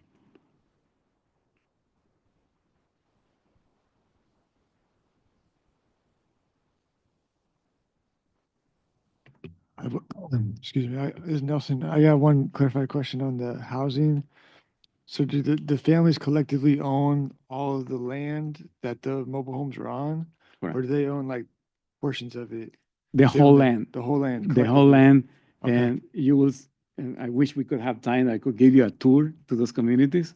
So we are assisting right now to 41 Polanco parks, technical assisting, right now, ongoing. So they have the land, they own the land, but everyone have their own little plot, right? And they know that, okay, this is my fence, this is belongs to me, but it's not officially per se subdivided. But Gotcha. per family agreement, those are the boundaries of each family where they live, right? So that's how they operate. But they have common facilities. They have a typical on-site well. They have a fire suppression system for fire protection. They have their own septic system and so on, an electrical system that is shared, but everyone has his own meter, so everyone pay independently on that. So that is an organic community, housing approach that is sustainable, that has been in the works here in the Coachella Valley for the last 30 years. So once again, families don't have 50, 75% in the bank, $70,000 in the bank to do this kind of rehabilitation or replacement on a specific part, or to replace the mobile home. So what we're is creating through agriculture this fund that will be to their disposal if they need to do any kind of improvements in their land, including economic developing, projects. Like, for example, they need infrastructure for the irrigation system, or for seedling, or for manure, composting, everything. That funding will be available for them. I love it. I think it's a very powerful model. When we're thinking about like how policy strategies can be used to formulate solutions, I'm thinking about how we can model this, or from your perspective, like how can policy be used to like strengthen those type of models, would you say? I have been involved in a lot of public policy, and one example is that the point of use and point of entry water filtration were going to sunset in 2013. So we went to the local assembly member, and I told him, I can assure you, I'm going to come back to you in 10 years, and not one single pipeline will be installed to address water contamination. 2013, finally, they start a project for water. So we went ahead and passed AB 430 and allows the installation of those units until water consolidation was available. We have installed over 400 units at those parks, and we have stabilized already the problem of water contamination because those filtration units. So it became a model for replication in other rural areas, to the point that the state water boards now have funding, official funding, for that purpose.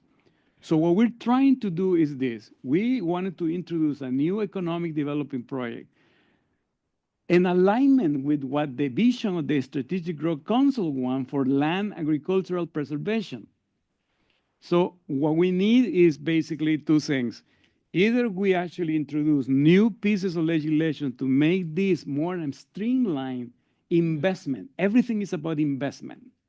We do that, we can apply every year for land acquisition and investment on the infrastructure so we can expand the capacity of this community-owned model to the point that the very same agriculture, let us not forget the $700 million, right? Imagine I tap over there, Pueblo Unido tap about 5% of that. Imagine we tap 2 millions or 3 millions of those 7 million. We can be building housing all year long, no problem, once you establish the local market. So investment in the land and the formal land acquisition and infrastructure will bring the capacity to the community. They are already experts of what they do. So the only difference is that the proceeds of the agriculture will remain in the community. Right now, they're not. They are going away because, as Elia was saying, we have a lot of absentees owners. The corporations in the Central Valley who own land over there, they don't care about bringing back those monies to the community. They take the money with them, which is the model that is right now going on. We want to change that.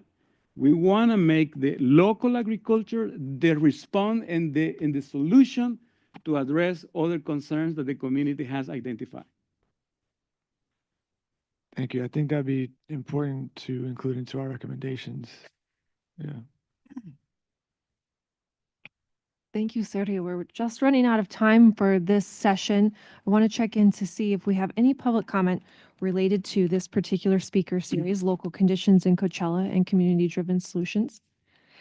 And while we're at it, I wanted to recognize City of Coachella Councilmember Stephanie Verden. Verden? Thank you for joining us today.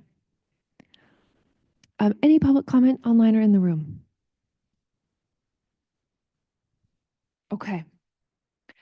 Any last call for questions, comments for any of our three speakers from this afternoon's session?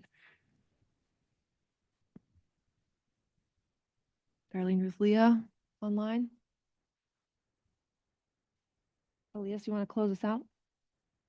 Yeah, I just wanted to reemphasize Doyer's point about infrastructure and not just thinking about, oh, like how do we acquire land, but it's also about every value chain within the agricultural production process. And how I was discussing, like the harvesting of those produce, it brought in 13.8 million, but the extra 21 million was all through the storage, the processing, and the eventual shipping of that produce entering markets. And so it's very clear that these questions cannot just be, okay, we're just going to give land to people. It's also who owns the warehouse, who owns the packaging center, who owns the networks that connect people to these markets in Los Angeles, in the Bay, in Bakersfield, and whatever, Arizona. So it's clear that, like, I'm wondering how the task force will approach that, considering that it is really focused on land and land access and land equity, whereas what Sergio was just talking about, it also concerns infrastructure. And I feel like Doyer was talking about how the task force is now approaching that question of, well, how do we navigate the fact that it's not just about land, but it's also about investment in manufacturing and distribution networks that allow for independent local markets to develop within their communities themselves, rather than rely on intermediaries who may continue to siphon wealth away from their own communitarian forms of production. So I'm excited to hear what the task force goes on with that, especially how it navigates where infrastructure lies within the question of land equity. So thank you. And I just wanted to point out that that's actually a really key point for us to kind of grapple with, is because in our former conversations, and correct me if I'm wrong, I think we were thinking about infrastructure in terms of like water on the land, or a packing house on that land to deal with whatever you harvest, but not the vertical infrastructure, right? And so I think what you're saying is a good point, and I think we need to actually grapple with that, and where does the agriculture end in our recommendations? Point.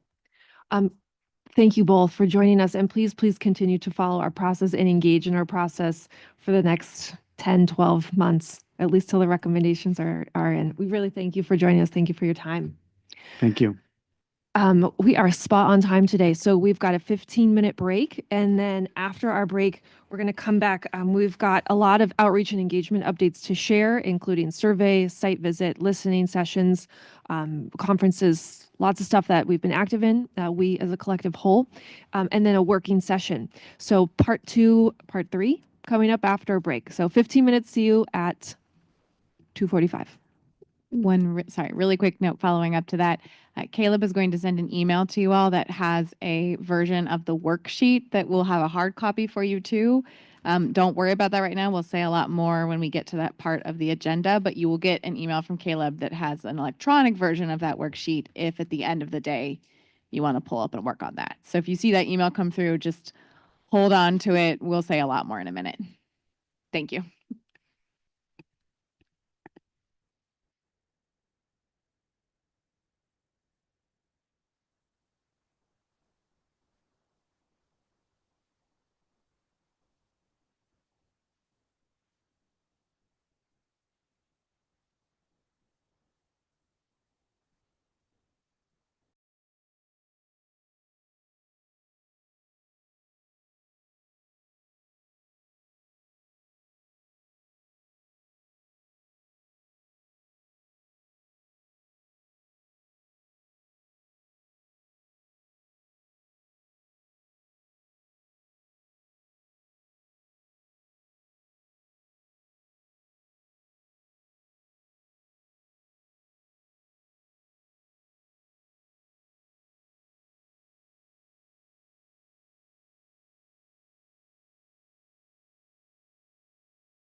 We're just doing a quick group photo, folks online. We'll be right back.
Too late? Okay. Thank you.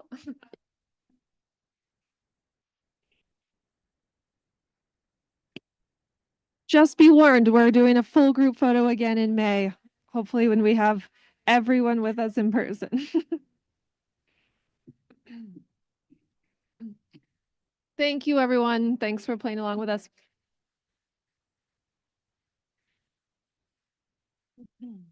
Okay. We are slowly settling back in. We've got some delicious looking sweet treats in the back if you need a little bit of a sugar kick. People, I think, have found them. Brownies, cookies, coffee, orange juice, water. Hydration is key. All right, cool. I think we're ready to go. We are moving into the next section of our agenda, outreach and engagement reports. We've got, I don't know, roughly 50 minutes or so to talk about this. So a lot of good stuff going on. Let's go. Let's kick it off.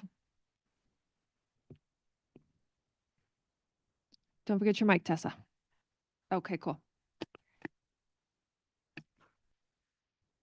Okay, yes, we have a big engagement update. I'm going to run through a quick update on the survey. We're going to do group updates on the site visits and the community engagement sessions that we've had.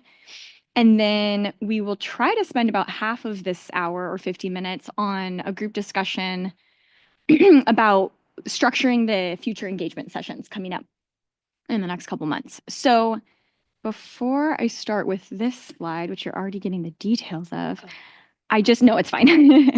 I just wanted to give a quick reminder of what you all have in the Google Drive, because there's a lot of engagement materials in here that, we walked through in the last community engagement session. But just now that, we're all here as a task force, I wanted to remind you all. So the survey materials are all in there in English, Spanish, and Chinese. We have template outreach language, which has been requested over the weeks and months. We have, flyers that you're always welcome to print out or just take a look at, send around virtually. We have the community outreach tracker, and then much, much more, including that repository that we had mentioned earlier this morning in the staff update. So just kind of reminding you to feel free and go, poke around in there and see what might be useful for your conversations in your work about the task force. Okay, so now turning to the Land Access Experiences survey.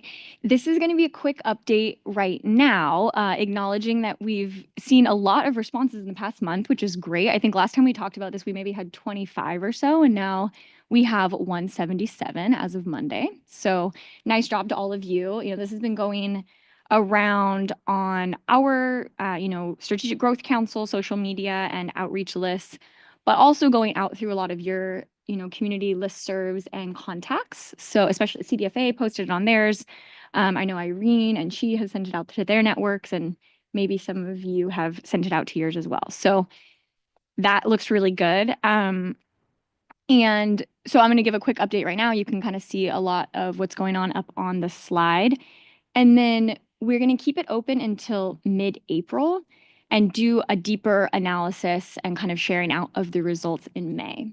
So just kind of on a timeline that you guys can expect. So yeah, the survey has been open since October, to remind you all, running the timeline, April and then May, and then we'll report out all those results in May so that we can have a deeper discussion about how you all want it to be incorporated into the report. And then, we'll see that in the August version.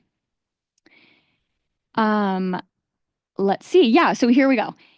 Some of this is maybe a little small to see, but I just wanted to put this up here to give us an idea of who is responding to this survey. I'm going to actually pull it up on here so I can see. I think I have it. Thanks. So you can see the first image. Well, yeah, it goes down from English, Spanish, Chinese, but the bar colors align with the categories. So you can see green, that's aspiring farmer, blue, beginning farmer, yellow, young farmer. The blue is just farmer. And then it moves across. So farm worker, gardener, grazer, land steward, rancher, and then other. And this was a question where people could mark multiple responses. So some folks may have identified in multiple ways.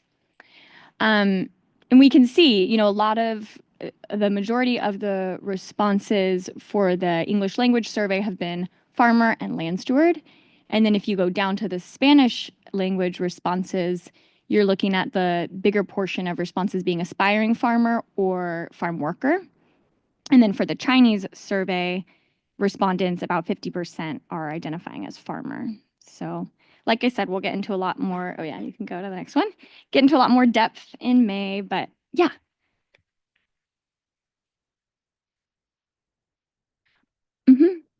Yeah, that was on the first slide. There you go. No, that's okay. I didn't say it. So yeah, we're looking at about, half English, a little under half being the English respondents, and then 46 and 49 from the Spanish and Chinese surveys. Yeah. Okay, so then this next slide, the colors get a little confusing. It's a lot to look at, but essentially this is the consolidated responses to the English language survey to this question, which is what are your major past or present challenges related to land access? So this is, one of the major questions in the survey. It's the grid that we have, just so you all kind of, maybe that looks familiar. We ask respondents to score this list of challenges from 1 to 5. So 1 being extremely difficult. I'm sorry, 1 being not a challenge, 5 being extremely difficult. And so you can see there's a lot of orange, which represents 5, right? A large percent of respondents. For example, in the first column, the cost of land, you can see about 60% of respondents indicated that this is a challenge that is extremely challenging. And then you'll see another 20% in blue in that first column down below the orange, indicating very challenging. So essentially, 80% of respondents said it was either very or extremely challenging. And so you can look across, if you kind of combine the orange and blue in your mind, you'll see that the majority of respondents said either very or extremely challenging to the first 3 challenges, and then moving across slightly lower percentages. And then the 6 or the purple color on there is that this challenge is like not applicable or not relevant. So then if we go to the next slide, what resources would be most helpful to address your challenges? So this is kind of the inverse of the question we were just talking about. And again, if you kind of combine the orange and blue blocks in your mind, you'll see, almost, that looks like about 90%, maybe 80, 85% of respondents said that financial support to buy or rent land would be very helpful or extremely helpful.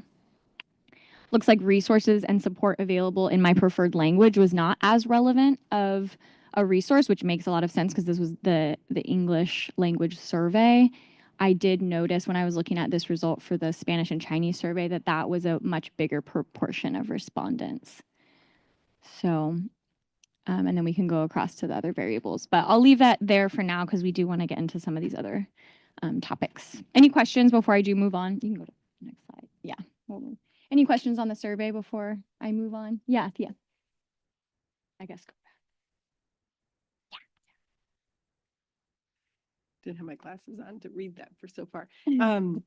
Just could we expect to have after April the more like in-depth analysis of this? It's kind of hard to make any conclusions only looking at the few things and only from the English participants. So will that be something that we talk about in May? Yeah. Okay. That's the plan. So we'll do a deeper analysis after we close it mid-April, and then that could be like part of the briefing materials and definitely a discussion in the meeting in May. I had one more question. Yeah. So there's 177 respondents. What would be your target, or do you have a target or ideal? No, I mean, we survey could put sample? that question back to you all. I don't think we have really talked about a target. Okay. So, yeah, I think that's really, if you all want to kind of talk about what would be a good goal, given that we've gotten close to 200 since November, we could say. So within, 3 months, if we think about this being open for another month, 2 months, do you all want to set a target or think about what feels realistic?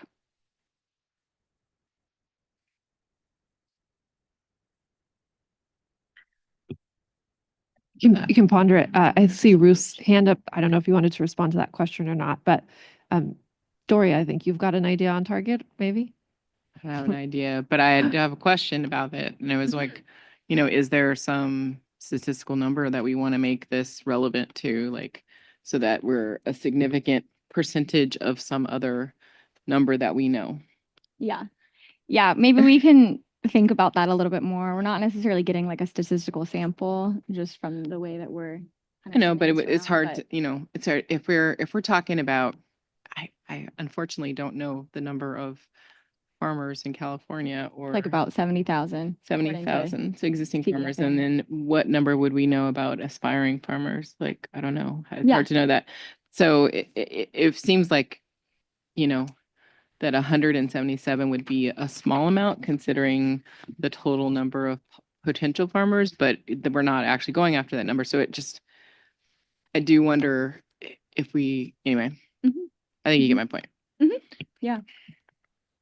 Did you want Well, I was just going to say, I think it's a really important point, and a trade-off that we looked at, I guess, to have a statistically robust survey to roll out statewide, and the amount of time and effort and resources that would take relative to the lifespan of the task force before the recommendations are due. And so landed in a space where this isn't going to be, a statistically robust exercise, but it's something to go off, and we can still give you an idea of what percentage of folks across the state have engaged with this. But we know a few things, right? Like, we know that there are specific farmer training programs out there, specific programs that are helping farm workers, kind of transition.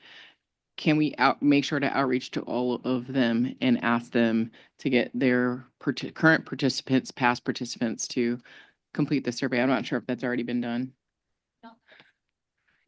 But like, even if we had a list of who those were, how many people did each of those programs serve, and then try to, make a specific effort, to that group.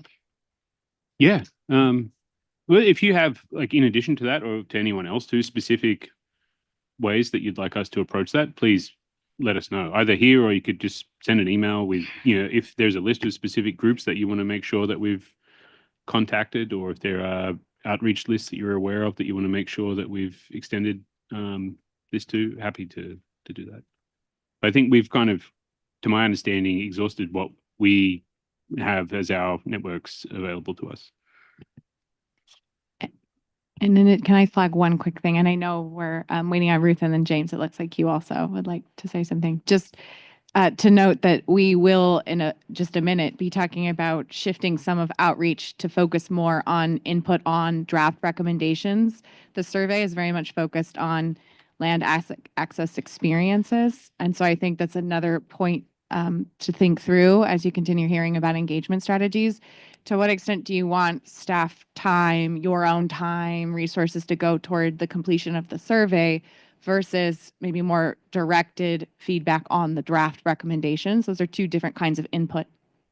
So just, I wanted to put that out there as something to consider when you're thinking through the focus that you'd like to take from here. So. Ruth, thank you for waiting. Just a quick question on the data. Maybe you're going to do this for the in-depth analysis already, but are you going to break these responses down by the different categories of respondents? You mean by farmer, farm worker, et cetera? Right.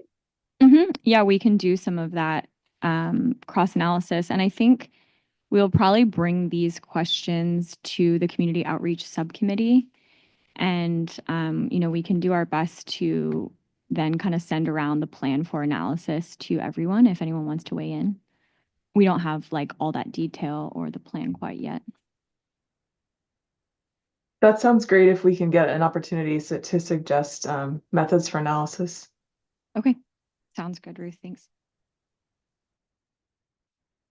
I don't know if this was part of the outreach strategy, but like to Doria's point, like CLPL, ALBA, like if we, did you guys hit them up? I don't think those specific organizations have sent it out to their Okay. networks. So I think if we could ask them and other, I'm just naming two of what I'm sure there are at least a half dozen to 2 dozen in the state of California.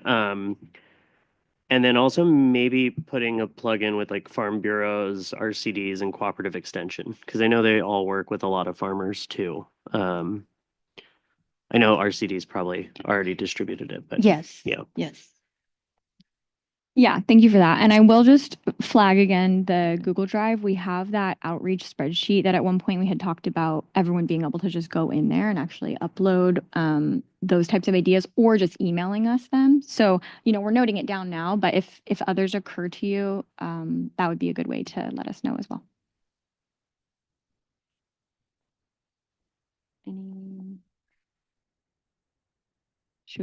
Have you sent it to Intertribal Ag Council yet?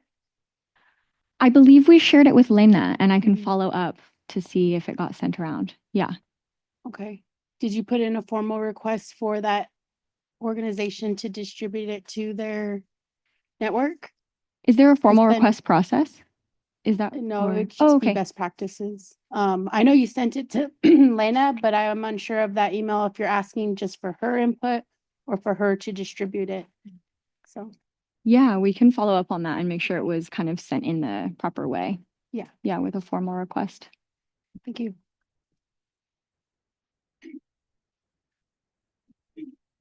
Okay, I think we should move on. All right, we're going to transition into site visit report back. So this will be from all of you.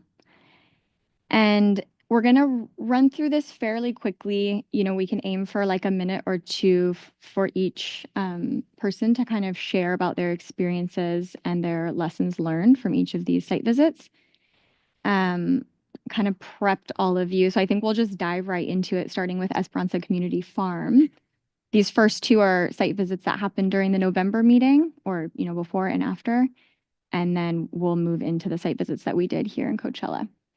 So if everyone can share what did you learn that helped deepen your understanding of land access challenges or solutions and any other reflections that you might want to share with the group. Thea, do you want to kick us off? Yeah. Sure. And Tessa was also at this meeting that we had after our November meeting. This was such a great conversation.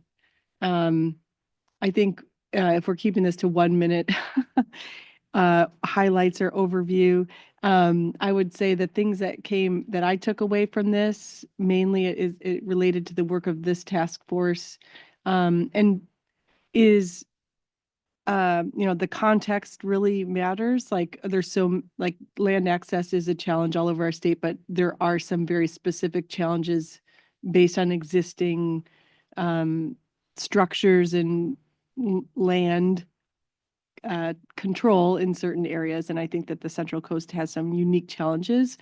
particularly for Spanish-speaking farmers. This was a group of Spanish-speaking farmers in the area. I think that it also, this theme already has come up with the presentations that we're just receiving, is to the importance of us to consider in this the land equity conversation about the things that are needed to help that transition process. If that's what we're, if some of our recommendations are considering, how do we directly get land into the hands of those who want to farm it? There's a big transition from farm worker to farm owner, and some of these farmers had gone through that process, and they outlined some of their challenges. They also brought up the challenges related to distribution and marketing their products. And so those were some takeaways. I think that also very directly the ask for funds to actually go directly to the individuals was something we heard pretty loud and clear. They've had the perception of a lot of funds being allocated to intermediaries, nonprofit organizations, local agencies, et cetera. And rather than money going directly to them to help them get land to farm and continue to do what they're very good at doing. So that was, those are some main things that I took away from that. There was also land trust that was there present at the meeting. And the land trust representative also touched on some of that need for the skills to help farmers to sell their products, particularly in those early phases where they're getting established, or the transition from farm worker to farm owner or farm lease, or yeah, go ahead. Yeah, I think you covered most of what we talked about. Maybe the affordability, right, of the renting of the land. There was a lot of complaints about that, and definitely the exploitation with the markets, the intermediary of marketing their products, and then the cooperative model of Mireya. Is it Mireya? Was actually really fantastic. It was freezing that day, so it was hard to totally get the concept, but she drew it all out for us, and the members of the cooperative were really, really happy with the work she's done because she gives them a good value for their product. So that was nice to learn about their cooperative models. And also they talked about doing like a school farmers market where the children actually go with fake money and purchase for their families. And so they were really happy about that, being involved in that type of work. I think I'll just add one other thing that I remember we talked about was also that, it's a very crowded area. There's a lot of different farms in different places, and for them to compete, to even know what is available to purchase or lease was a challenge as well. And I think we've heard that in other areas, but this particular area is much more concentrated. Many of them want to farm organically, and they're having to deal with neighbors that have different types of operations or, non-organic things too, that they don't have a choice. They have to farm in those plots. Yeah. Anything else, Tessa, too? You were also there. I feel like that was really thorough. One thing that I think they were particularly directing towards Thea and I as state employees was just how tired and exasperated some people were really feeling about sharing their challenges over and over and over again. And so there was a strong ask about, what was going to be the follow-up and how they were going to hear the results of this process. So I know we've talked about this as a group before, and all of you have emphasized how important that is, but just wanted to share that that was definitely a topic of conversation as well. So.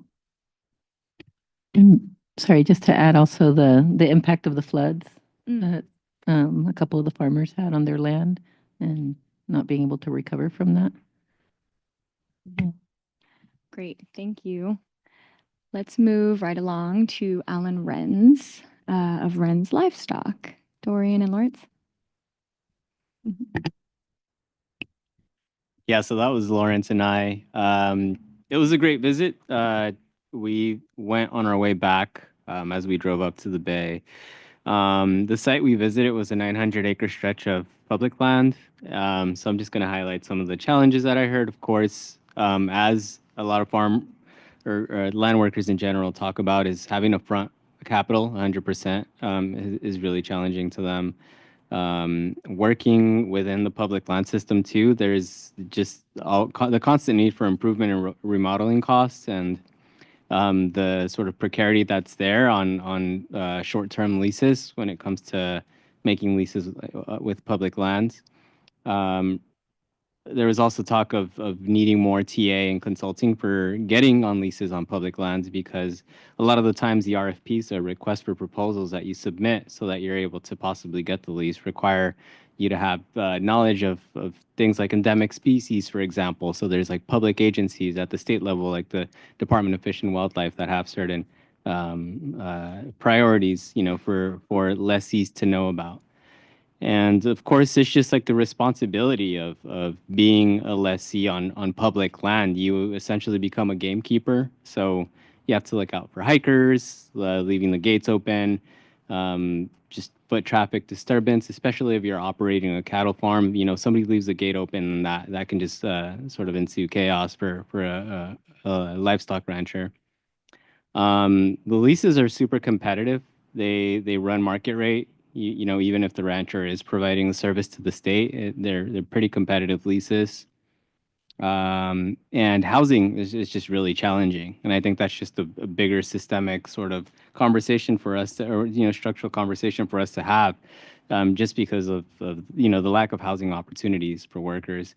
This site that we visited had actually like housing availability, but because of the relationship that the lessees have to the state, they weren't able to retrofit the housing to be able to house their employees. And of course, in general, we have a small percentage of public lands in California, and for operations, particularly this one, you need large swaths of land. Alan was telling us that the rancher was telling us that about 25,000 acres, employ about 5 to 6 full-time employees, depending on the industry too. But the general sentiment we got was that there's a vast underutilization of public lands. A lot of public lands remain fallow, and I think especially as we're as we're seeing finding novel ways to restore landscapes that have been either overgrown or just could use the benefit of having active grazing on them. I think this is a really good opportunity. The RCD agent that we were talking about has done research on the ecological benefits of grazing, and like how to keep that fuel load low by having grazing on site. And yeah, I think this was really good to take into consideration, not only for existing public lands, but if the conversation develops here within the task force of increasing the stock of public lands available in California, and what's taken into consideration if we're seeing as a strategy of land access to increase the public land percentage of public lands in California. And then I don't know if you want to add anything, Lawrence. Sure. I would just add that this gentleman, Alan, he was a livestock rancher, and one of my takeaways was I actually called him an environmentalist, and which was kind of to my surprise, because he does care about the lands, the public lands, and the species, and then not overgrazing, because that affects his production. So that was kind of the biggest takeaway.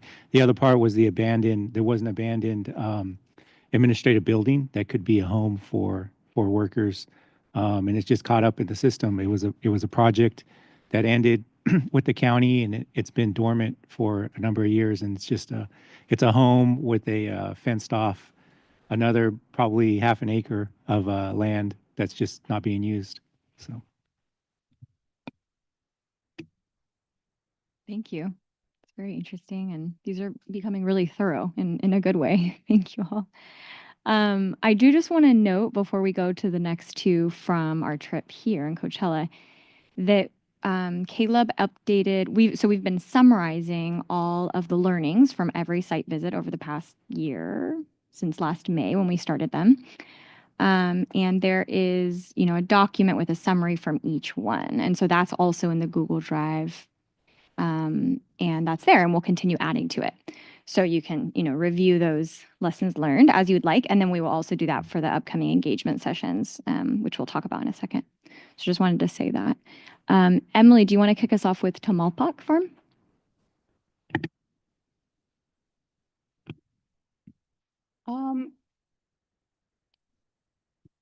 When it comes to land access, I didn't really learn too much with the team members that we were visiting with, Lee and Chuck. Chuck being a new employee, 3 weeks on. The discussions were mainly framed around the operation of the farm. Some of the development, I know, and I learned this last time I visited too, but they did mention the NRCS funding that they received to build out some of their native plant hedgerows, I believe it was.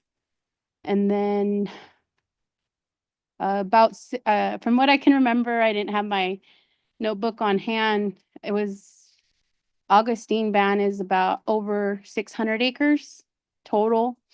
The reservation is, and then the farm being 40, solid 40 acres of that. From what I understood yesterday, they are, representation of the farm team rather than the actual tribe.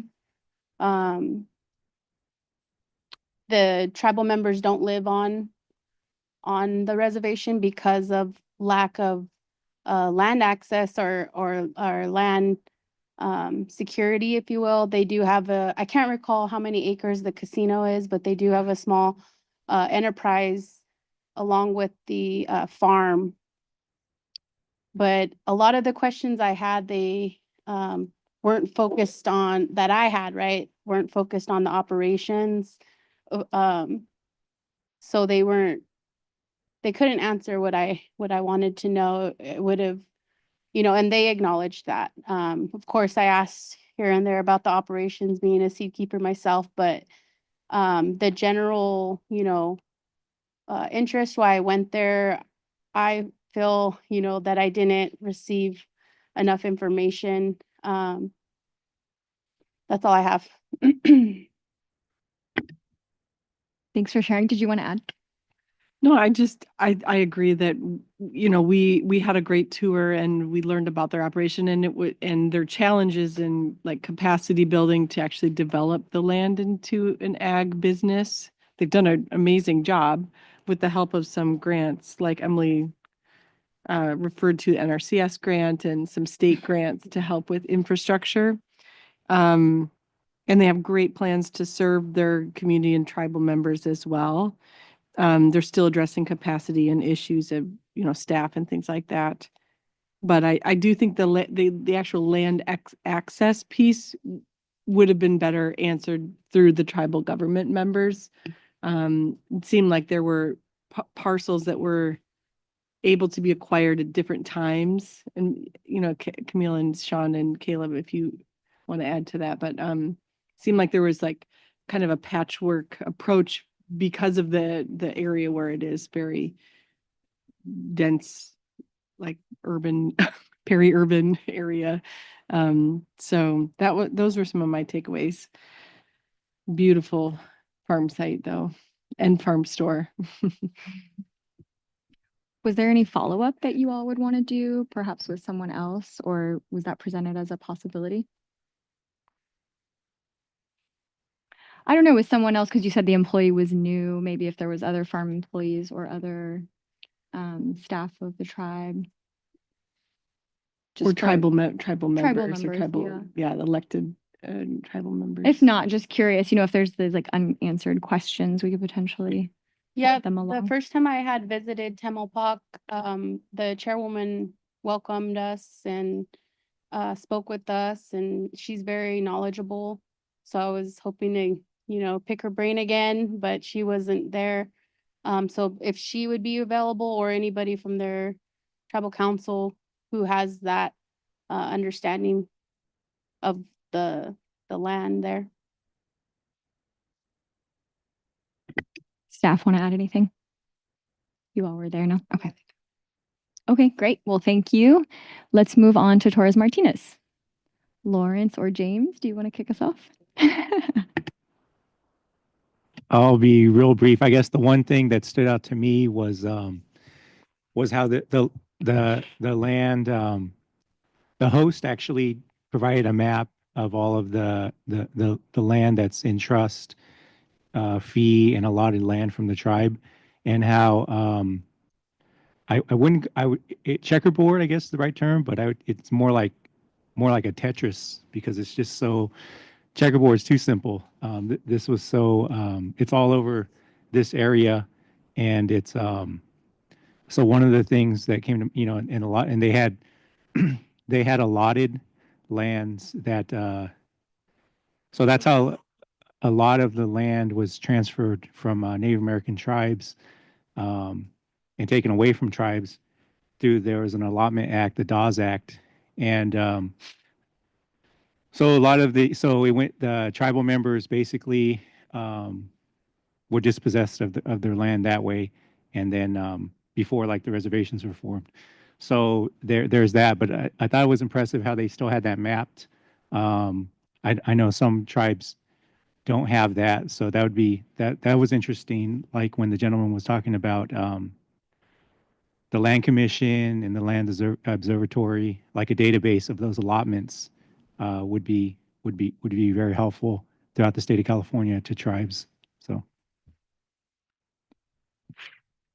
And I'll add just briefly that I think one thing that I really appreciated as a takeaway from the site visit was that there's a lot of complexity happening around access land, like partially because of the distribution of where these plots are, but also there's just a lot of, it feels like representative of the myriad of challenges that have to do with things beyond just accessing land itself. Like, while there are lands being held, because they're all kind of decentralized, there's a lot of moving from one kind of part to the other.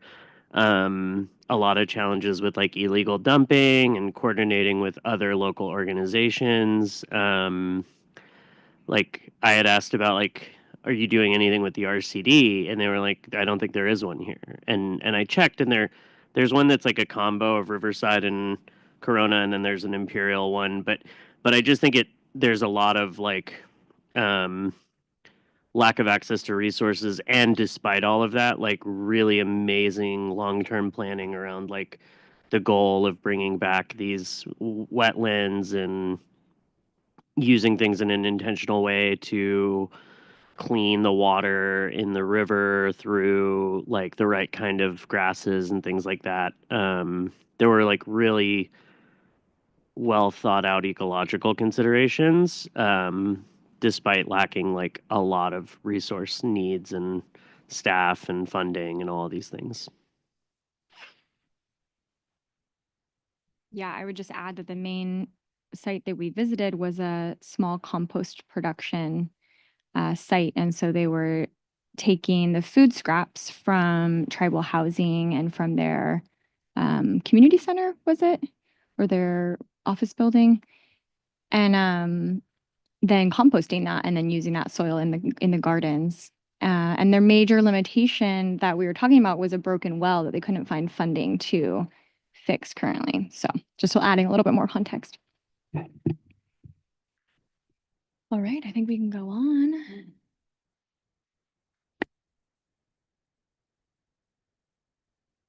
Wanted to quickly note for like the site visits and even the speakers, something I haven't heard too much on is air quality. And we all know who arrived yesterday. That is a factor here. Yesterday it was 125, which is dangerous air quality conditions. But, so the show goes on and they still work. So That's something that hasn't been highlighted in this specific region as we have our regional quarterly meeting. That is a major factor when it comes to agricultural land. That came up during our site visit. We just didn't talk about it today, but Torres Martinez also does 2.5 and the other metric PPM testing, and does that at a couple of sites in the area and relays that information to the community, which is another cool service that they're providing. But yeah, it did come up because I mean, everybody who drove in yesterday was like, "What is going?" Like, it's pretty wild. So it came up in our conversation, and yeah, our host also brought up how the local district is trying to do something with like how they kind of move land around, like physically moving soil to like try and create a dust cap on it so that it can't actually just like fly away. But that was a really interesting conversation that we had. Thanks for calling that out. All right, I'm going to pass it over to James and Nelson to share about a listening session that we did at the Eco Farm Conference in January.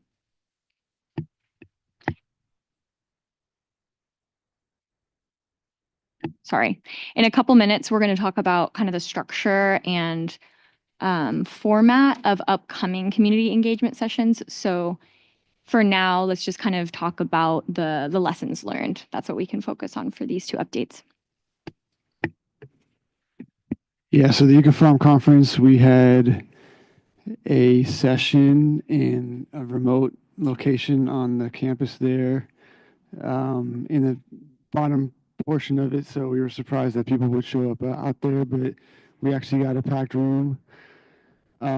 We started out just giving a brief introduction about what the task force is, where we came to be, where we're at now.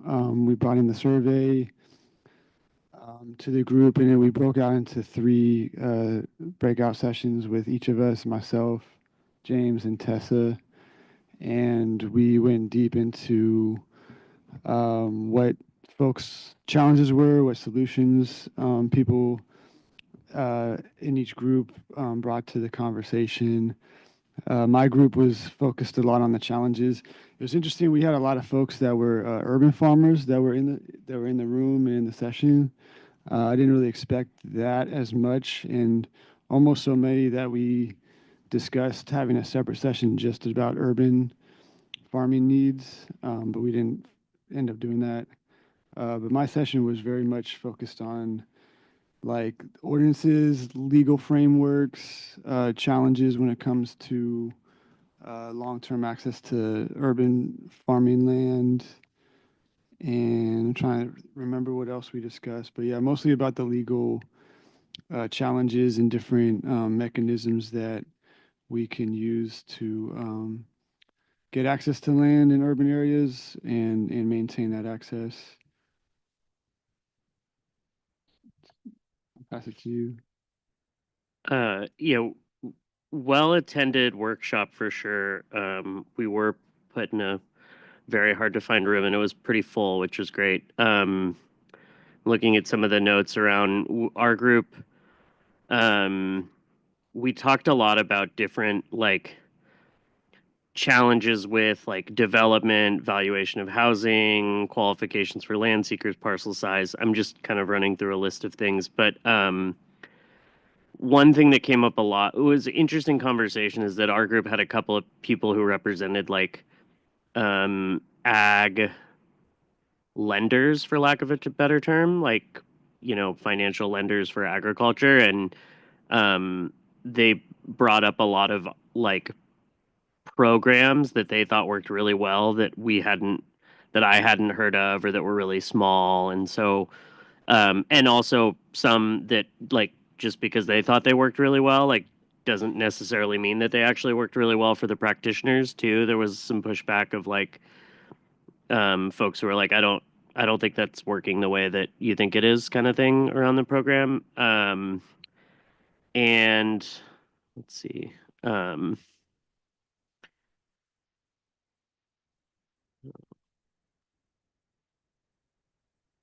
And then in terms of some of the solutions that we talked about, land trusts came up, kind of anti-monopolization as a tool of like preventing large corporate interests from taking over ag land the same way that that's happening with like single residential homes right now.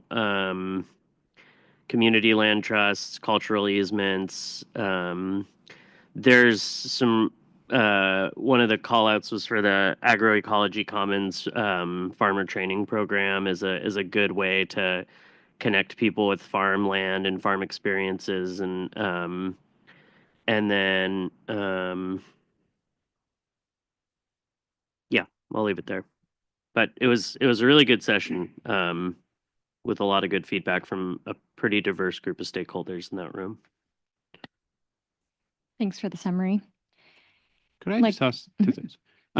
James, if you happen to have like that, if there was a list or specific programs that they mentioned or anything like that that you're able to share, or contacts, any of that would be. Yeah, I think I have the contact for the person who was sharing those programs, so I can try and dig that up. Yeah. And just wanted to sort of use that as an invitation to everyone who attends a site visit at all. Like, you don't have to wait till you come here to share verbally. If you're at a conference and you have some scribbled notes and want to take a photo and email it to us, anything like that, any way that we can gather what's in your brains and what you're hearing, we're open to it, and really encourage you all to do that. And doesn't have to look nice, but yeah, things like that are really, really helpful, because we then we're relying just on the verbal report backs, and we're I'm sure missing a lot of the detail in that. So thanks. To that point, it won't be just, that's really helpful, Sean. Thank you for that. And we'll be compiling written summaries of these engagement sessions as well that the task force can refer back to. So to whatever extent you want, you can capture those specifics and get them to us. We can make sure that those are included.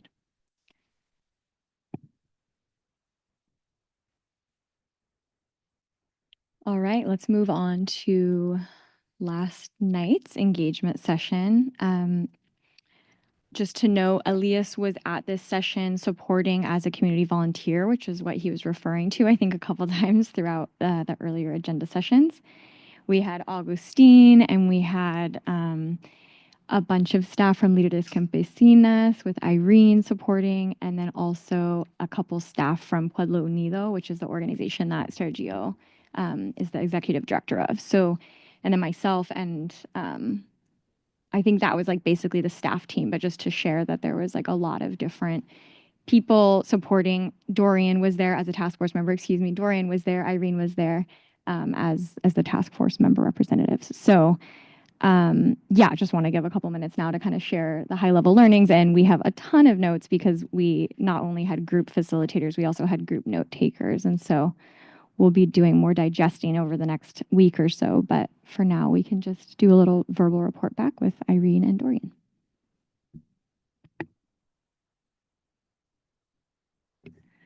All right. So I think overall we heard some of the like similar challenges with the market, access to a market, to coolers. A lot of the people that were present actually were renting land, right? Some of them had their own little huerto, like in their backyard, community garden, or their own garden. They talked about like a variety of different crops that they grow. Some of the, I know, let's see here. There was some challenges shared about cooperatives and conflicts in water issues. That was some of the stuff came up.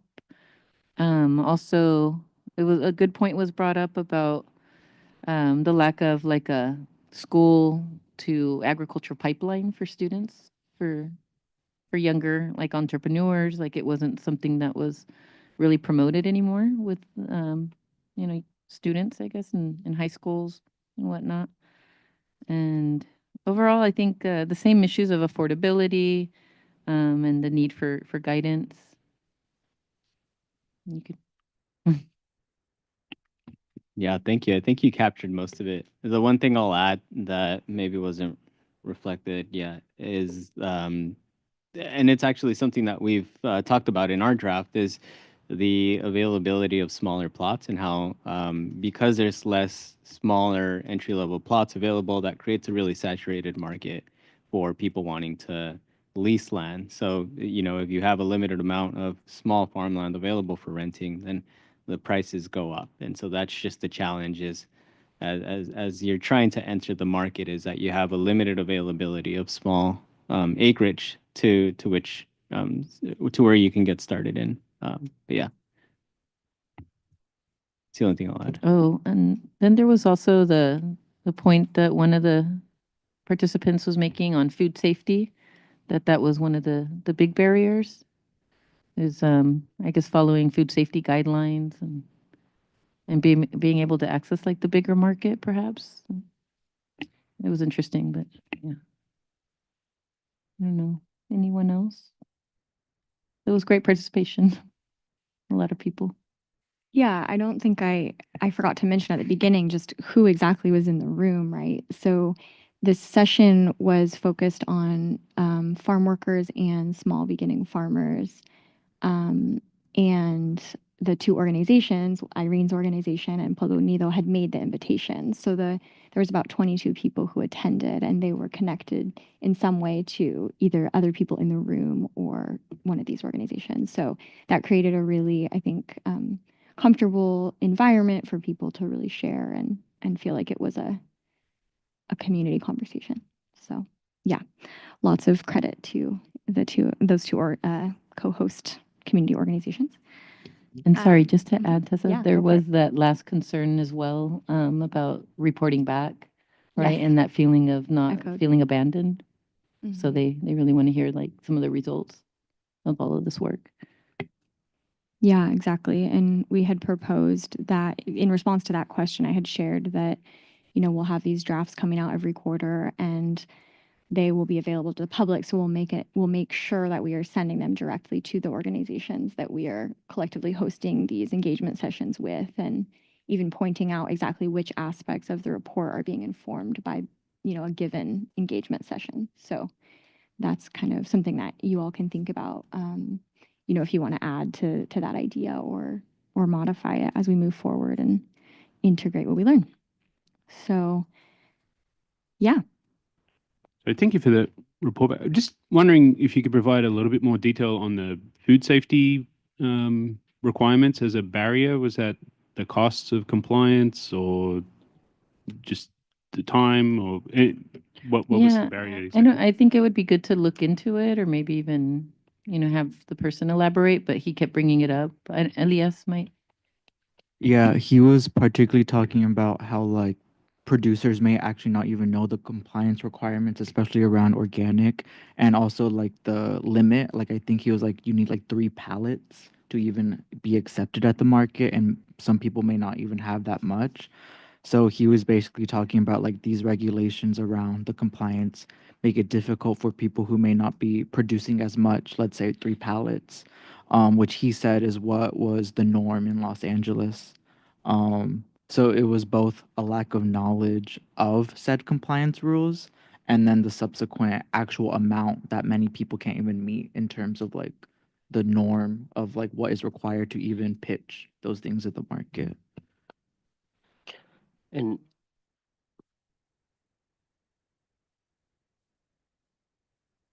Well, yes, I mean, I think what you said is probably what it was more addressing. I wasn't there, but I'm talking about for food safety regulations, in terms of what is required or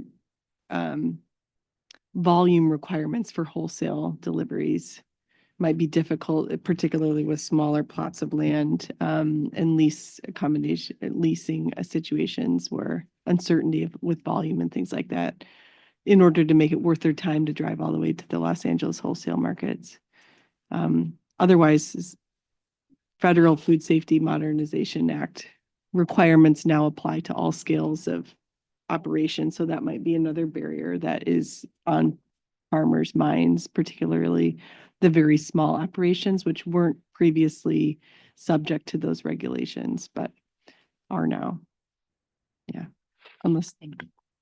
And I'll just add broadly to the like market access component is really challenging because of scale, quality, and yeah, FSMA being like required now for everybody. So there's also a lot of cold chain issues in the Central Valley of like being able to maintain cold chain from field to end site. A lack of cold storage is a big issue too. And it's a lot of times, I'll just say that the trend that I'm seeing now is that by local small scale producers aggregating together, it's creating a market opportunity to access those larger scale palletized kind of wholesale-esque type orders. And some pretty innovative things happening with food banks too around food banks have different food safety standards than like a wholesaler or restaurant, or not necessarily restaurants. And so there's, I would say, the food safety compliance is one aspect of like maybe a half dozen things that are big challenges for people related to market access and better pricing. And about the cold storage, that was actually one of the main issues is that there was regulations against building your own cold storage on your small plot of land. So people felt like they couldn't um will easily package and process the goods that they just harvested. And so they had to put it towards intermediaries. And that was a main concern of some of the tenant farmers who were basically expressing like, oh, like I wish I could just have like my own cold storage, like on my land, and like I could just figure out all that. But because of all the red tape around the zoning use and just the general land use, they felt frustrated that like they couldn't build their own cold storage units. Great, thank you. Sorry, can I just interrupt one more time? I'm going a little off script, but that little discussion is so valuable for us as we embark on trying to draft the recommendations and to have the clearest possible understanding of what the actual barriers are. And a lot of the notes that we have that we're trying to work through say things to the extent of like, oh, food safety is an issue. And then we're like, what about it is an issue? And then having that clear understanding of what we're actually, and even there, those multiple barriers from, the federal regulations through to the zoning that's restricting folks' abilities to build cold storage, and how that's then leads us to a place where we can start thinking about specific interventions that can address those specific barriers. So just trying to, I don't know, that to me was really exciting to be able to map that out and like, oh, here's a clear pathway from a problem we've identified that we've heard through one of these listening sessions through to, as you even raised, some potential solutions out there that exist. So trying to stitch all that together, and we spend a lot of our time trying to work through the discussions that we've had in this group to piece that together. But thank you, Victoria. We also have Ruth. Oh, sorry. Ruth first. Sure. Ruth, Doria. Emily, did you want into? Ruth, Doria, Emily. Okay. Thanks. Yeah, I just wanted to follow up on the cold storage example and add, I've also heard concerns about produce wash water and processing facilities and zoning issues kind of similar to that. Like small farm wanting to set up its own washing facility and then that not being allowed. Thank you. Doria. Just adding in that I think CAF has a lot of expertise helping people with FSMA, especially small farmers. So they help us constantly. And you might want to reach out to them because I'm sure they're really familiar with all of the things. They offer technical assistant coaches to help you put together your kind of FSMA compliance plan and for small farmers. So I think that they probably have a lot of important feedback.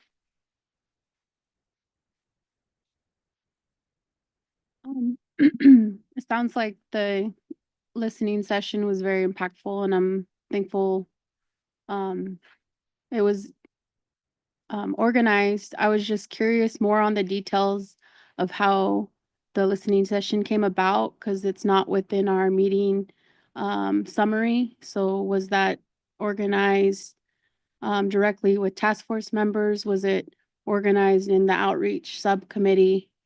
I'm curious as how you're prioritizing these listening sessions.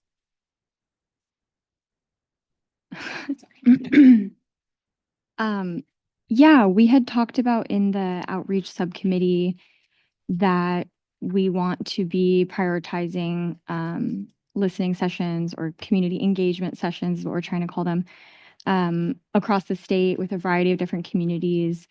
And if I'm remembering the inception of this one correctly, we had connected with Irene about wanting to prioritize reaching the community in this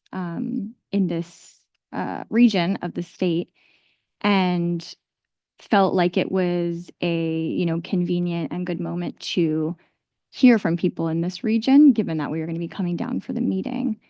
And so I wouldn't say it was like a scientific process by any means, but we were able to connect with an important community partner, both being Líderes Campesinas and Pueblo Unido, and make that happen. So we are going to talk more about right now. You can actually go to the next. I think this is a really good transition into the next slide. The structure of the upcoming listening session or community engagement sessions that will be happening over the next couple months, specifically so we can get everybody's input on how you want those designed, essentially, and what kind of information you all want to be learning from those.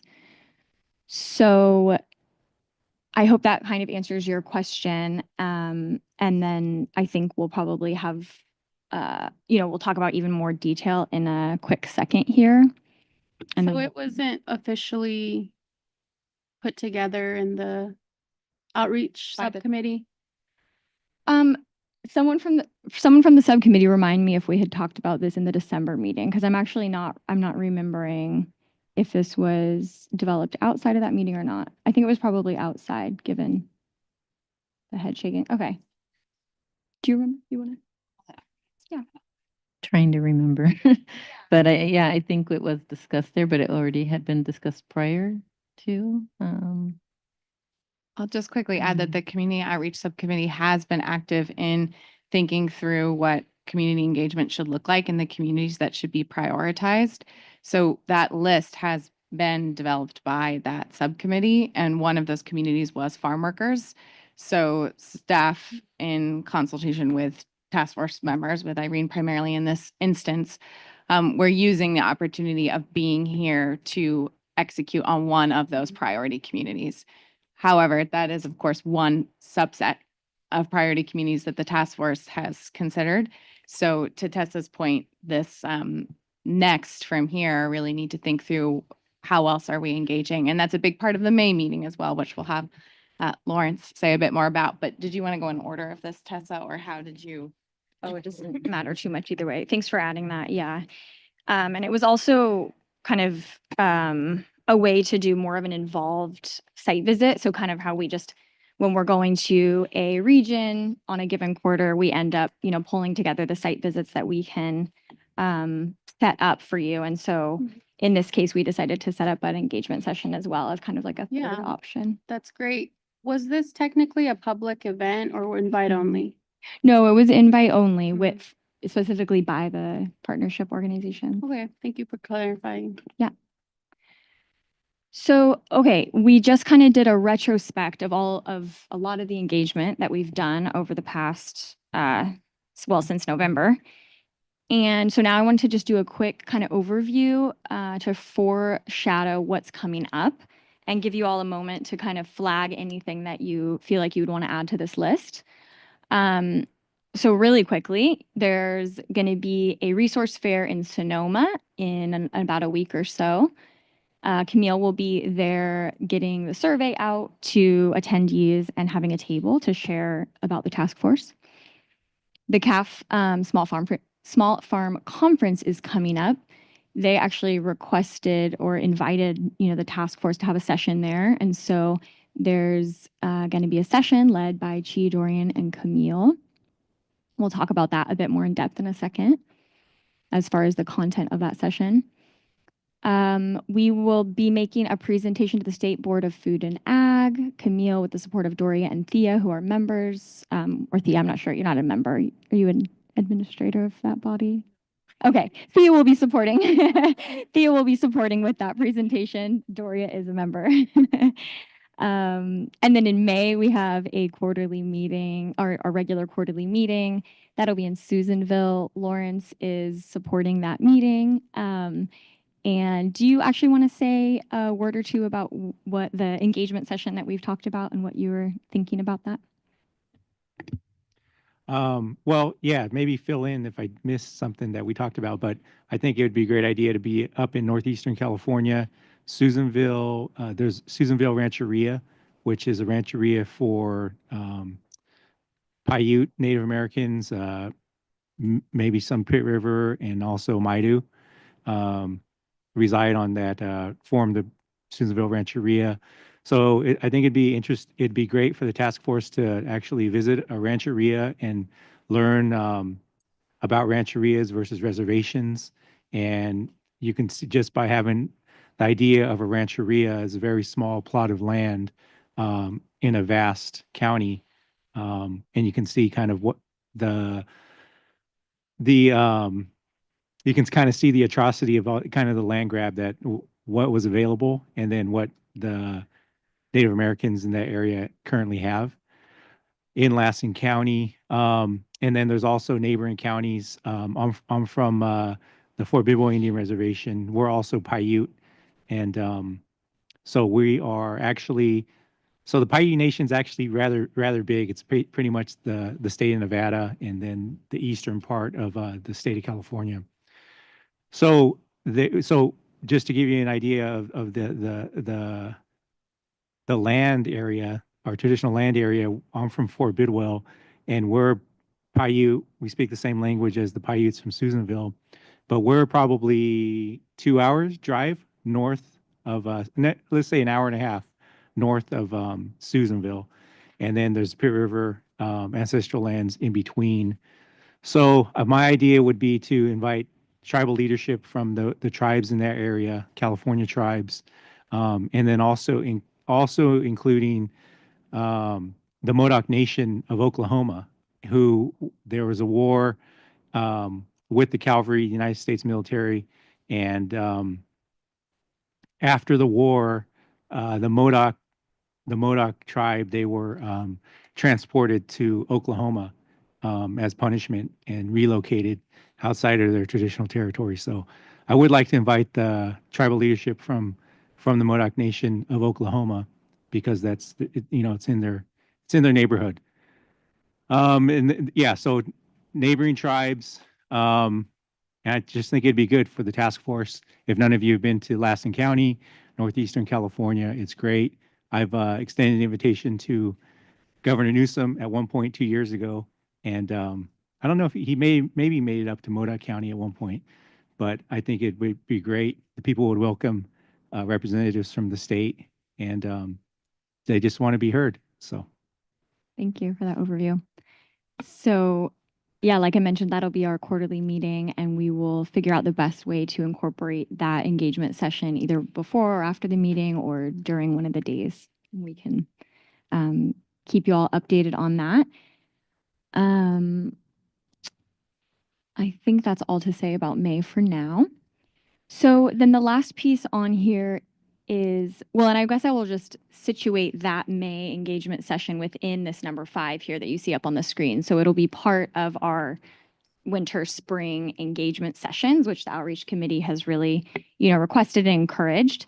We are going to partner with UCANR to run a set of about 4 to 5 engagement sessions over the course of March to June. Acknowledging that California is a big state, there's a lot of priority communities that this task force is seeking to serve. We are going to work with them to, like I said, organize about 4 to 5 of those sessions and then fill in the geographic gaps, and, well, all kinds of gaps, right? Based on community, based on language, based on geography. Fill in the gaps by doing service provider interviews. And so just acknowledging we cannot get into every community and do like 100 community engagement sessions. We're going to kind of try to reach, the broadest range of priority communities possible through those 2 strategies. So that is the plan. And the question for you all, I know we're a little behind. We have 5 minutes or so left. Yeah, and we can always come back to this conversation. But the question for you all is, thank you, Camille, is thinking about the CAF Small Farmer Conference coming up. Right now, we're in a a place where the task force has really done a lot of listening and learning over the past year and some months. The survey, like Camille was saying, is really oriented to do that type of general exploration around challenges and solutions. And since we now have this draft one of the recommendations, we're kind of in a point where I'm seeing this transition, and you all may be as well, where it's going to be really important to start shifting that type of engagement that we've been doing to getting feedback on the actual concrete recommendations themselves, rather than more of this general conversation about challenges and solutions. And so we, Dorian and Chi are going to be, and Camille are going to be doing this CAF engagement session. It's going to be a virtual conference session. And we can kind of use this session to think about how you all want to use that draft report to engage the community. And so the question is, broadly, when we think about the whole set of engagement sessions, thinking about CAF as maybe the first of that series, what do you want to learn from the community engagement session? So from the people who show up to these, what are you hoping to learn? And then are there specific topics or recommendations that you would prioritize? And I know we haven't had the discussion about the draft report yet, but perhaps you all have had a chance to look at it. And so right now, I mean, I think Camille, Dorian, and Chi are listening for specific ideas about what to prioritize for this CAF session, but we're also really curious to just hear from all of you about, how you want to approach these engagement sessions. And I put a couple notes up here because the report is long. We have, a few distinct engagement sessions. Each one will last about 2 hours. I don't think, addressing the whole report in every one of those sessions will be effective or really even possible. And so we can think through, do we want to prioritize depth or breadth? Depth might be taking a couple of really important recommendations to all 5 or 6 of these engagement sessions, versus breadth, which might be, prioritizing a couple of distinct recommendations at each of the sessions. So that's just one way to think about it. And yeah, I want to open it up to you all to share your thoughts.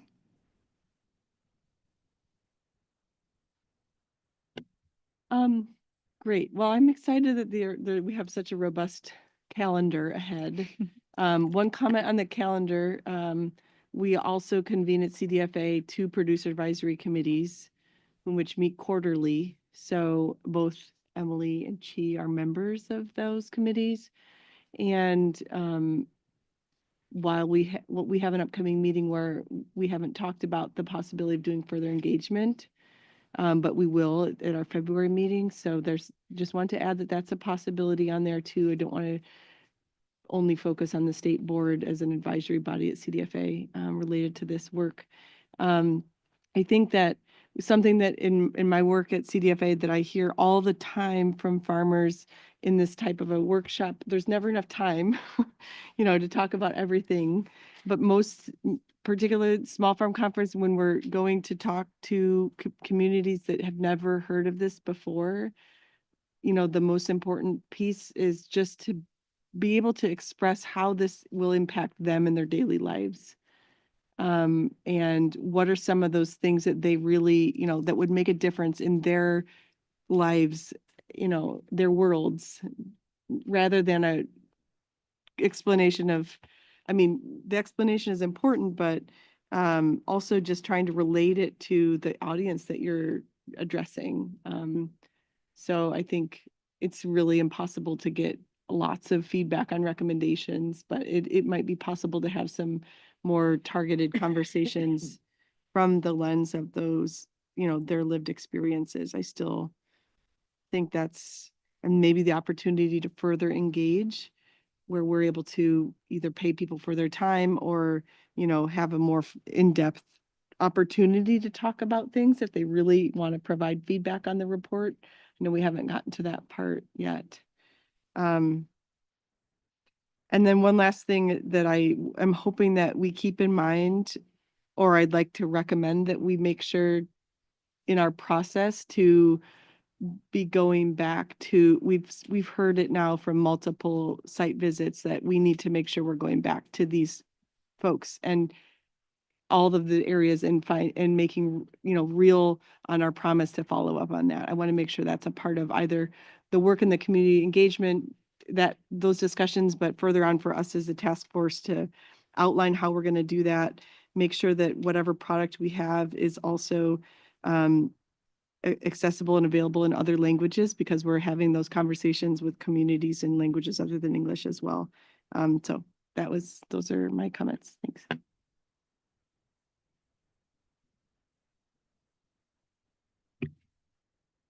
Let's go to Doria. We can keep a discussion queue, but anyone, and we have limited time left, so yes, please. So quickly, I think I would love to see the report move in a direction where we lean into a smaller set of priority recommendations, include all recommendations in the report, but have like a call out focus on priority recommendations, things that would make just that impact on people's lived experience, where we can kind of focus decision makers on, but have this kind of exhaustive list of things that other people may or may not want to move on. So I would like to hear in the sessions that we have coming up, what are, maybe if we preview some of the things we're thinking about of these things, which ones do you feel will make the biggest impact on you, so we can kind of identify what that priority list might look like. Can I clarify one thing? Is that a question you would like to put to the communities as far as which recommendations would impact them the most? Or are you suggesting that we come to these conversations saying, these are the recommendations we feel might be of highest impact? What do you think about them? How can we strengthen them? Or maybe some combination of those two? Yeah, I didn't have a strategy on how to say it. Whichever is, allows for flexibility. So if they do not agree with the things that we want to put forward, there's room to put something else there. But I do feel like it'd be nice to start previewing what we're thinking about, and then seeing, from the people, we're talking about, which ones they think would be ideal for us to really put on the forefront. And again, I've been looking at a lot of reports lately on different things, and it really is effective to have both, that priority list that's featured, that seems like it's you can wrap your head around it, but then you can go and read all of them as well. The whole universe of options. Because yeah. Okay. Helpful. We can also hold on to this and percolate on it a little bit, and maybe we'll come back to the question tomorrow and again in the outreach committee. But good to just get some initial thoughts on it. You both raised really good ideas. Other thoughts on this one? Nelson. To the question about the structure, I want to uplift some of the things that I noticed was really impactful during EcoFarm. Is people are more comfortable expressing and communicating when they're in smaller groups. So when we did the breakout sessions, we intended to come back to the whole group, but everybody was so deep in the conversation that they didn't want to. So I say we keep that and maybe focus on more of a breadth during those conversations, so we can get as much of the range of questions and topics, and then follow up with the depth. Maybe invite folks to go deeper into each topic or on a particular topic that they'd like to.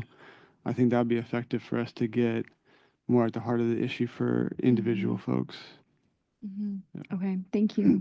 I think between Dory and Nelson, it's sounding like breadth is of interest with some form of prioritization, and then if time or as it makes sense to then go deeper. Yeah, yes. Go ahead. I agree with Dory on the prioritization. I remember a public comment from, I think, last year. Someone's like, sometimes policymakers will skip through all of everything and just look at the recommendations. So if we just have the priority and then have all the other recommendations we want to include, but just the ones that we really want to hit on and we see most impactful, I see that as a powerful strategy for our recommendations. Okay. Anyone else want to add anything about what you're hoping to learn at these sessions?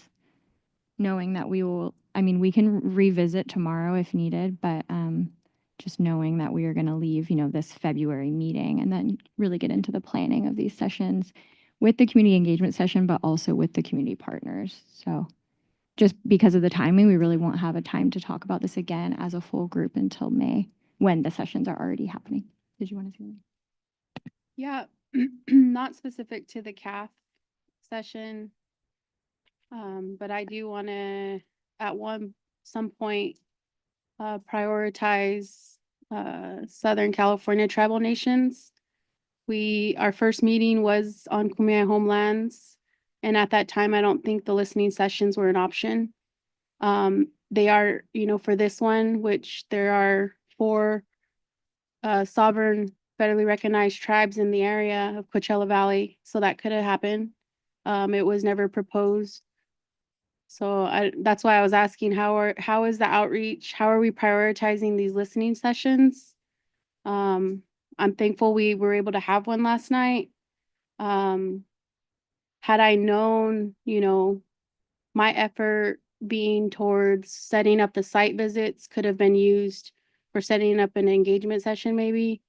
I'm not sure where that ball was going or it's interesting, but yeah, there was a failed opportunity here today and tomorrow during this regional's meeting.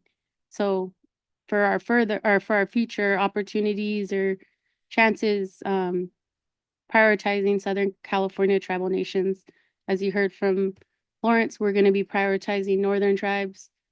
So I'm happy to hear that.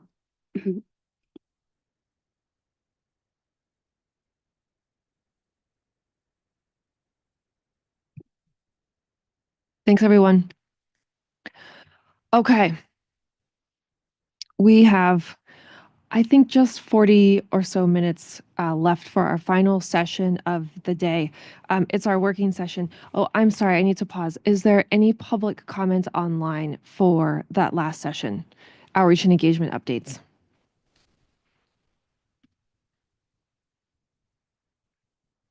Okay. Thank you. If you could just advance the slide one time for us. So tomorrow we only have a half day, which means we've got about 3.5 hours together to roll up our sleeves, dedicated to diving back into our recommendations reports. And so we wanted to spend the balance of time this afternoon regrounding ourselves in that content.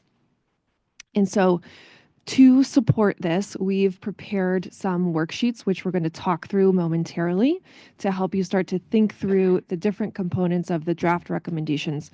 Hopefully you've all given it a read, and so it'll just be a little bit of refreshing your memory and starting to collect some of your ideas, especially in light of this morning's and this afternoon's presentation session. So we're just going to pass out hard copies of both the draft recommendation report as it is right now, also available online, and a hard copy of this worksheet, which we also emailed you. So you have access to a digital copy. Task force members online, you're welcome to open that digital copy. And task force members in the room, if you prefer to type rather than write, you can use the digital copy as well. Before I walk through those instructions, we thought it might be helpful for Camille just to quickly remind us of the process and the timeline. So just to revisit these 2 slides we saw last time.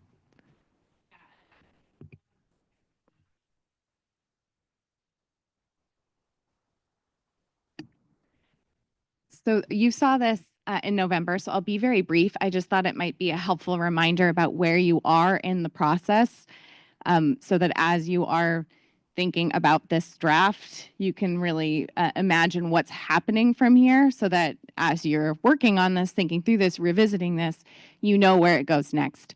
So you are, I should have put a little "you are here" star. I did not do that, but you are.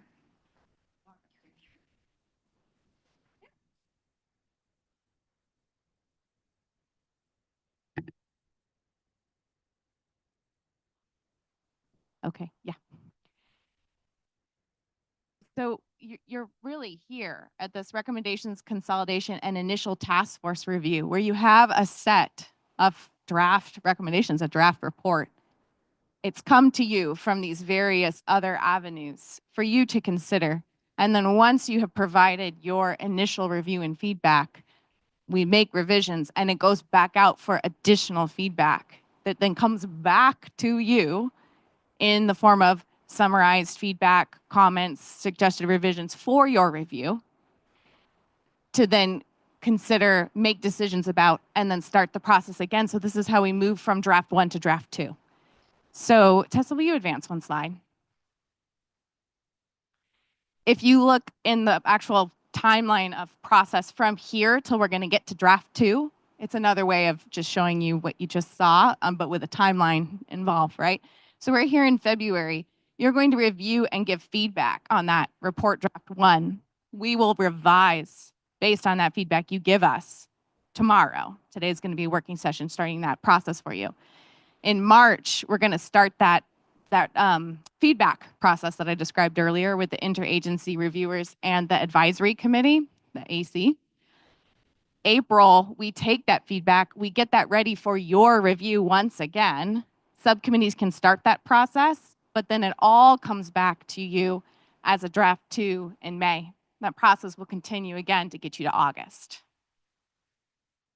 Is this making sense to you all? So I just wanted to kind of map what the process is and what the timeline is. So as you're now looking at this draft, you know what happens from here and you can consider, you know, how best you want to move that work forward, what feels most important right now to share, to get right, so that you can come back to it again, keep getting feedback and keep refining. So we can come back. These slides are in tomorrow's presentation too, you know, if we want to get more into it, but I thought that might be helpful context for you as you're now sitting here with this draft and thinking about what it's going to do next. Anybody have any comments or questions on that process or that timeline now before the rest of the time is working? It's for you to read through, start drafting comments, things like that. Are we going to discuss more about the advisory committee tomorrow? Yes, meaning, do you mean by that the process The for process. that, Nelson? Yeah, Yes, let's make okay. sure we come back to that tomorrow. So that's a great question though, because as you're reviewing this, if you have specific ideas, like we want to make sure this is part of the engagement sessions, this feels really high priority, whatever it is, or we want the advisory committee to engage in these ways, that's all very valuable. And we should definitely make sure we save that time to talk about it tomorrow. So maybe this is just a comment, but has to do with the draft and the timeline. I'm feeling, maybe it's the end of the day, but I felt this yesterday and other days when I tried to take a look at this draft. It feels hard to digest. Like the language in each section are all very close to each other, even though they're different. And I'm just wondering about structure and when do we kind of struggle with structure so that it's more digestible? I don't know if anybody else is feeling similar things, but I was like, should I say this? Do I just feel dumb? No, you say it. You say it. You know, and maybe that's why I was thinking about these a smaller set of priorities or something, so it's something that people can easily see and then kind of dive into. But maybe that's not even it. Maybe this is a structural question, and we should have room to comment on the layout and structure. And I'm not sure where I'm seeing that. Yeah, so thank you for that comment. We have 3 goals for the working session tomorrow. Goal 1, what's your feedback on structure? Overall layout. Goal 2, let's spend some time specifically on the overview section because that's been put into words, things we've been hearing for you, but you haven't seen these words in this way yet. So it's really critical that we spend some time on that overview section. Goal 3, red flag, review of the draft recommendations themselves, which you have been seeing that language in different forms in different ways for a few meetings now. So Doria, to your point, this really is meant as a preliminary draft exactly so that you can engage with it and say, the structure of this needs to change in these ways. So what this is mapping here would be if you tell us that this February, then that totally shifts what this thing looks like. so that draft 2 looks more appropriate to you all, better maps onto your goals. And this is a very collaborative writing process. So if we go to the next slide, here is what we propose to do really for like the 30 minutes, 35 minutes. We'll just check in before we close out at 5 if there's any general public comments and then do a quick recap of action items. But I think that leaves us about 35 minutes for today in this room. We have these worksheets to help you start thinking through the components of the draft report. And the idea is for you to either sit with yourself or maybe sit with a partner, review the components and use these prompting questions as they're helpful for you to jot down some notes. Because tomorrow we're going to come back and we're going to have 3 structured conversations on those points that Camille just outlined. 1, how do you feel about the document as a whole, structure, flow, etc. 2, let's dive into the overview section. Here's specific comments on that. 3, red flag review of the recommendations concepts. So this worksheet follows the flow of the sections and subsections of the draft report as it is right now, with the columns are just prompts. Think of them, fill out the squares if it's helpful for you to think about it that way. These are your internal notes, but if you would like to submit them to us tomorrow for collection and compilation, we're absolutely taking those. So you can use handwritten notes, you can use digital worksheets. We're going to take that all as feedback to consider, as well as what we discuss openly in the room. The comments column is, hey, do you have any proposed revisions to the text directly? Do you have any proposed revisions to that structure of that subsection? Kind of general feedback. Examples and additional context column, we thought, hey, maybe it's helpful for you to highlight some key concepts or examples or case studies or something that might be useful to include in the report to help emphasize an idea or describe a recommendation if useful. So we'll know to follow up with you on that. And then the last column there says questions or discussion items. As you're reading through this, does a question come to mind that you want to bring back for full task force discussion tomorrow, that you want to bring up for advisory committee consideration or for some feedback that you want some subject matter expertise on, something like that. So that's the plan. We have starred, and it comes in, I think, page 2 or 3 of your worksheet, particular areas that we think might be priority topics for tomorrow, and that's the barriers, subsections. So if you're running short on time or brain cells because it's getting late in the day, maybe take a look at those starred areas first. And alternatively, if you've spent a lot of time with this document and you prefer, we want to take advantage of the fact that we're here together. So you are also more than welcome to meet with your subcommittee members or your working group partner to talk some of these ideas out, or maybe talk about a particular recommendation or something that's, an idea that you're cooking up together. So sound good? Yeah, generally. I mean, it can come around and help folks if we need, but about a half an hour now, and then we'll come back together, check in for general public comments, review action items, next steps, day 2 preview tomorrow. Sean. I just wanted to plant one seed, and it builds off your point, Dory, about prioritizing recommendations that are in there and thinking in something we've put a lot of thought into, but how you go about prioritizing and from who you're hearing that prioritization from. That, as Tessa outlined, now we've had these various outreach efforts, we're bringing on the advisory committee, we have all of the expertise that you have in the room, and so there's sorts of very different ways of approaching that, whether you're looking at, here are the barriers that were identified the most in the surveys that we had, or here are the most viable policy options at this point in time, or what that might be. And so I guess the question is more so, when it comes to things like that, are they things that you want to take responsibility for, or that you'd want to kick back to us to bring a proposal to you for how we might think through that prioritization exercise? So that's just as you're sort of working through this document and thinking what might need to be done. Just wanted to throw that back out there because it's really crucial to everything that we're doing moving forward.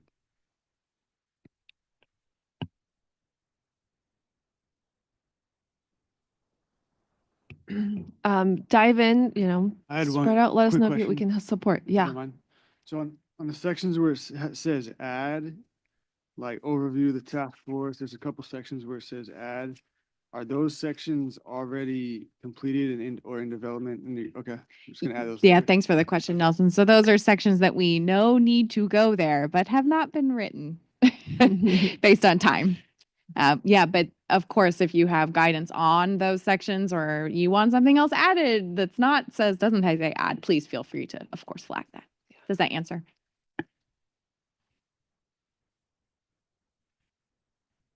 Okay. Do you want mood music? I could put on some mood music. Some jazz. Hold on.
Okay.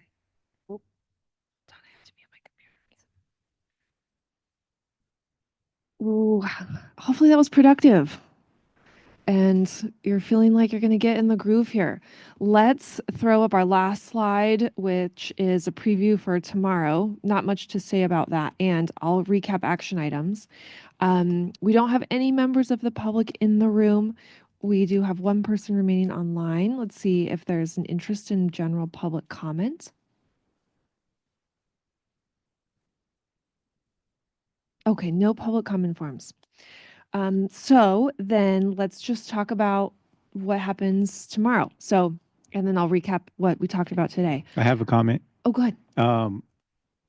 Since I'll put it in the public comment, but regarding the outreach and the engagement that you talked about from February to June, I thought of something. One thing I'd like to know from those sessions is from the participants is kind of what Emily was talking about too. But I'm just curious too if those participants from the communities, if they're like, what's their knowledge of tribes and are tribes in any of their solutions? Are they married into tribes, or there's any relationship with tribes in their communities? So. Okay. Helpful. Or for example, do they see land maybe that a tribe, they see land that has potential that a tribe may have jurisdiction over?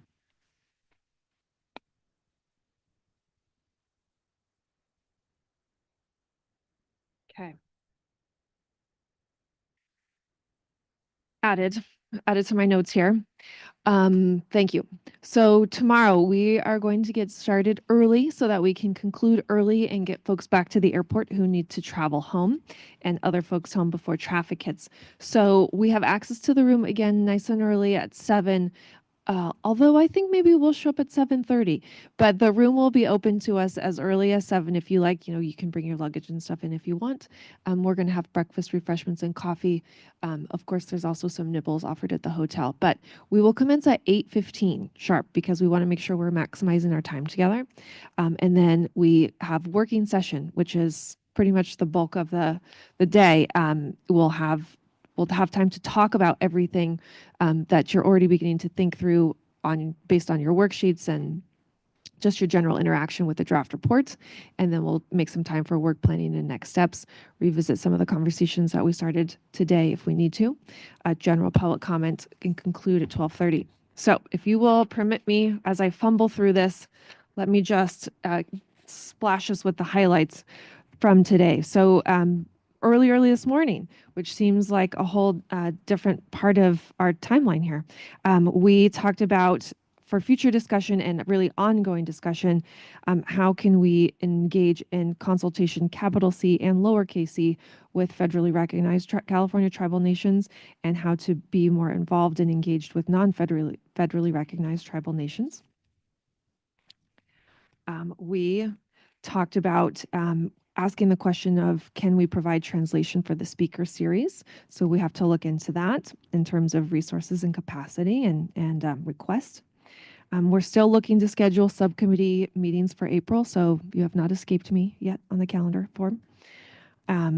We will send out calendar holds for the speaker series that's coming up, and then also a Google form or something similar where if you have questions that you would like to bring into discussion for those speakers, you can give those to us in advance, whether or not you're going to be able to join. But we want to make sure those questions get asked. And again, those are just public sessions. They're not formal task force meetings.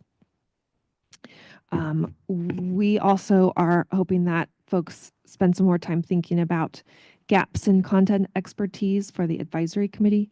And then if you identify a gap that we need to fill, inform staff, and then staff will develop a process to fill those gaps. To come back around related to budget updates, there were some questions about encumbrance periods for local assistance fundings and how funds can be used post report submission to the legislature. So we're going to come back to you with some more information on that. And then we also talked about how should we conduct early outreach to the legislature and appropriate staffers.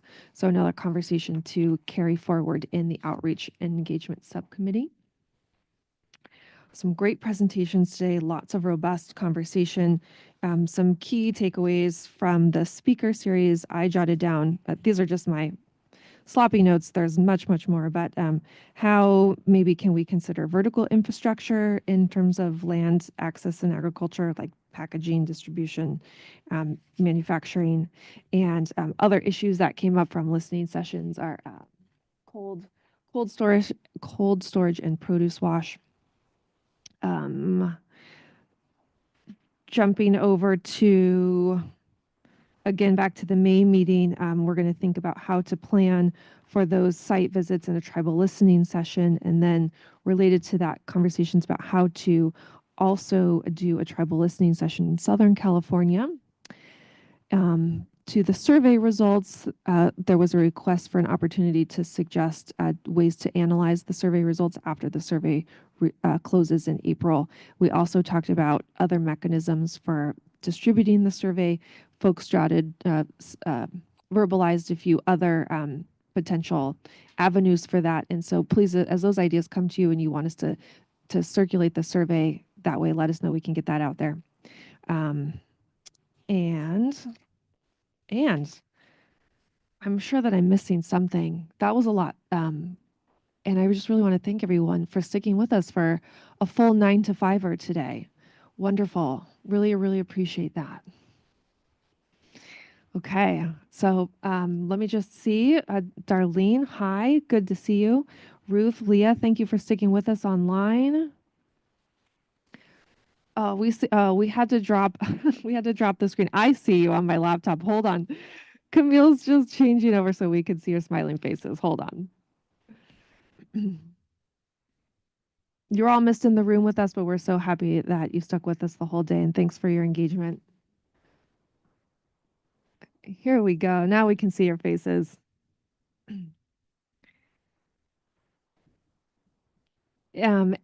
Thank you, thank you. And if folks are interested to join us for a group dinner tonight, no requirement to do so, but everybody is invited. We've got a reservation at Pueblo Viejo Grill, about 10 minutes from the hotel. Elias, our members of the public, you can come with us to dine together unless you have to trek home. And with that, let me just invite Chair and Vice Chair for any closing remarks and before you close us out for day one. Thank you for coming together today, and I look forward to discussing these matters tomorrow. I'd like to express my gratitude to each and every one of you for your persistence, diligence, commitment, and I'll leave it at that so we can get home and get some rest tonight and get back at it tomorrow. This meeting is adjourned. Thanks, everyone. Groovy jazz music going back on.